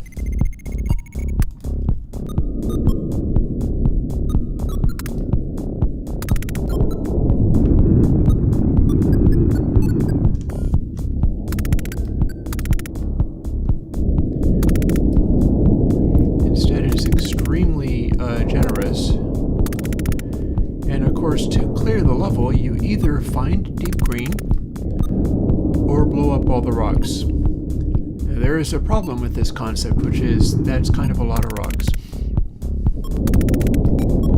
It's not really that many rocks, but as you can see, you're only making matters worse.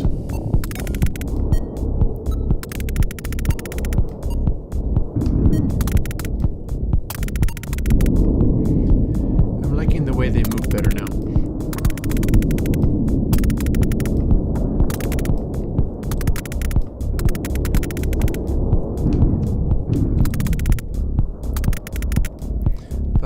You can understand why it starts chugging a little bit, right? Now we have 595,000 rocks being rendered. Doesn't this feel like 595,000 rocks? Look, we can make it through the asteroid field in this direction.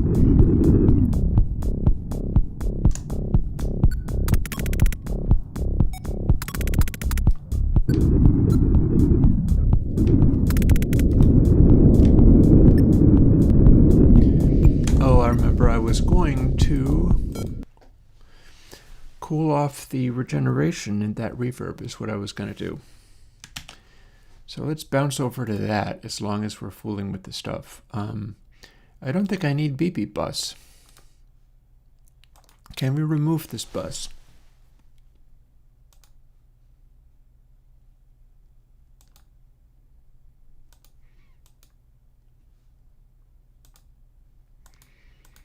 We can add a bus, but can we remove a bus?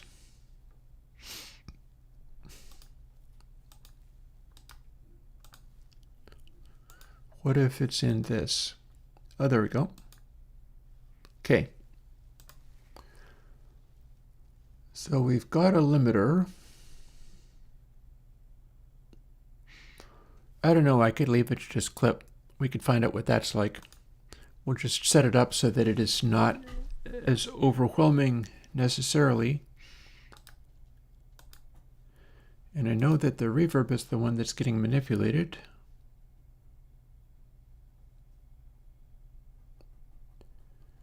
Damping.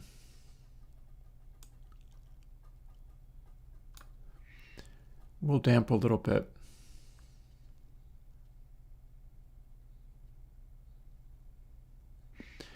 See, this is not a reverb as I would make one, but it is the one that I currently have to play with, so we're going to play with it like that. Save that. Now it should be damping a little more than it was. And we'll see how that rolls. Meanwhile, the number of asteroids it claims there is really kind of fictitious. So we'll go back down to power of golden ratio. Gotta love the power of the golden ratio. And let's just see how it works when we start it at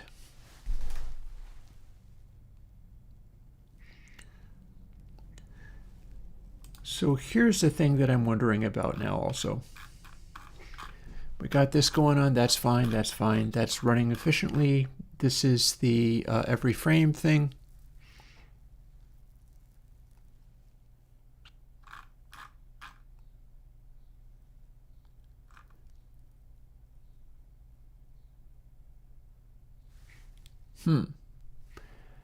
Chase delta only does this now. That means I can artificially cut it back. So rock size has to be larger than chase delta. So we can manipulate chase delta as well.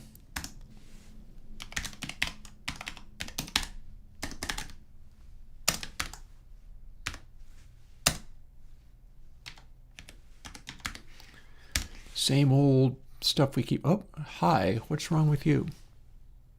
Why are you not? Oh, I know. There we go. Doing this will tend to make it harder and harder for the smaller ones to exist. Because the original coding of this was to make it so if you shot a giant asteroid, it would make increasingly smaller asteroids as it went.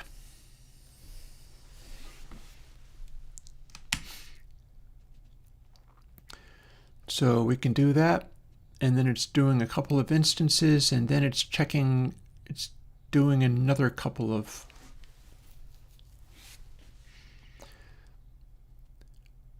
So we're going to spawn rocks there. It's actually, I don't think I need to spawn that twice. Let's take one of these out.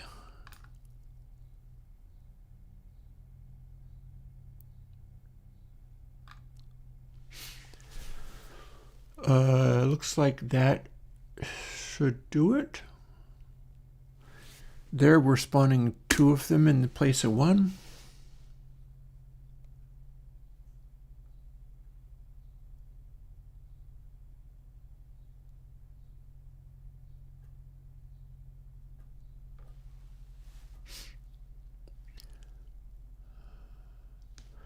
I'm just looking at this, seeing where it's going to kick in. So here we're making new velocity. If this doesn't pass the criterion,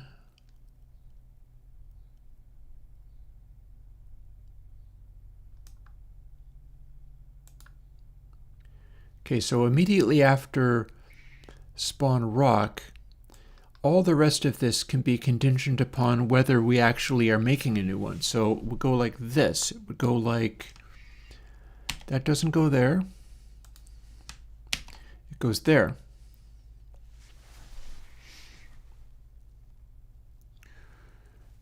Larger than chase delta times equals 1.8. We can keep going in this direction, and it should do roughly the right thing.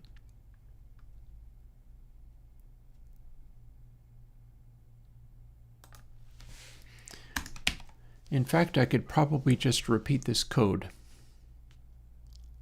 We shall see. Then again, copy out of there. Did that work right? That did not. Cut out of there, paste it in there.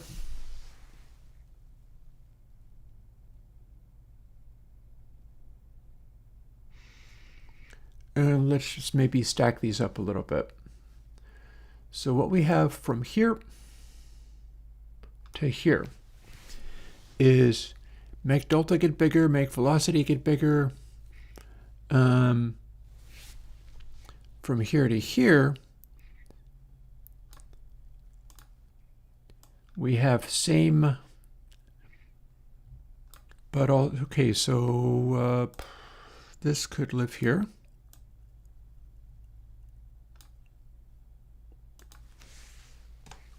Let's position it nicely. So this could basically just be a loop, right?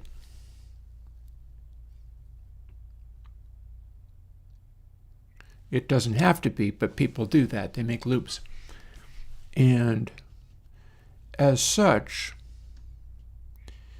I can have it obey the rule of don't spawn the ultra micro tiny ones as much. But I can also make it so if you shoot a giant large rock, it throws lots of little tiny ones. So how would that be? This does, in fact, all look like the same code.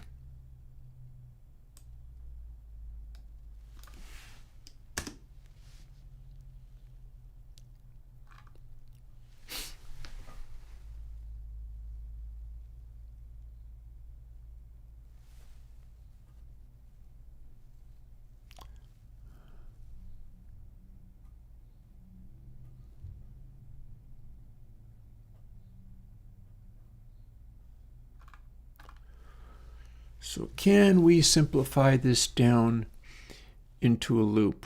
Almost certainly yes. No question that we could. I'm about close to 10 minutes out from thawing out my cheese for tacos and getting to have dinner, but this is a fun way to, I mean, for one thing, it's a fun way to not have the dumpster delivered that I was expecting and waiting for, but that's a whole separate thing. I'm at least getting to distract myself with a video game. The thing with the more rocks idea, given that it's an asteroids game in which in theory you're supposed to destroy all the rocks, is we don't have to literally say how many rocks there are as long as you can get it down to like 1 or 0 and have it count that appropriately and then start the new level. It's not my fault if it creates too many rocks. It's a somewhat realistic calculation of how that works. But here is the additional question.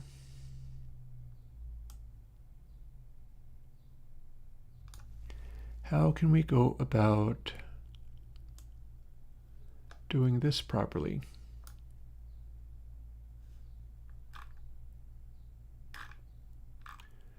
So there's our noise and our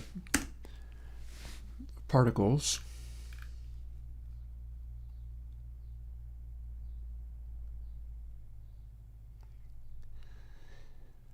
Rock size probably is going to work okay the way I'm shooting for it. If new rock size is going to continue to be relevant, but chase delta is going to crank up as it goes, and then only after we're finished with this does it start to revert to the mean.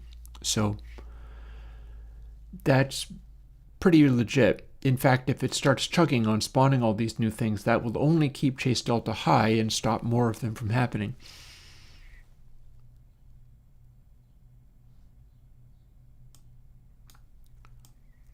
Let's move that up there.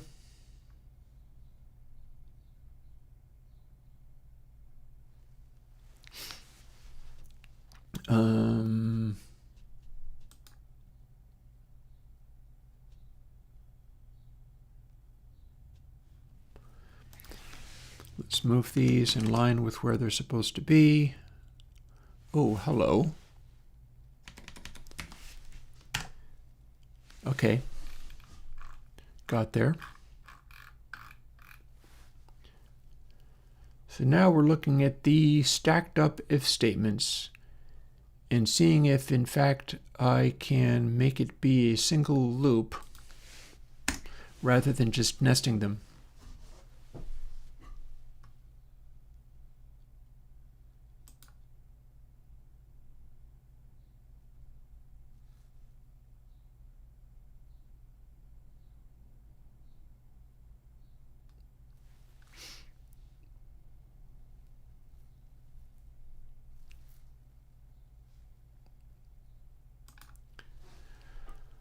So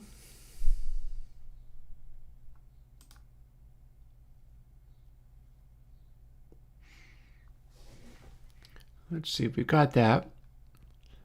We've got new rock velocity. That can live inside a loop.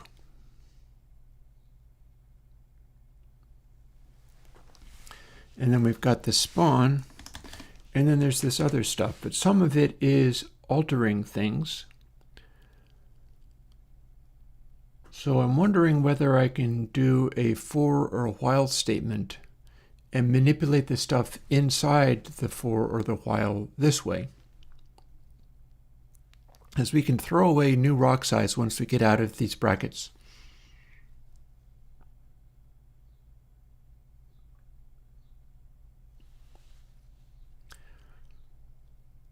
So let's see.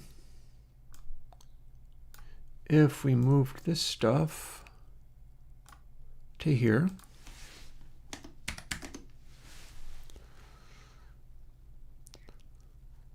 these things are fine where they are.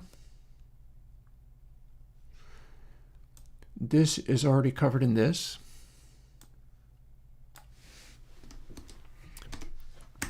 As usual, when I'm actually working on something, my language starts being English. My apologies.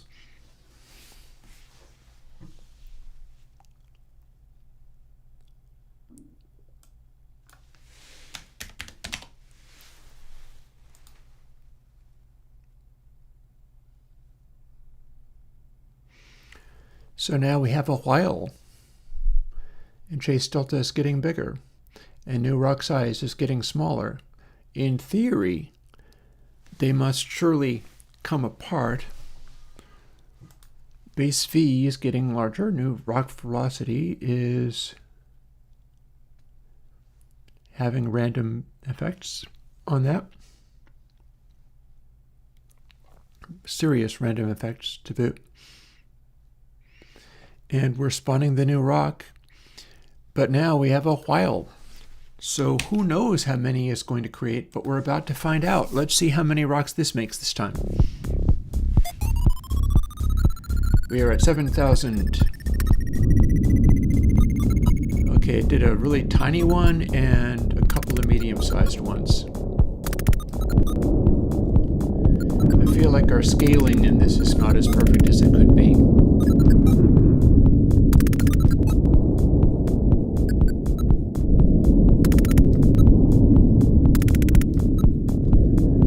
Where'd the bulk of that rock go? That's clearly not right.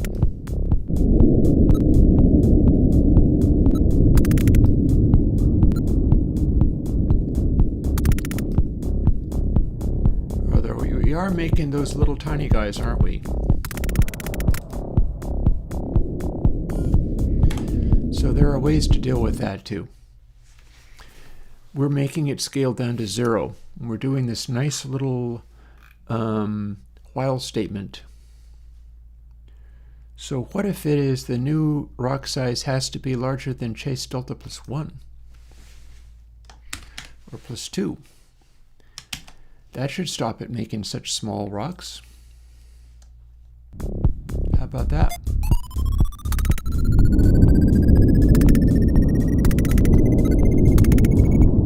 Here we've got some small rocks, but not nearly as many.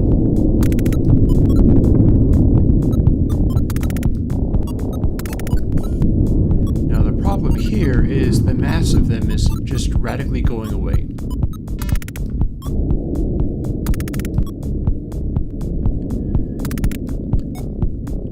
The space is becoming incredibly empty.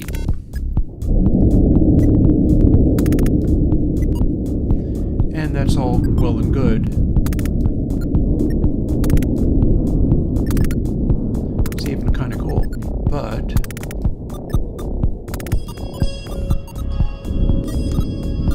we're still seeing a lot of those incredibly microscopic ones.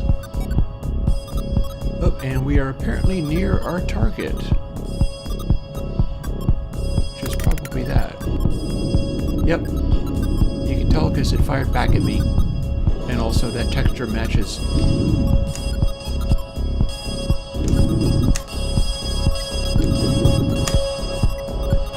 My problem is it's difficult to run into them.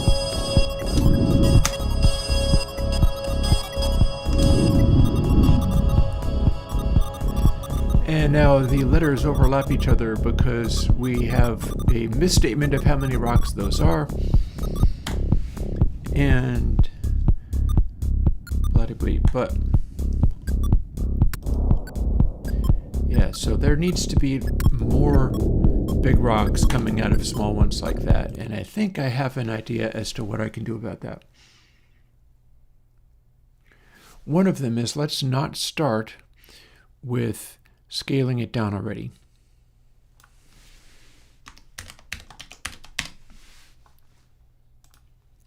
In fact, we could even scale it up in order to then proceed to scale it down.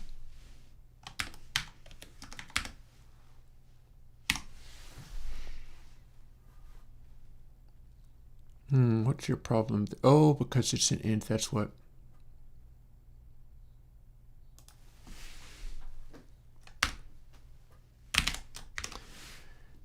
I'm handling that in other places and it's fine.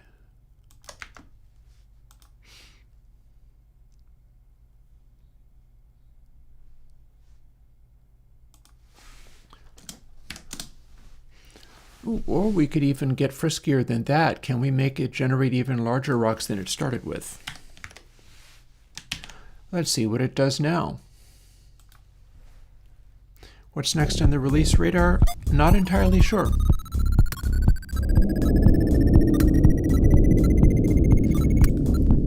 Okay, here we have trouble. Trouble with a capital T.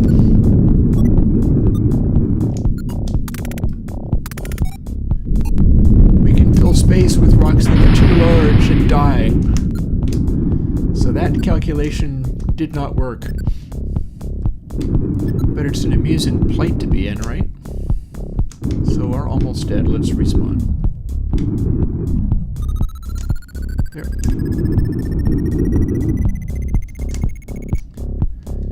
So this would be an amusing twist on the game. If you shoot a rock, you make more rocks, but also another one larger than the first one. We are filling space with rocks rather than being able to solve the problem by shooting them all. I kind of enjoy that, actually.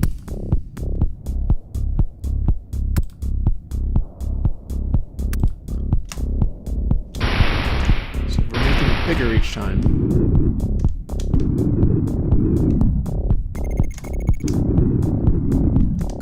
If we go and shoot a really large one, it makes matters worse.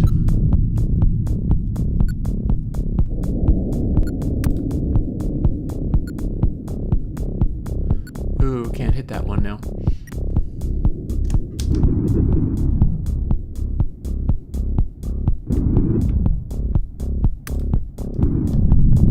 Yep, see, we're just making life more difficult for ourselves now. We've got it set up so that we can generate larger rocks from smaller ones. This is not what we would have wished.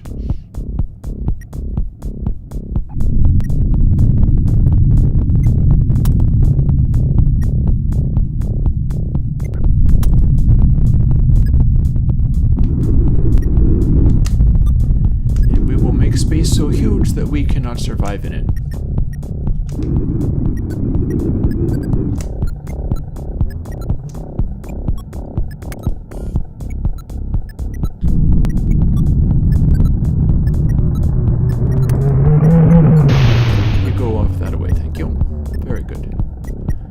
Knocking some of the rocks out of the way.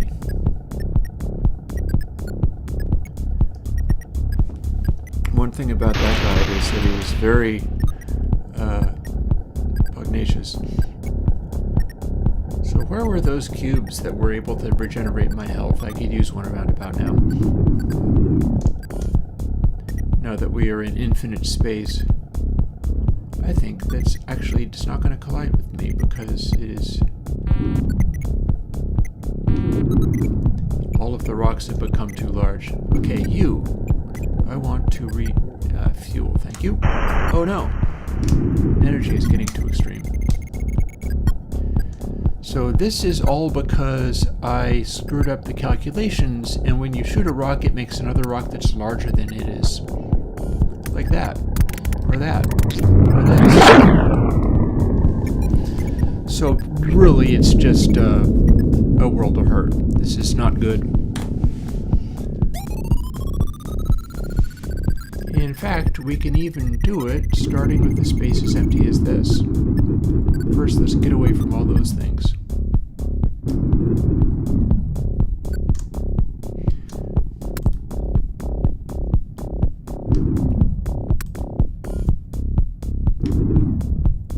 As soon as I move close enough to it, it should be fine.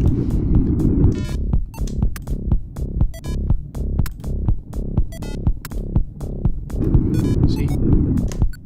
We are making more and more of these unreasonable sized rocks. And that's just the scaling factor. This is the opposite of the problem I had when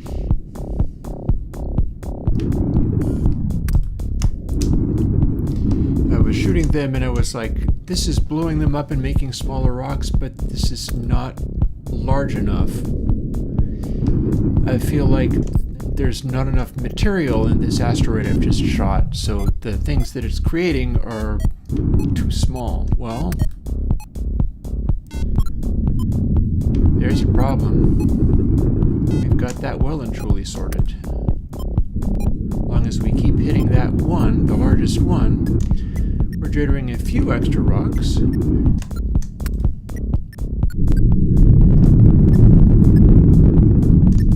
But every time we do, the new one that's being created is astronomically huge. In fact, we can see it off in the distance.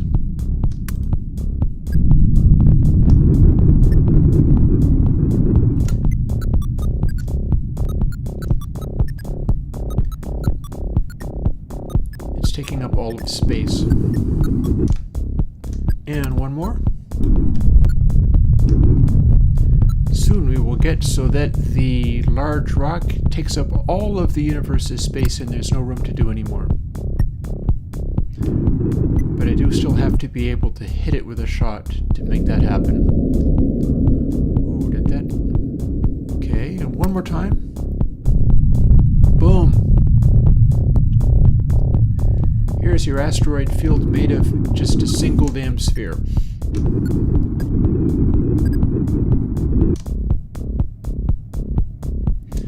That's an amusing sight. And I've made as few rocks as possible.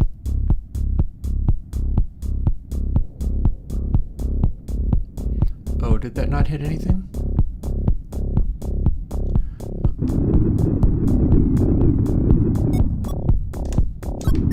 I feel like I see if the Guardian hits one of those huge guys, I'm in serious trouble.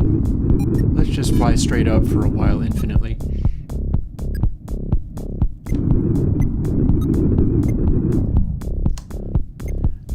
now we're in the same place, but the Guardian is well away. Now we fly over to here and see whether we can still target this giant mother.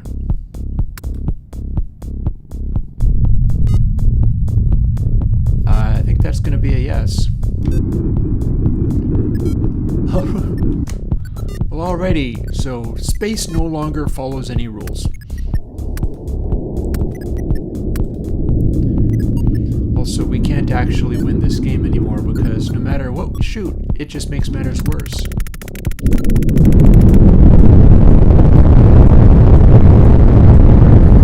And this is death.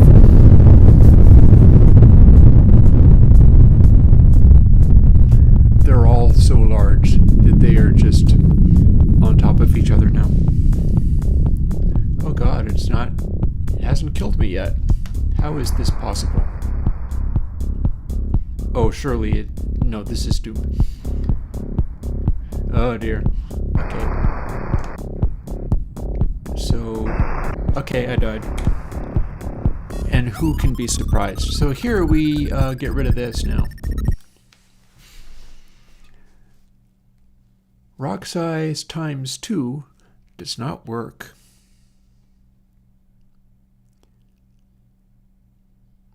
I wonder whether there's anything to be gained from rock size times 1.6 though, or is that already too much? Time to find out. Ooh, also I should be thawing out my dinner. Oh yeah. Oh, those are larger than they were before.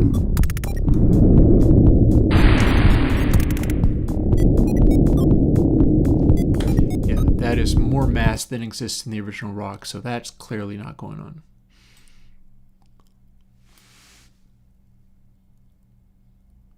Oh, don't change it there. We change it here.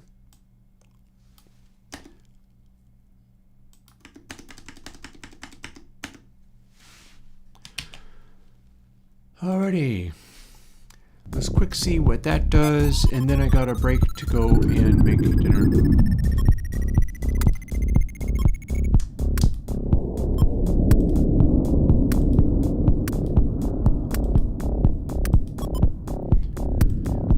Well, it's a little bit like blowing it up.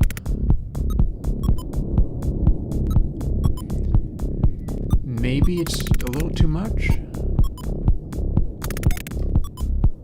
As I'm going for, there should be a comparable field to how big that is, how many rocks are in the middle of it.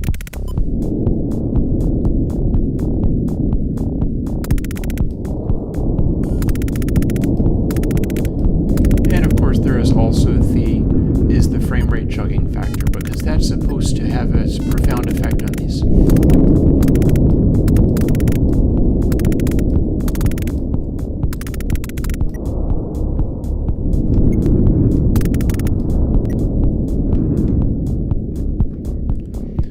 The little tiny ones are kind of dangerous, although they will run into other rocks and stop.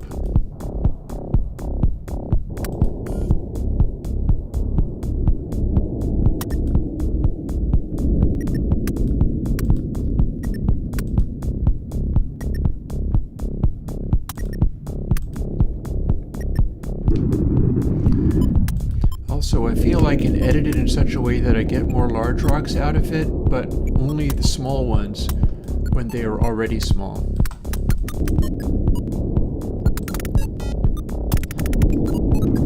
Might require me not doing the golden ratio stuff as much though.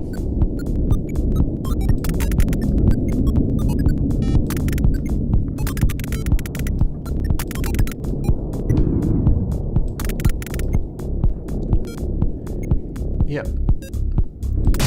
We're at like 68,000 rocks, and things are starting to get dicey.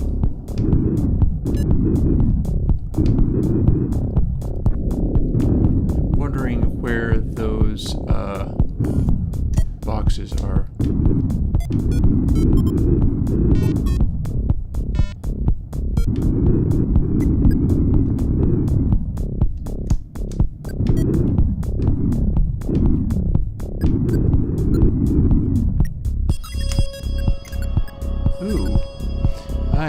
vicinity of my target.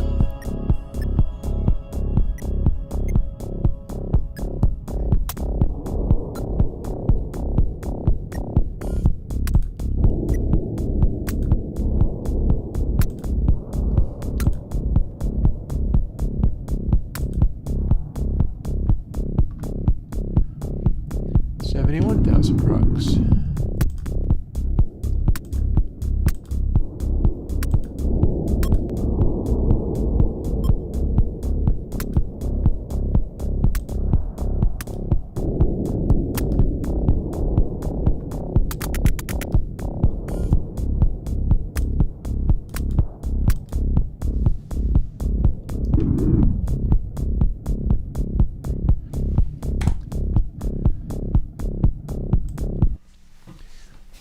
So it does make me wonder whether I can cull them in any way.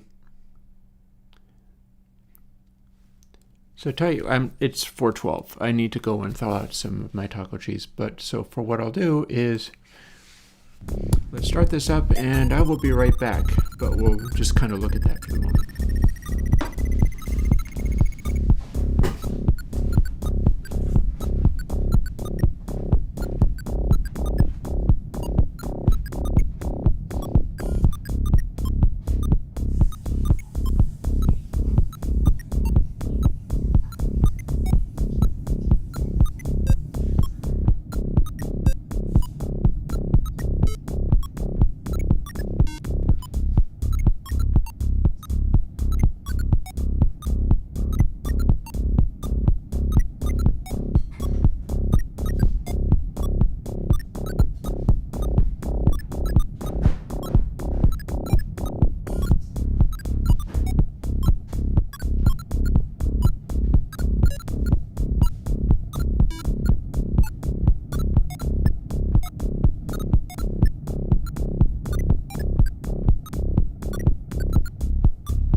I'm back.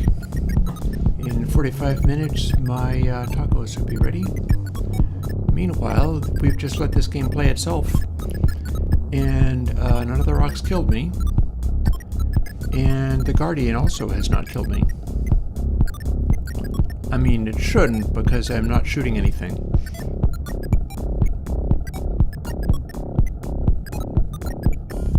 But I do wonder what happens.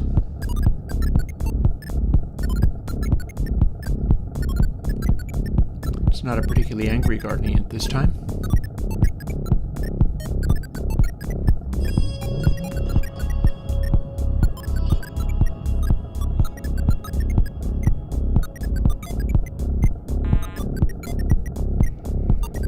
It does make me wonder whether I can turn that into a melody, where every time the bing goes, it plays a different note, which is, again, slightly different additional series of notes after them.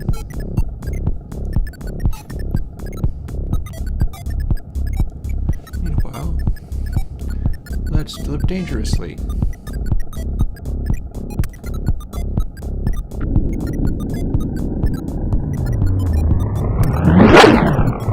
Oh, it didn't. That didn't work. What's the deal with that?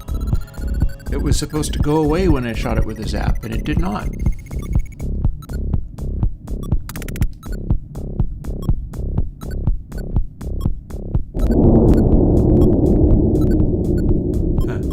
Wow, I shot the one that was directly over my head.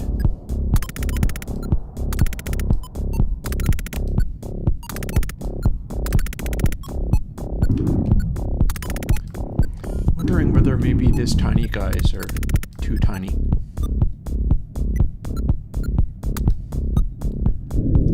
I'm digging the while loop that I'm doing to make this happen, though. You really kind of got to whittle them down.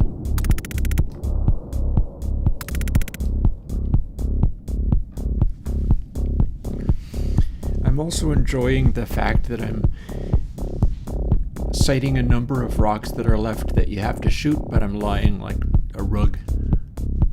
That's amusing.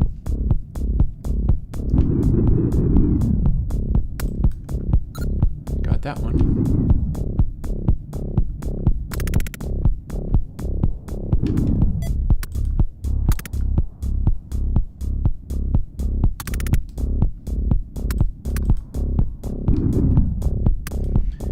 So here's the problem. These guys are too hard to find. If you're far away from them, that's just unmanageable. It's too small. So that's an immediate concern. I mean, and it's still fairly round, too. Like, the fact that it is essentially... Like, I should be able to do something about that also. Can't we doctor this in such a way where it is not necessarily... When it's making ones that are that damn tiny, it shouldn't have so many polys. Surely I can do something with that.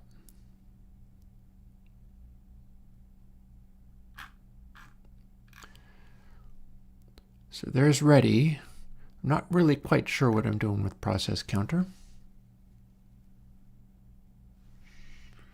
But honestly, it's calling game spawn, isn't it?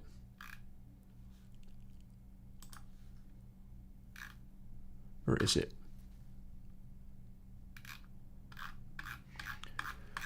So game spawn is where it's setting how many polys it has.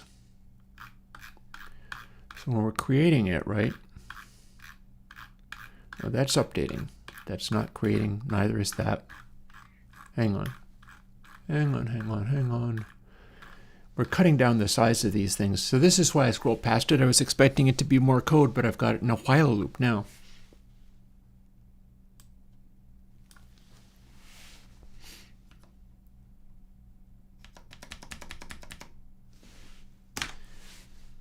So yeah, while larger than chase delta plus 1 means it'll make them all the way down to a size of 1.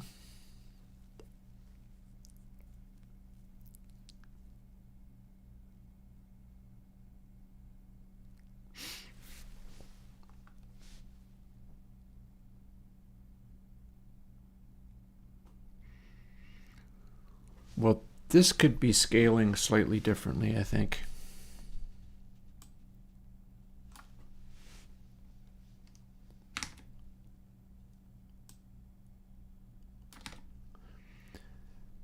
So if we did that, that might be something.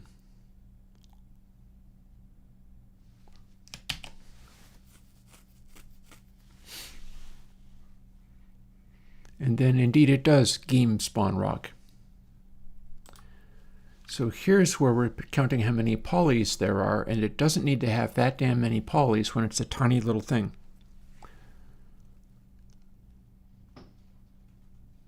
So mass square root rock size times 0.5, and then max is, this is our minimum. So if instead we have that be 2 by 2, maybe that will do something towards managing it. I should have put it to, well, I can put it to a small scale very easily, like this. There. Now we're at a small scale. Now what do we get? And they're all boxes. Okay. Well, that's reasonably cool. We just don't like them very much. That's our now new smallest size.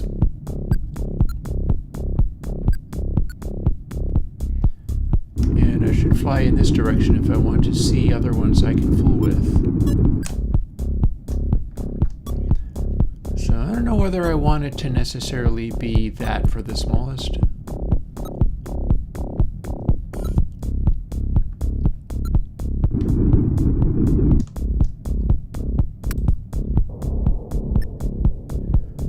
They're hexagonal.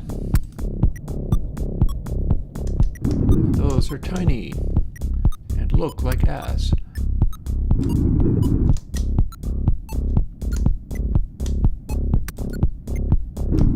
Oh, it made one even smaller.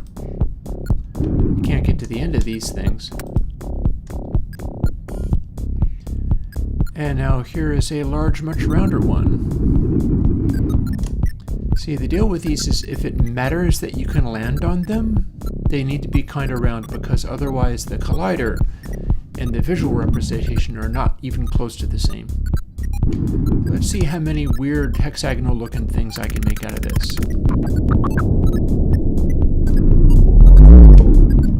Ooh, Mr. Dude's mad.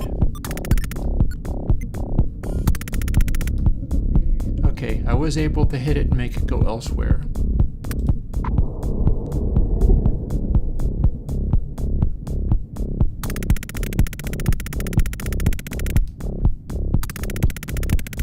Go away.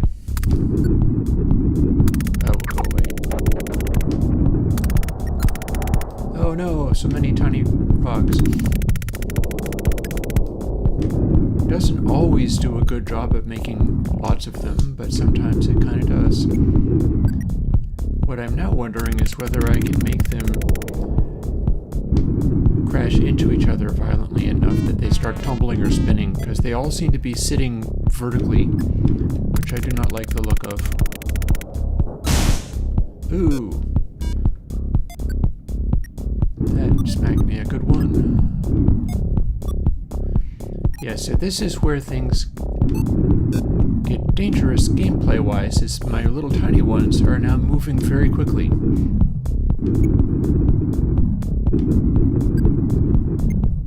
I'm going to try to survive enough to get back to this area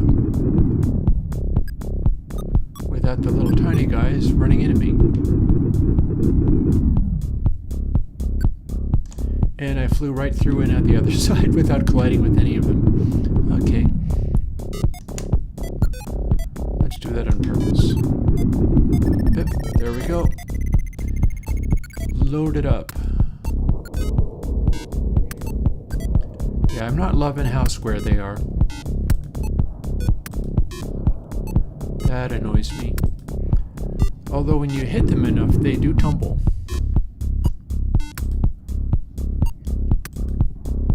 And I'm kind of into how tiny they are, except for they are annoyingly too tiny. Like, this is too tiny for a rock to be.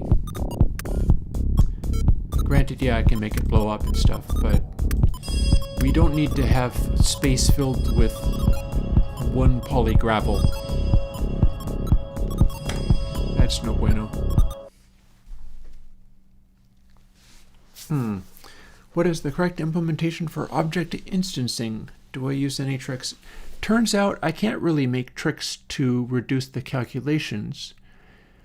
And I'll show you what I'm doing to instance. And that's not here. Well,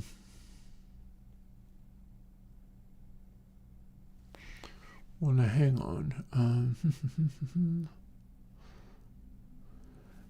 Hold on. I'm thinking of something else.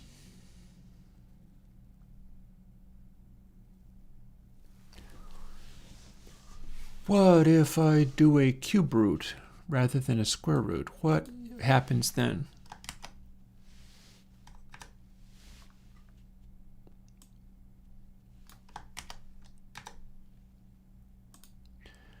and then we do rock size directly rather than times 0.5. Then what do we get? Don't mind me fooling with things. Okay, our bigger ones are considerably more polygonal. That's not necessarily bad.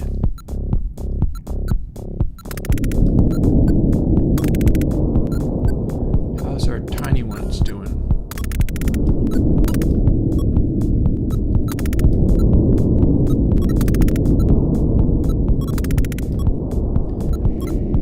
I can pump up the size of that a little bit. We could do the cube root and then like +1 or 2 or 3 or something. That would work nicely.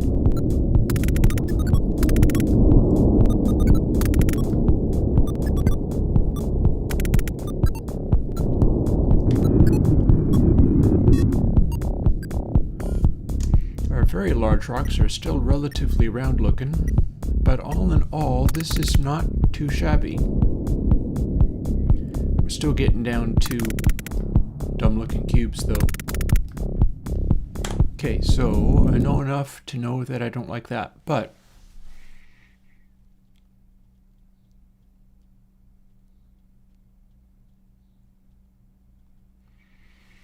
here's something we can do. So we don't need max because we're just going to add to it.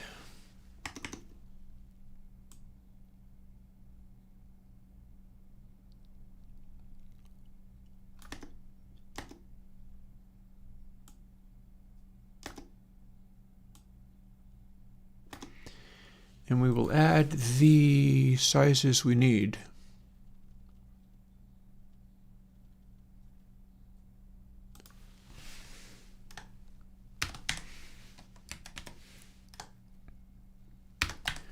What do we get with this? Because it ought to be able to do this pretty well. It really should. As long as I'm adding the right things, I should get to a position which is reasonably good. Again, I'm starting to embrace the polygonal aspect of that.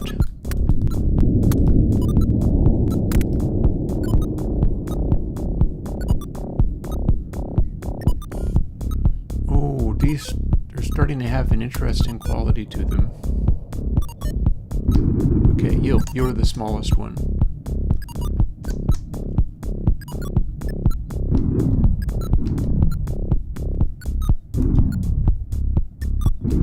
Bounce off of this guy, and then I get to see what that looks like.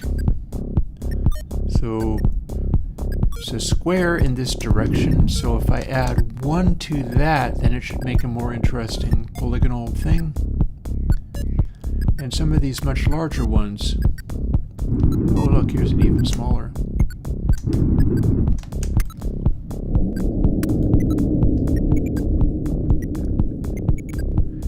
I feel like I'm hearing interesting exploding noises too. So one of the things about this is I believe I have some of my calculations wrong here. They look kind of weird. And I think they need to have more diameter. More radio segments, less rings. I think that's what it needs. But I could bump it, like we could do 3 and 5.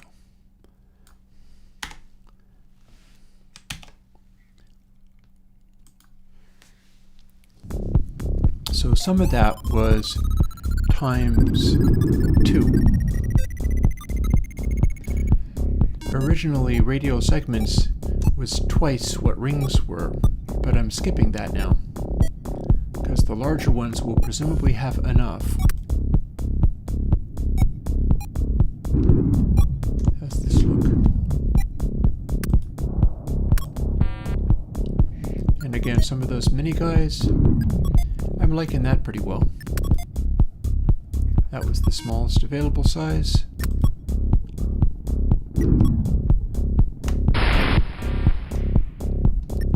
There's the smallest guy over there.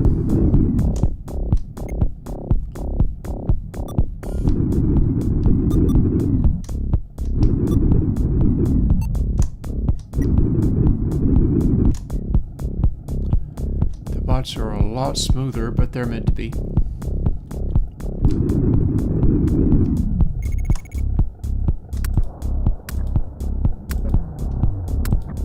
That makes Mr. Dude come straight at me. Where is he? I can't see him. There he is.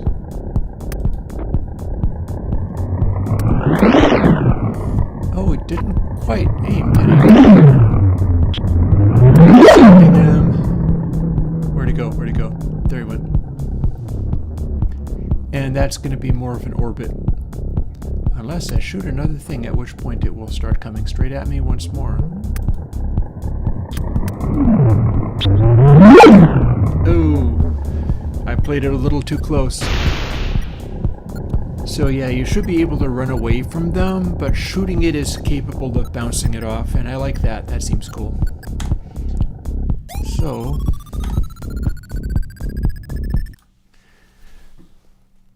that's not too shabby, and the fact, so we're instancing all of these things, and you can really push a lot of polygons, but my hope is to make absurd numbers of these rocks and have that be part of how the game runs.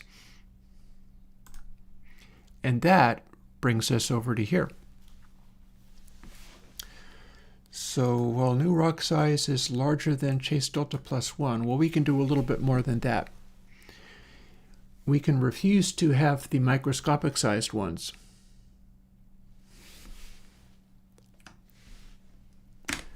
So if they have to be at least 3, then what does that look like?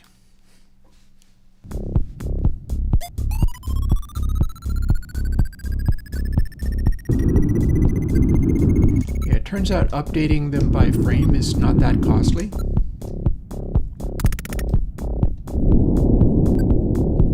Okay, lots of rocks. Very good. Lovely. Oh, too many. They're coming right for me. Oh my god. We're gaming now.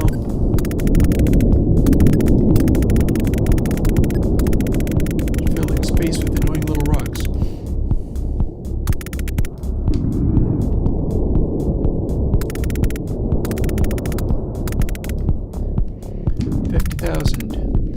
So the thing to test now is, since these are no longer so high poly, not that they were really high poly, but you know what I mean, can we have lots more of them without losing frames?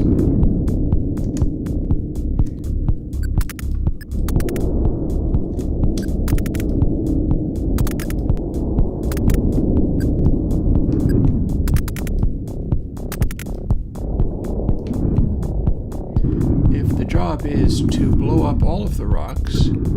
First of all, boy, is that going to be a burden, but second of all, can you even do it? Can you have a ridiculous sum of rocks?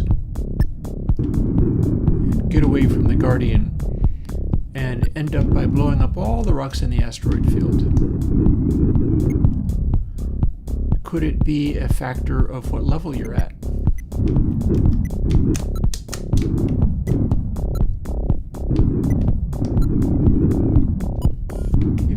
Decent maneuverability, honestly. If you have gas on, it will steer around things a little bit. But then, world gets crowded again.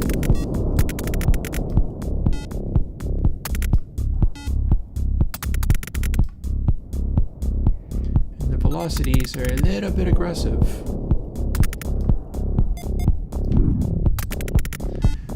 Maybe the velocities don't need to be that aggressive. In the original Asteroids game, it's not like that.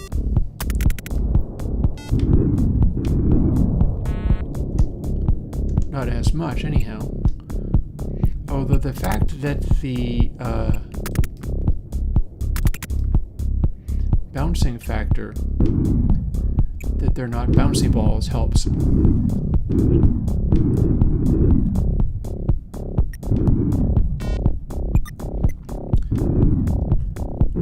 So how are things looking? What's our smallest rock? They're about yay big.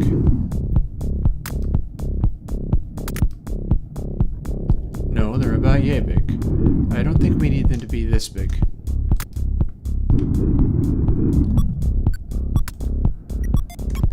because the problem there is they're small, they can do you damage. Ooh, look, I'm about to find the one. I'm supposed to find this. But where is it? And why am I running into a rock? And why am I about to be killed by this thing? Sir, I don't need your energy today.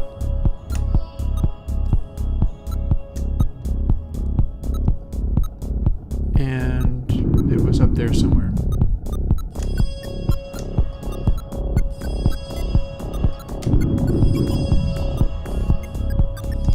Now I have the whole mechanism of being directed to it, but my frames are suffering a little bit, so it's not actually working very well.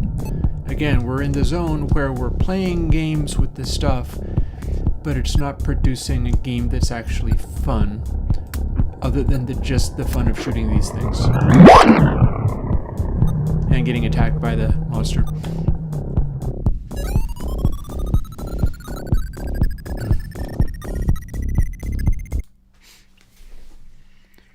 So yeah.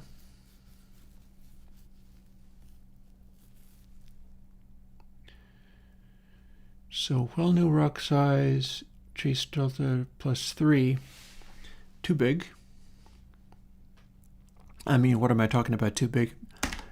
They're creating rocks that are too small, not too big.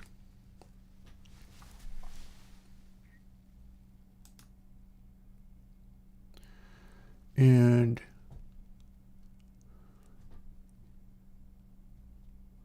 what happens if we're not scaling the level?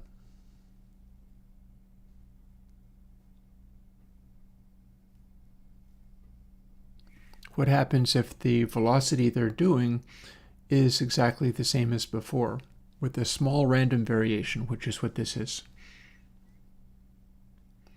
Ooh, or we get the random variation, but it only adds. And that gives us one less multiply. What's not to like about that? It's only creating a randomness anyway. Yeah, I like that. So that'll create that a little bit quicker and easier.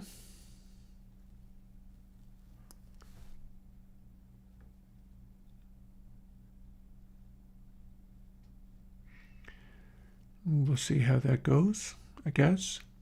Might have to put it back. And then just for fun,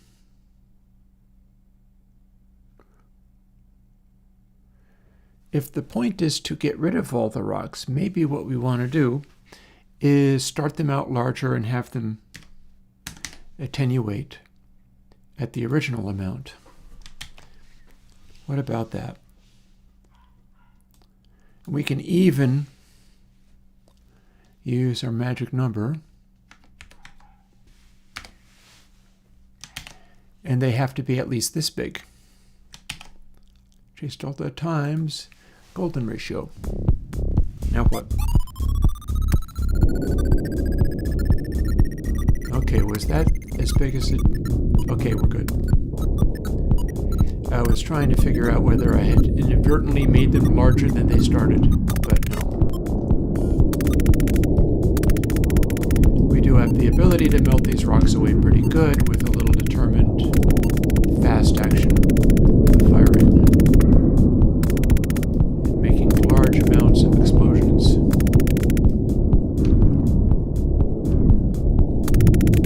So this starts to make it almost plausible that you could get rid of all the rocks.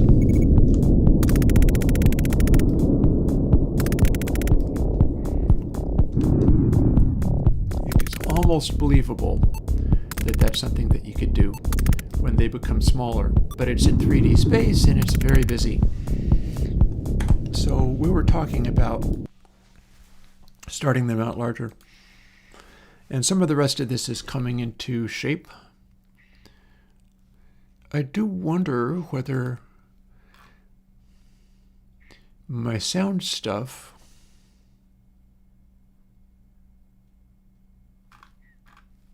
whether we could scale that a little bit.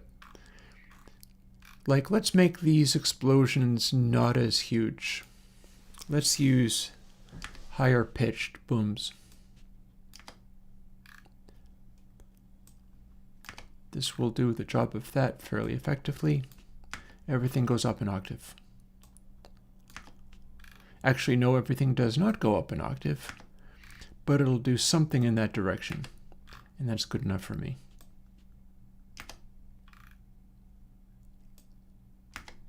We're going for the square root, so that's going to be dragging things back to the original size.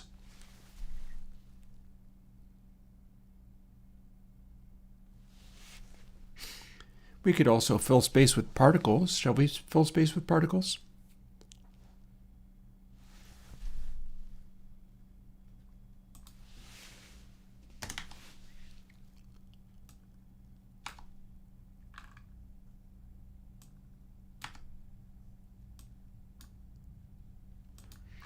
Let's have more particles.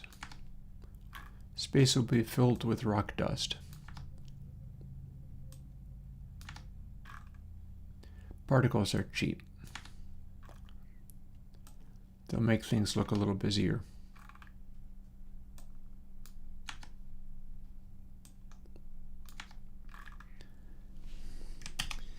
All right. I don't know why I keep hitting Command B. Where are we at?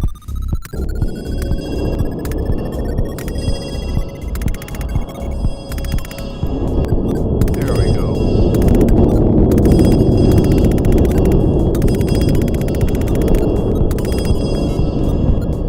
And we are right next to the desired... What the... Well...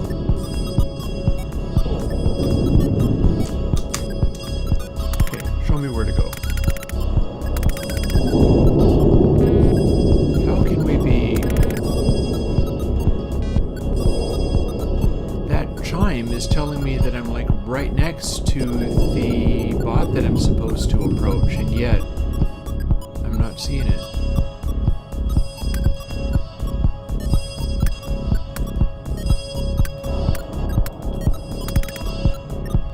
Let's clear out space of rocks for the moment.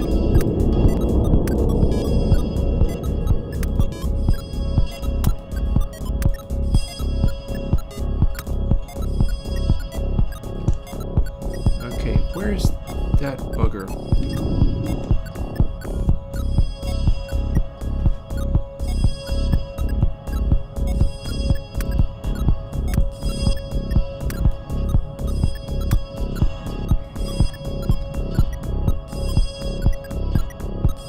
Why am I being told I'm right on top of the bot that I'm looking for? Maybe it's this one?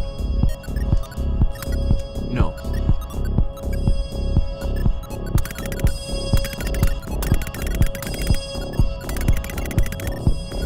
You're supposed to fire a zap in the direction of the one I want. How about here?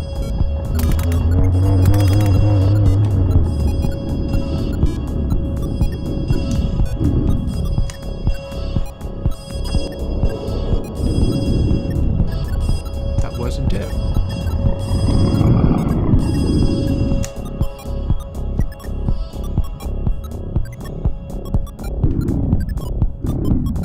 That one's not. That one's like fire bits. Oh, it says that way. Okay. How about you? Yes. Now the question is, can I survive long enough to... Oh, okay, got there. Hey! So here's how this game is supposed to roll. On to an even higher level.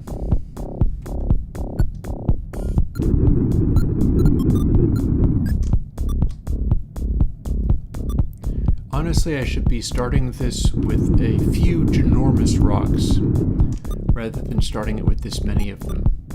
But it's all cool. One shot. One shot. Well, that didn't make that rock much much smaller after all.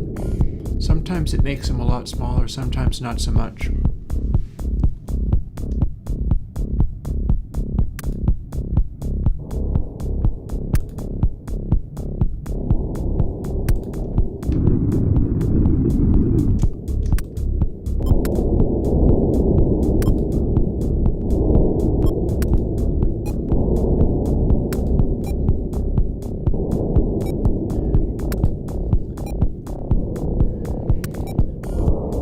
This is the experiment of they don't go flying off at enormous speed.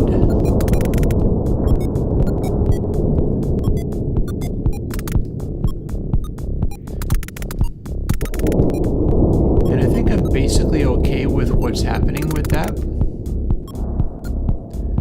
What's happening with that is you're shooting lots of rocks and they're not necessarily all flying off into the distance. Sometimes you can sort of melt them where they stand, like that.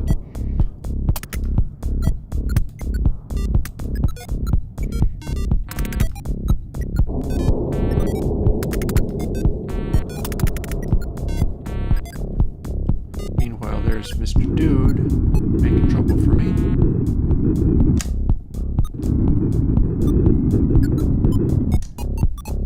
I'm going to escape from him by hiding behind the asteroids in various ways.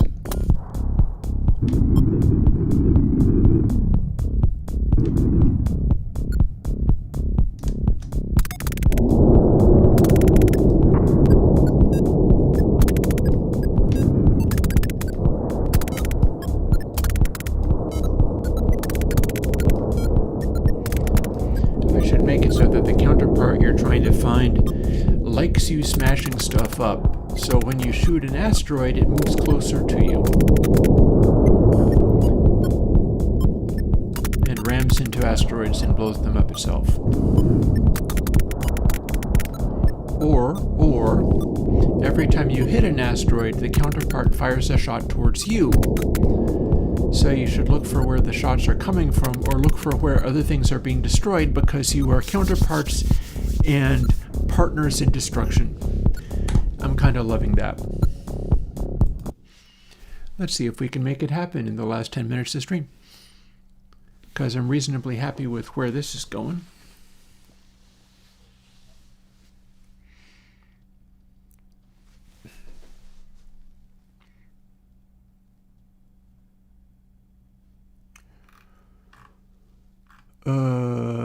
Seems to be good for the time being. Yeah, so bot CS. One of them is going to be the counterpart. Rock doesn't necessarily know which one that is.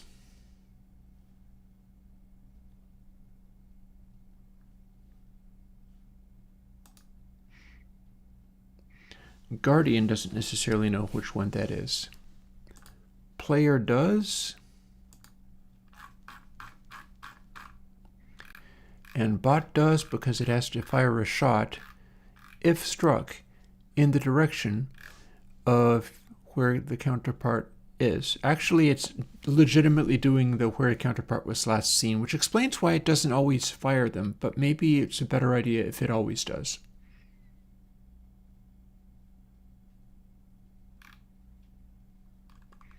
Yeah, I'm warming to that. Let's have more shots. Let's have more shots and more destruction at all times.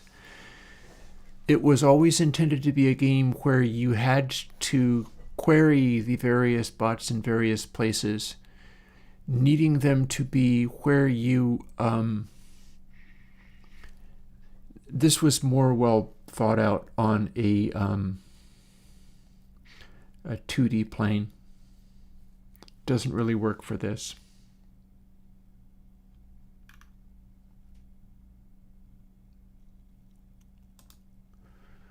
So let's see, this is the whole can see, raycast fired, etc., etc. So if we delete that one,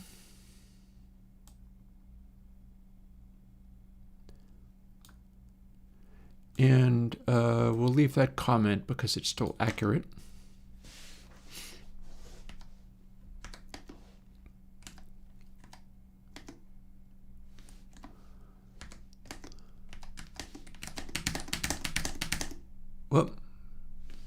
Getting messy.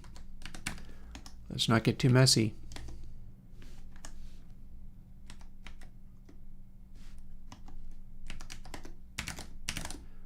It's willing to do it if you're patient.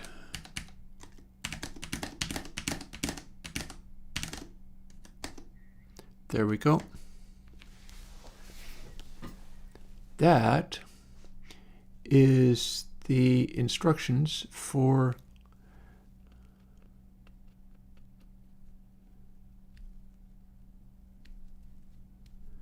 firing the correct thing.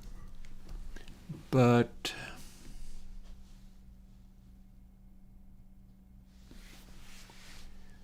instead, we want to take this and duplicate it into somewhere else.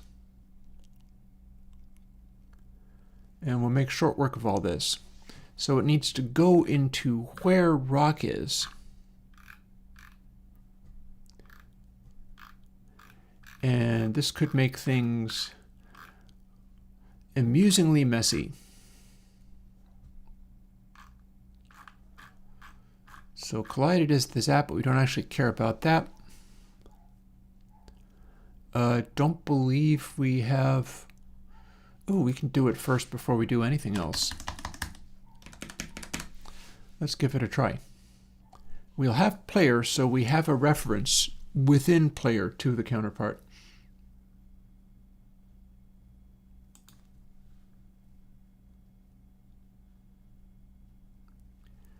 So we want to do it sort of from here.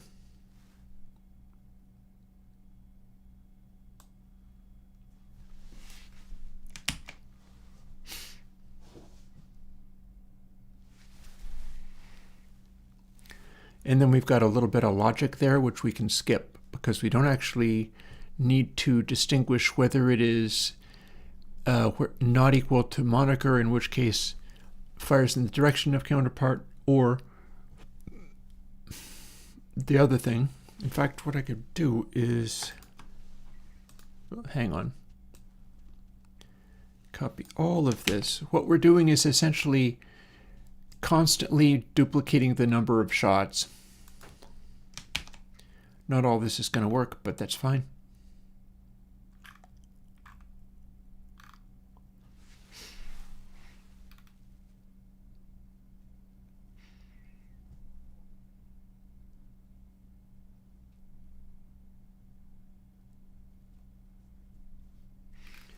We're also not gonna, well, hang on, it needs to do it in ZapGatherer, so we need one of those.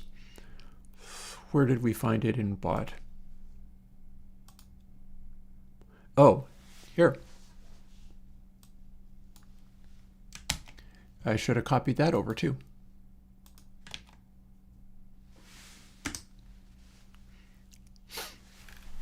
And again, we don't care about moniker.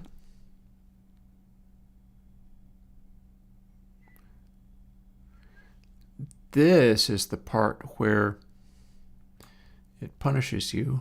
Why is it doing that? Oh, acceleration refers to the bot in this case, so that's legit.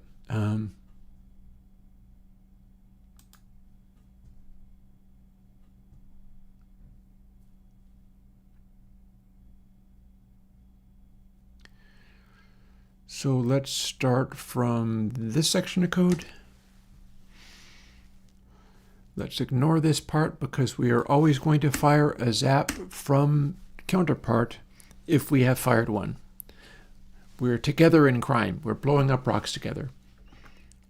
It may be from far away, but that's another story. I haven't gotten that yet.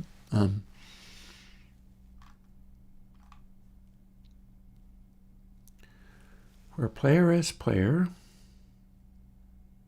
Possible system no reference exception. Fair. Fair, fair, fair.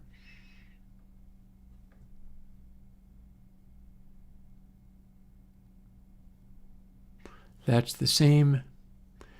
Indeed, it is player fired equals false. I'm not sure that matters. Do we care? I'm not sure we care. And we're also not updating acceleration. We're just firing it. And we're not doing get child count either. Or are we? This is meant to be all the other ones. Maybe we should let the counterpart spam space with these.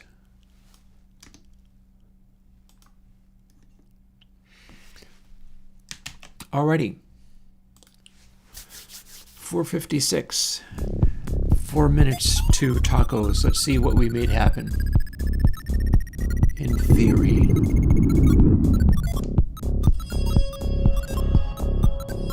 One of these is the one I seek. Could it be you? One way to find out.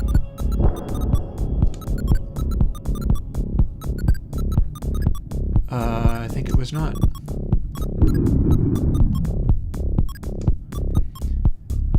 So we should have counterpart firing his app. Ooh. Something went wrong. Oh no.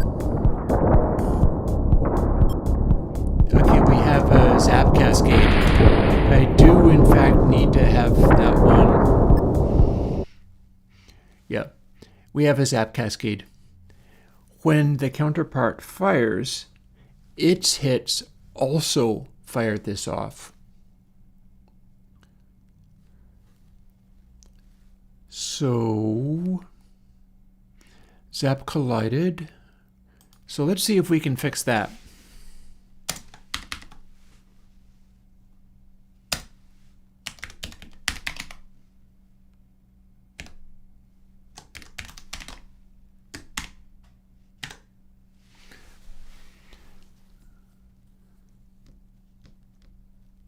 So it has to be this one equals null, and also the player fired the one that we've got. So we do need that Boolean after all. You saw what was happening, right? Space got filled with mess. In fact, space got so filled with mess that we might as well have this part also be there.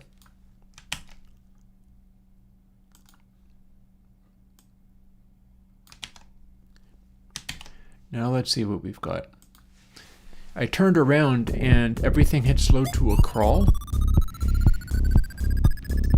And space was full of zaps. Okay, green-blue jangles.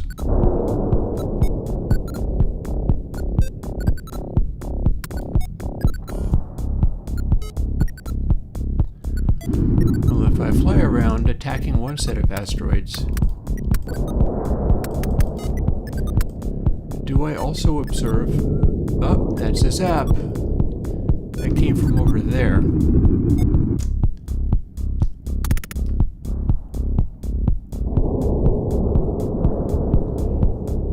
Where is my destructive counterpart? Where is my little dude that is trying to also blow things up?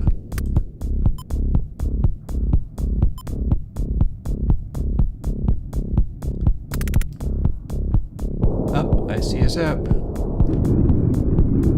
It's going to look kind of like this. Well, that fired back at me. Let's reuse fuel.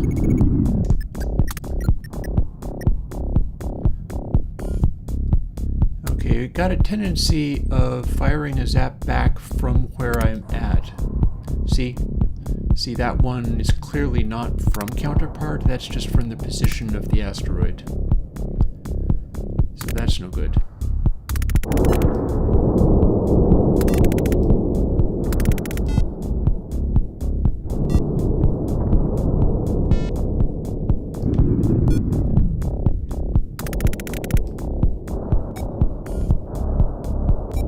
See, there's a couple of zaps coming back at me, but it shouldn't be coming from there, it should be coming from the actual counterpart. So what's up with that?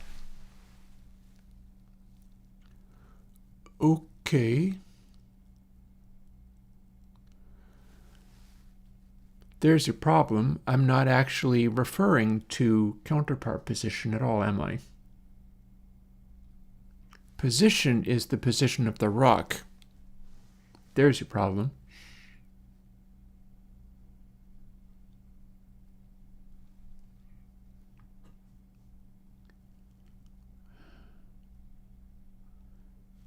Let's figure that out.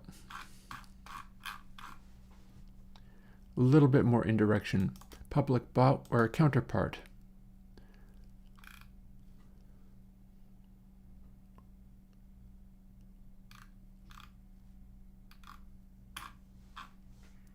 So that gets assigned to the one I'm seeking. So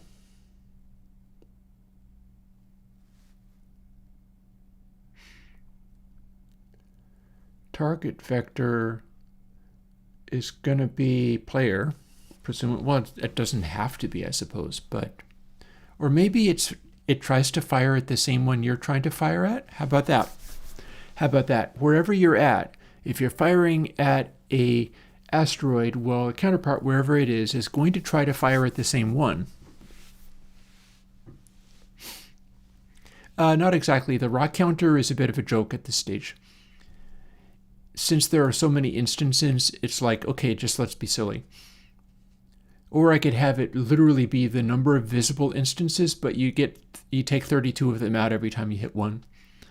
Anyways, target vector.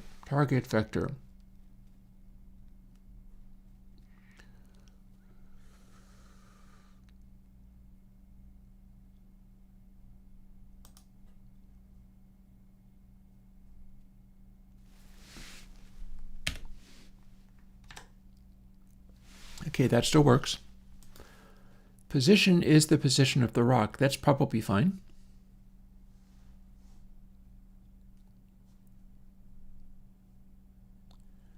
On the other hand, the position of the zap has to be this. Velocity, fine. World size, fine. Player fired, false. Let's see if it works. I keep hitting Command B, whereas I have to click on the Start button. Not only that, I'm going to fly into a rock and start over at level 0. And I'm going to get away from all these boxes.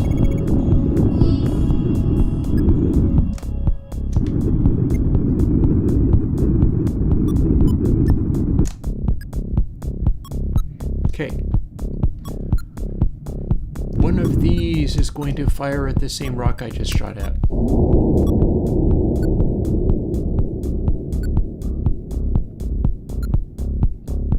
Unless it doesn't, I suppose.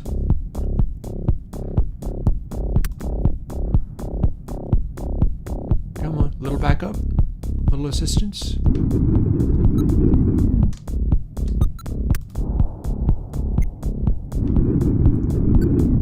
Are we able to interact in the way I was looking for? What if we go from here? We have a volley of shots coming from somewhere else.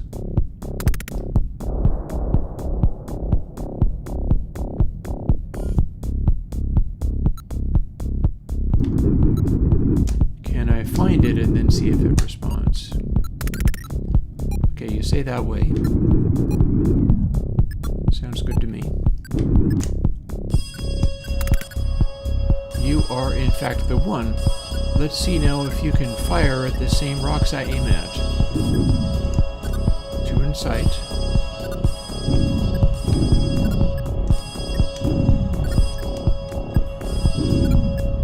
Okay, join me, let's fire at stuff. Nope, it's firing elsewhere. That's not right. It did fire, though. There's that.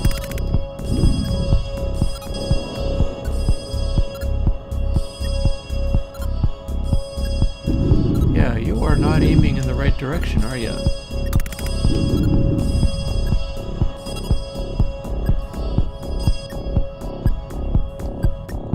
You may be aiming literally backwards.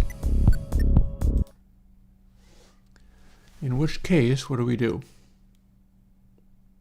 Reverse.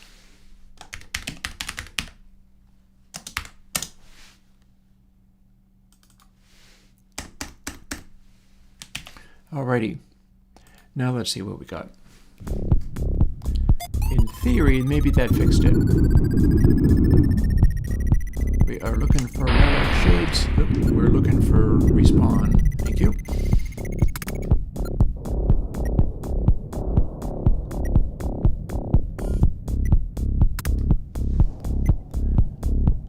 The cascade failure thing was pretty cool. When it would just automatically make more, that was cool.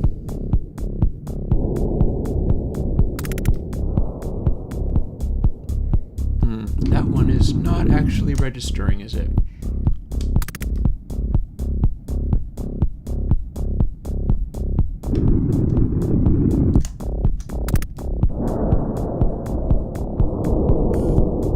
Where are we at?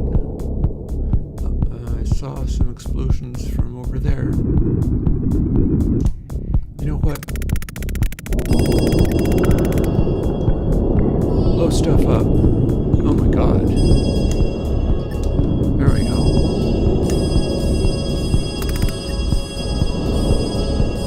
Loving it, loving it. We got some assistance in the job of blowing everything up. I choose a target. Okay, no, it stopped. I guess I ran out of zaps. We have too many zaps.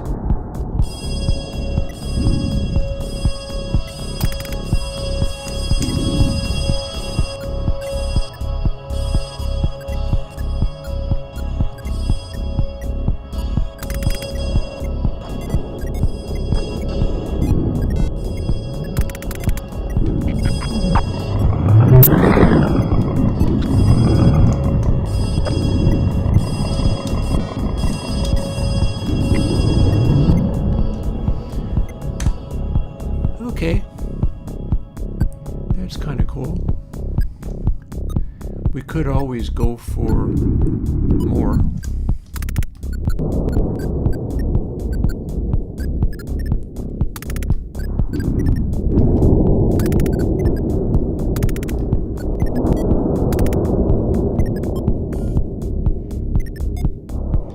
Gotta find the only one that is as destructive as you are.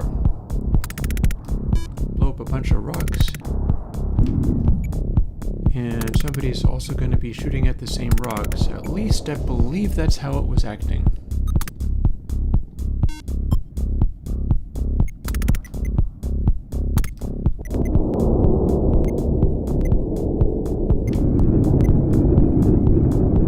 I'm not feeling it, but maybe I'm not in the right place. What if we're hanging out here?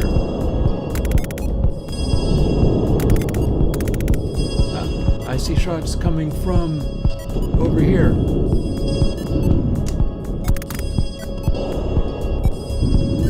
There it is.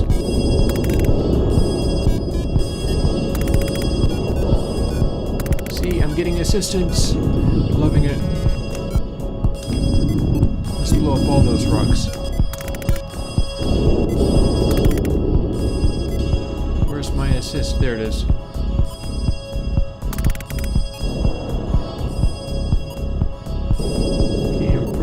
There we go.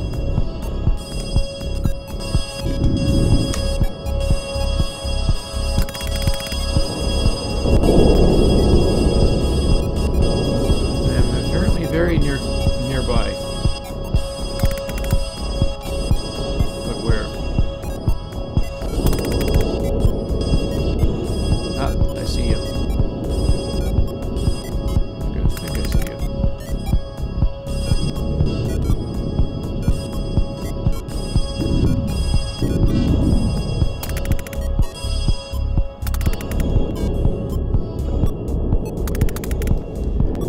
Wild if the Guardian killed your counterpart, you lose the game. Terrible. Don't love that.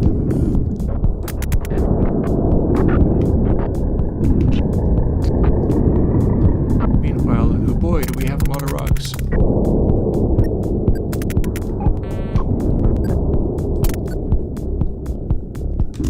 And I'm actually at full power.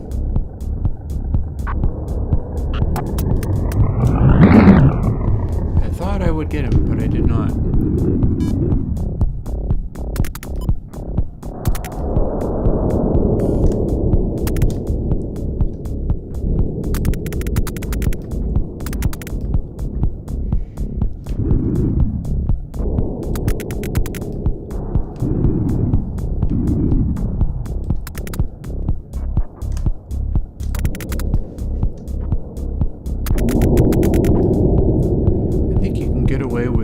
polys than you would think.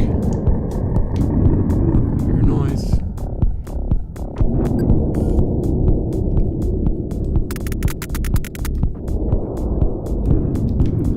More polys and fewer objects.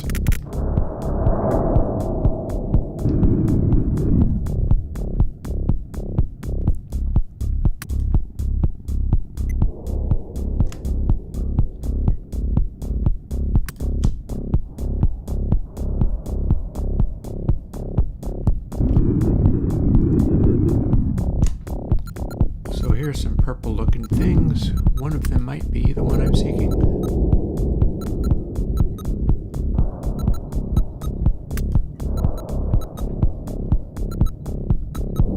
Oh, I saw a zap coming from somewhere.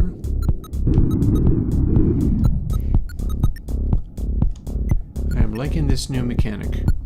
Remembering, of course, that if we can aim and hit them, we can always question these guys. Unfortunately, it's kind of... Oh, it's just that away. Cool. Oh wait, is it you? Yes. Okay, let's end this climbback. Or, well, that's one way of ending the climbback, I suppose. Okay. Okay, got there. I kind of like the frenzy of... Okay. It's 15 minutes after I'm supposed to be having tacos, but I must try one silly thing.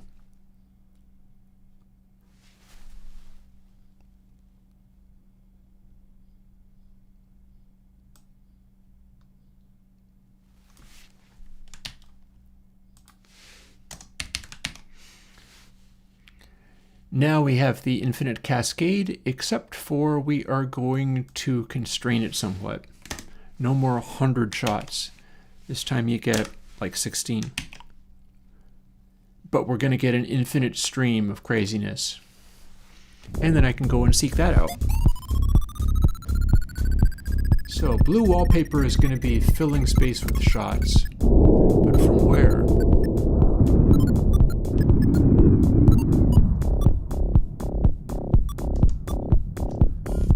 Counterpart is a problem child.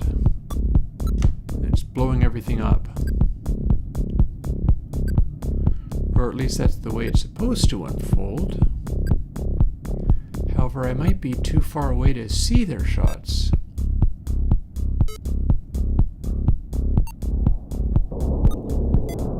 But I hear something happening.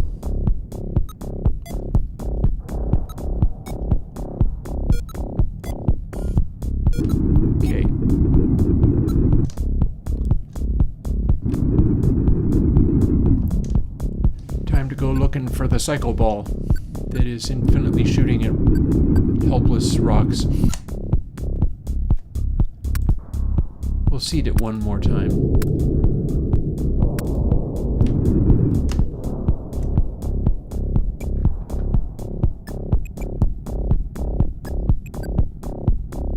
Where are you at? Up. There's some shots coming from somewhere.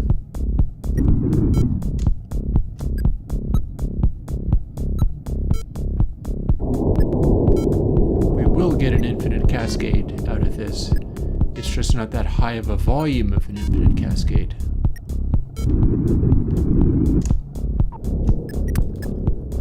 Okay, it says that away.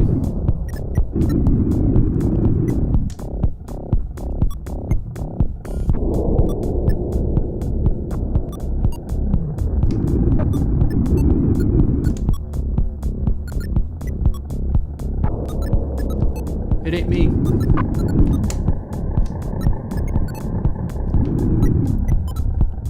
There's another shot. Where are they coming from? There's another. This is more difficult than expected, but it's a good sign.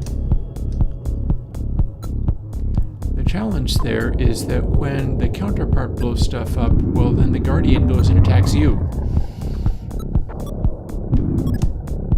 And now the counterpart won't stop. So stuff's getting messy. Well, in for a penny, in for the pound.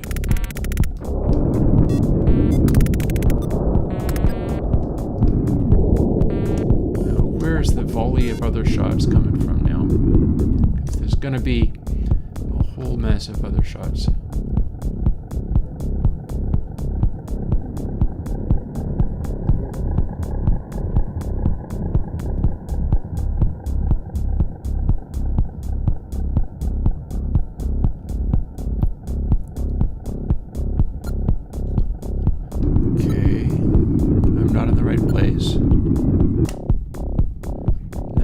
Here.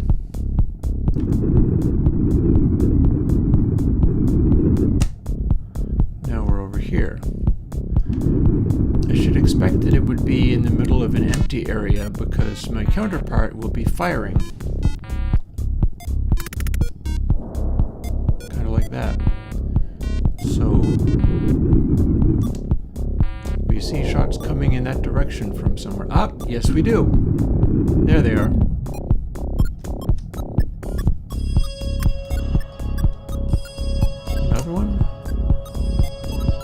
Where are you at?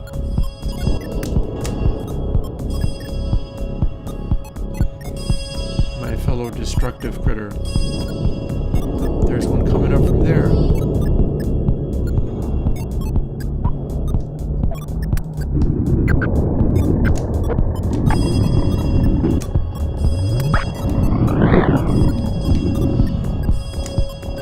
It's supposed to be blue wallpaper.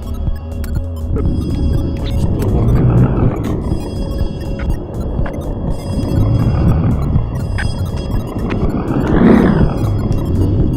Ah, looks like that. It's you. Stop shooting, for God's sake. Boom, I win. Already.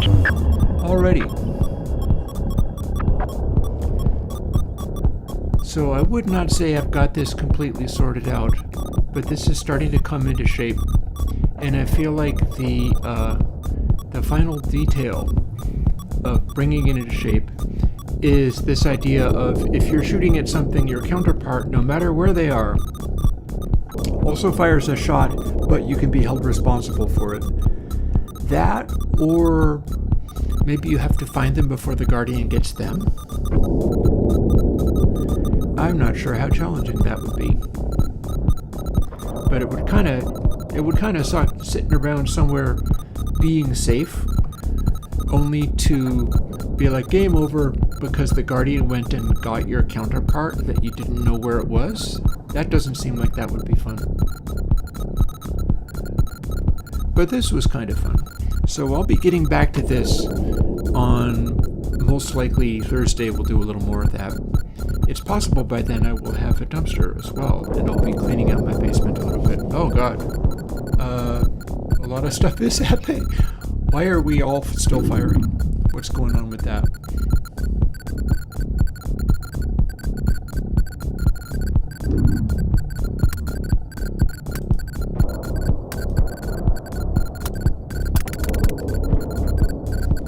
Well, now we're safe from being attacked, so here's what we can do.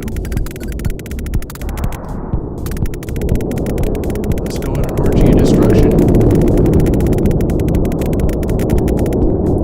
I can do with that limiter.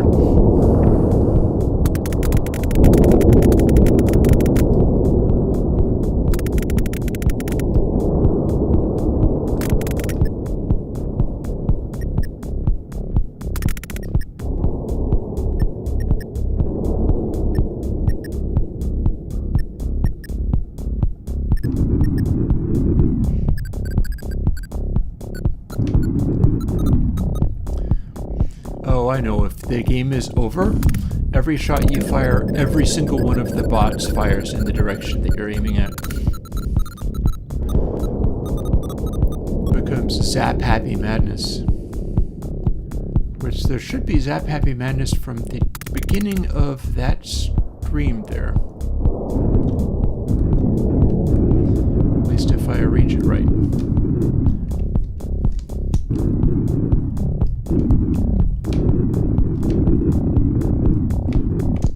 That guy there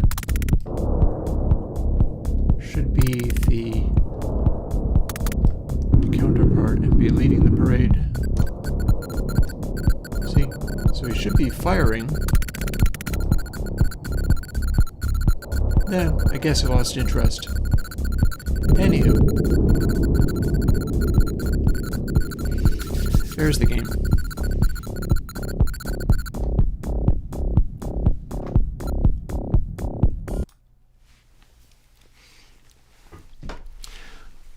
On that note, I'll talk to you folks later, and I'll be back on Thursday. We'll see what more we can do to make this an amusing, fun thing rather than just a thing with a bunch of interesting ideas. On that note, I get to have dinner now. I'll talk to you later. Bye-bye.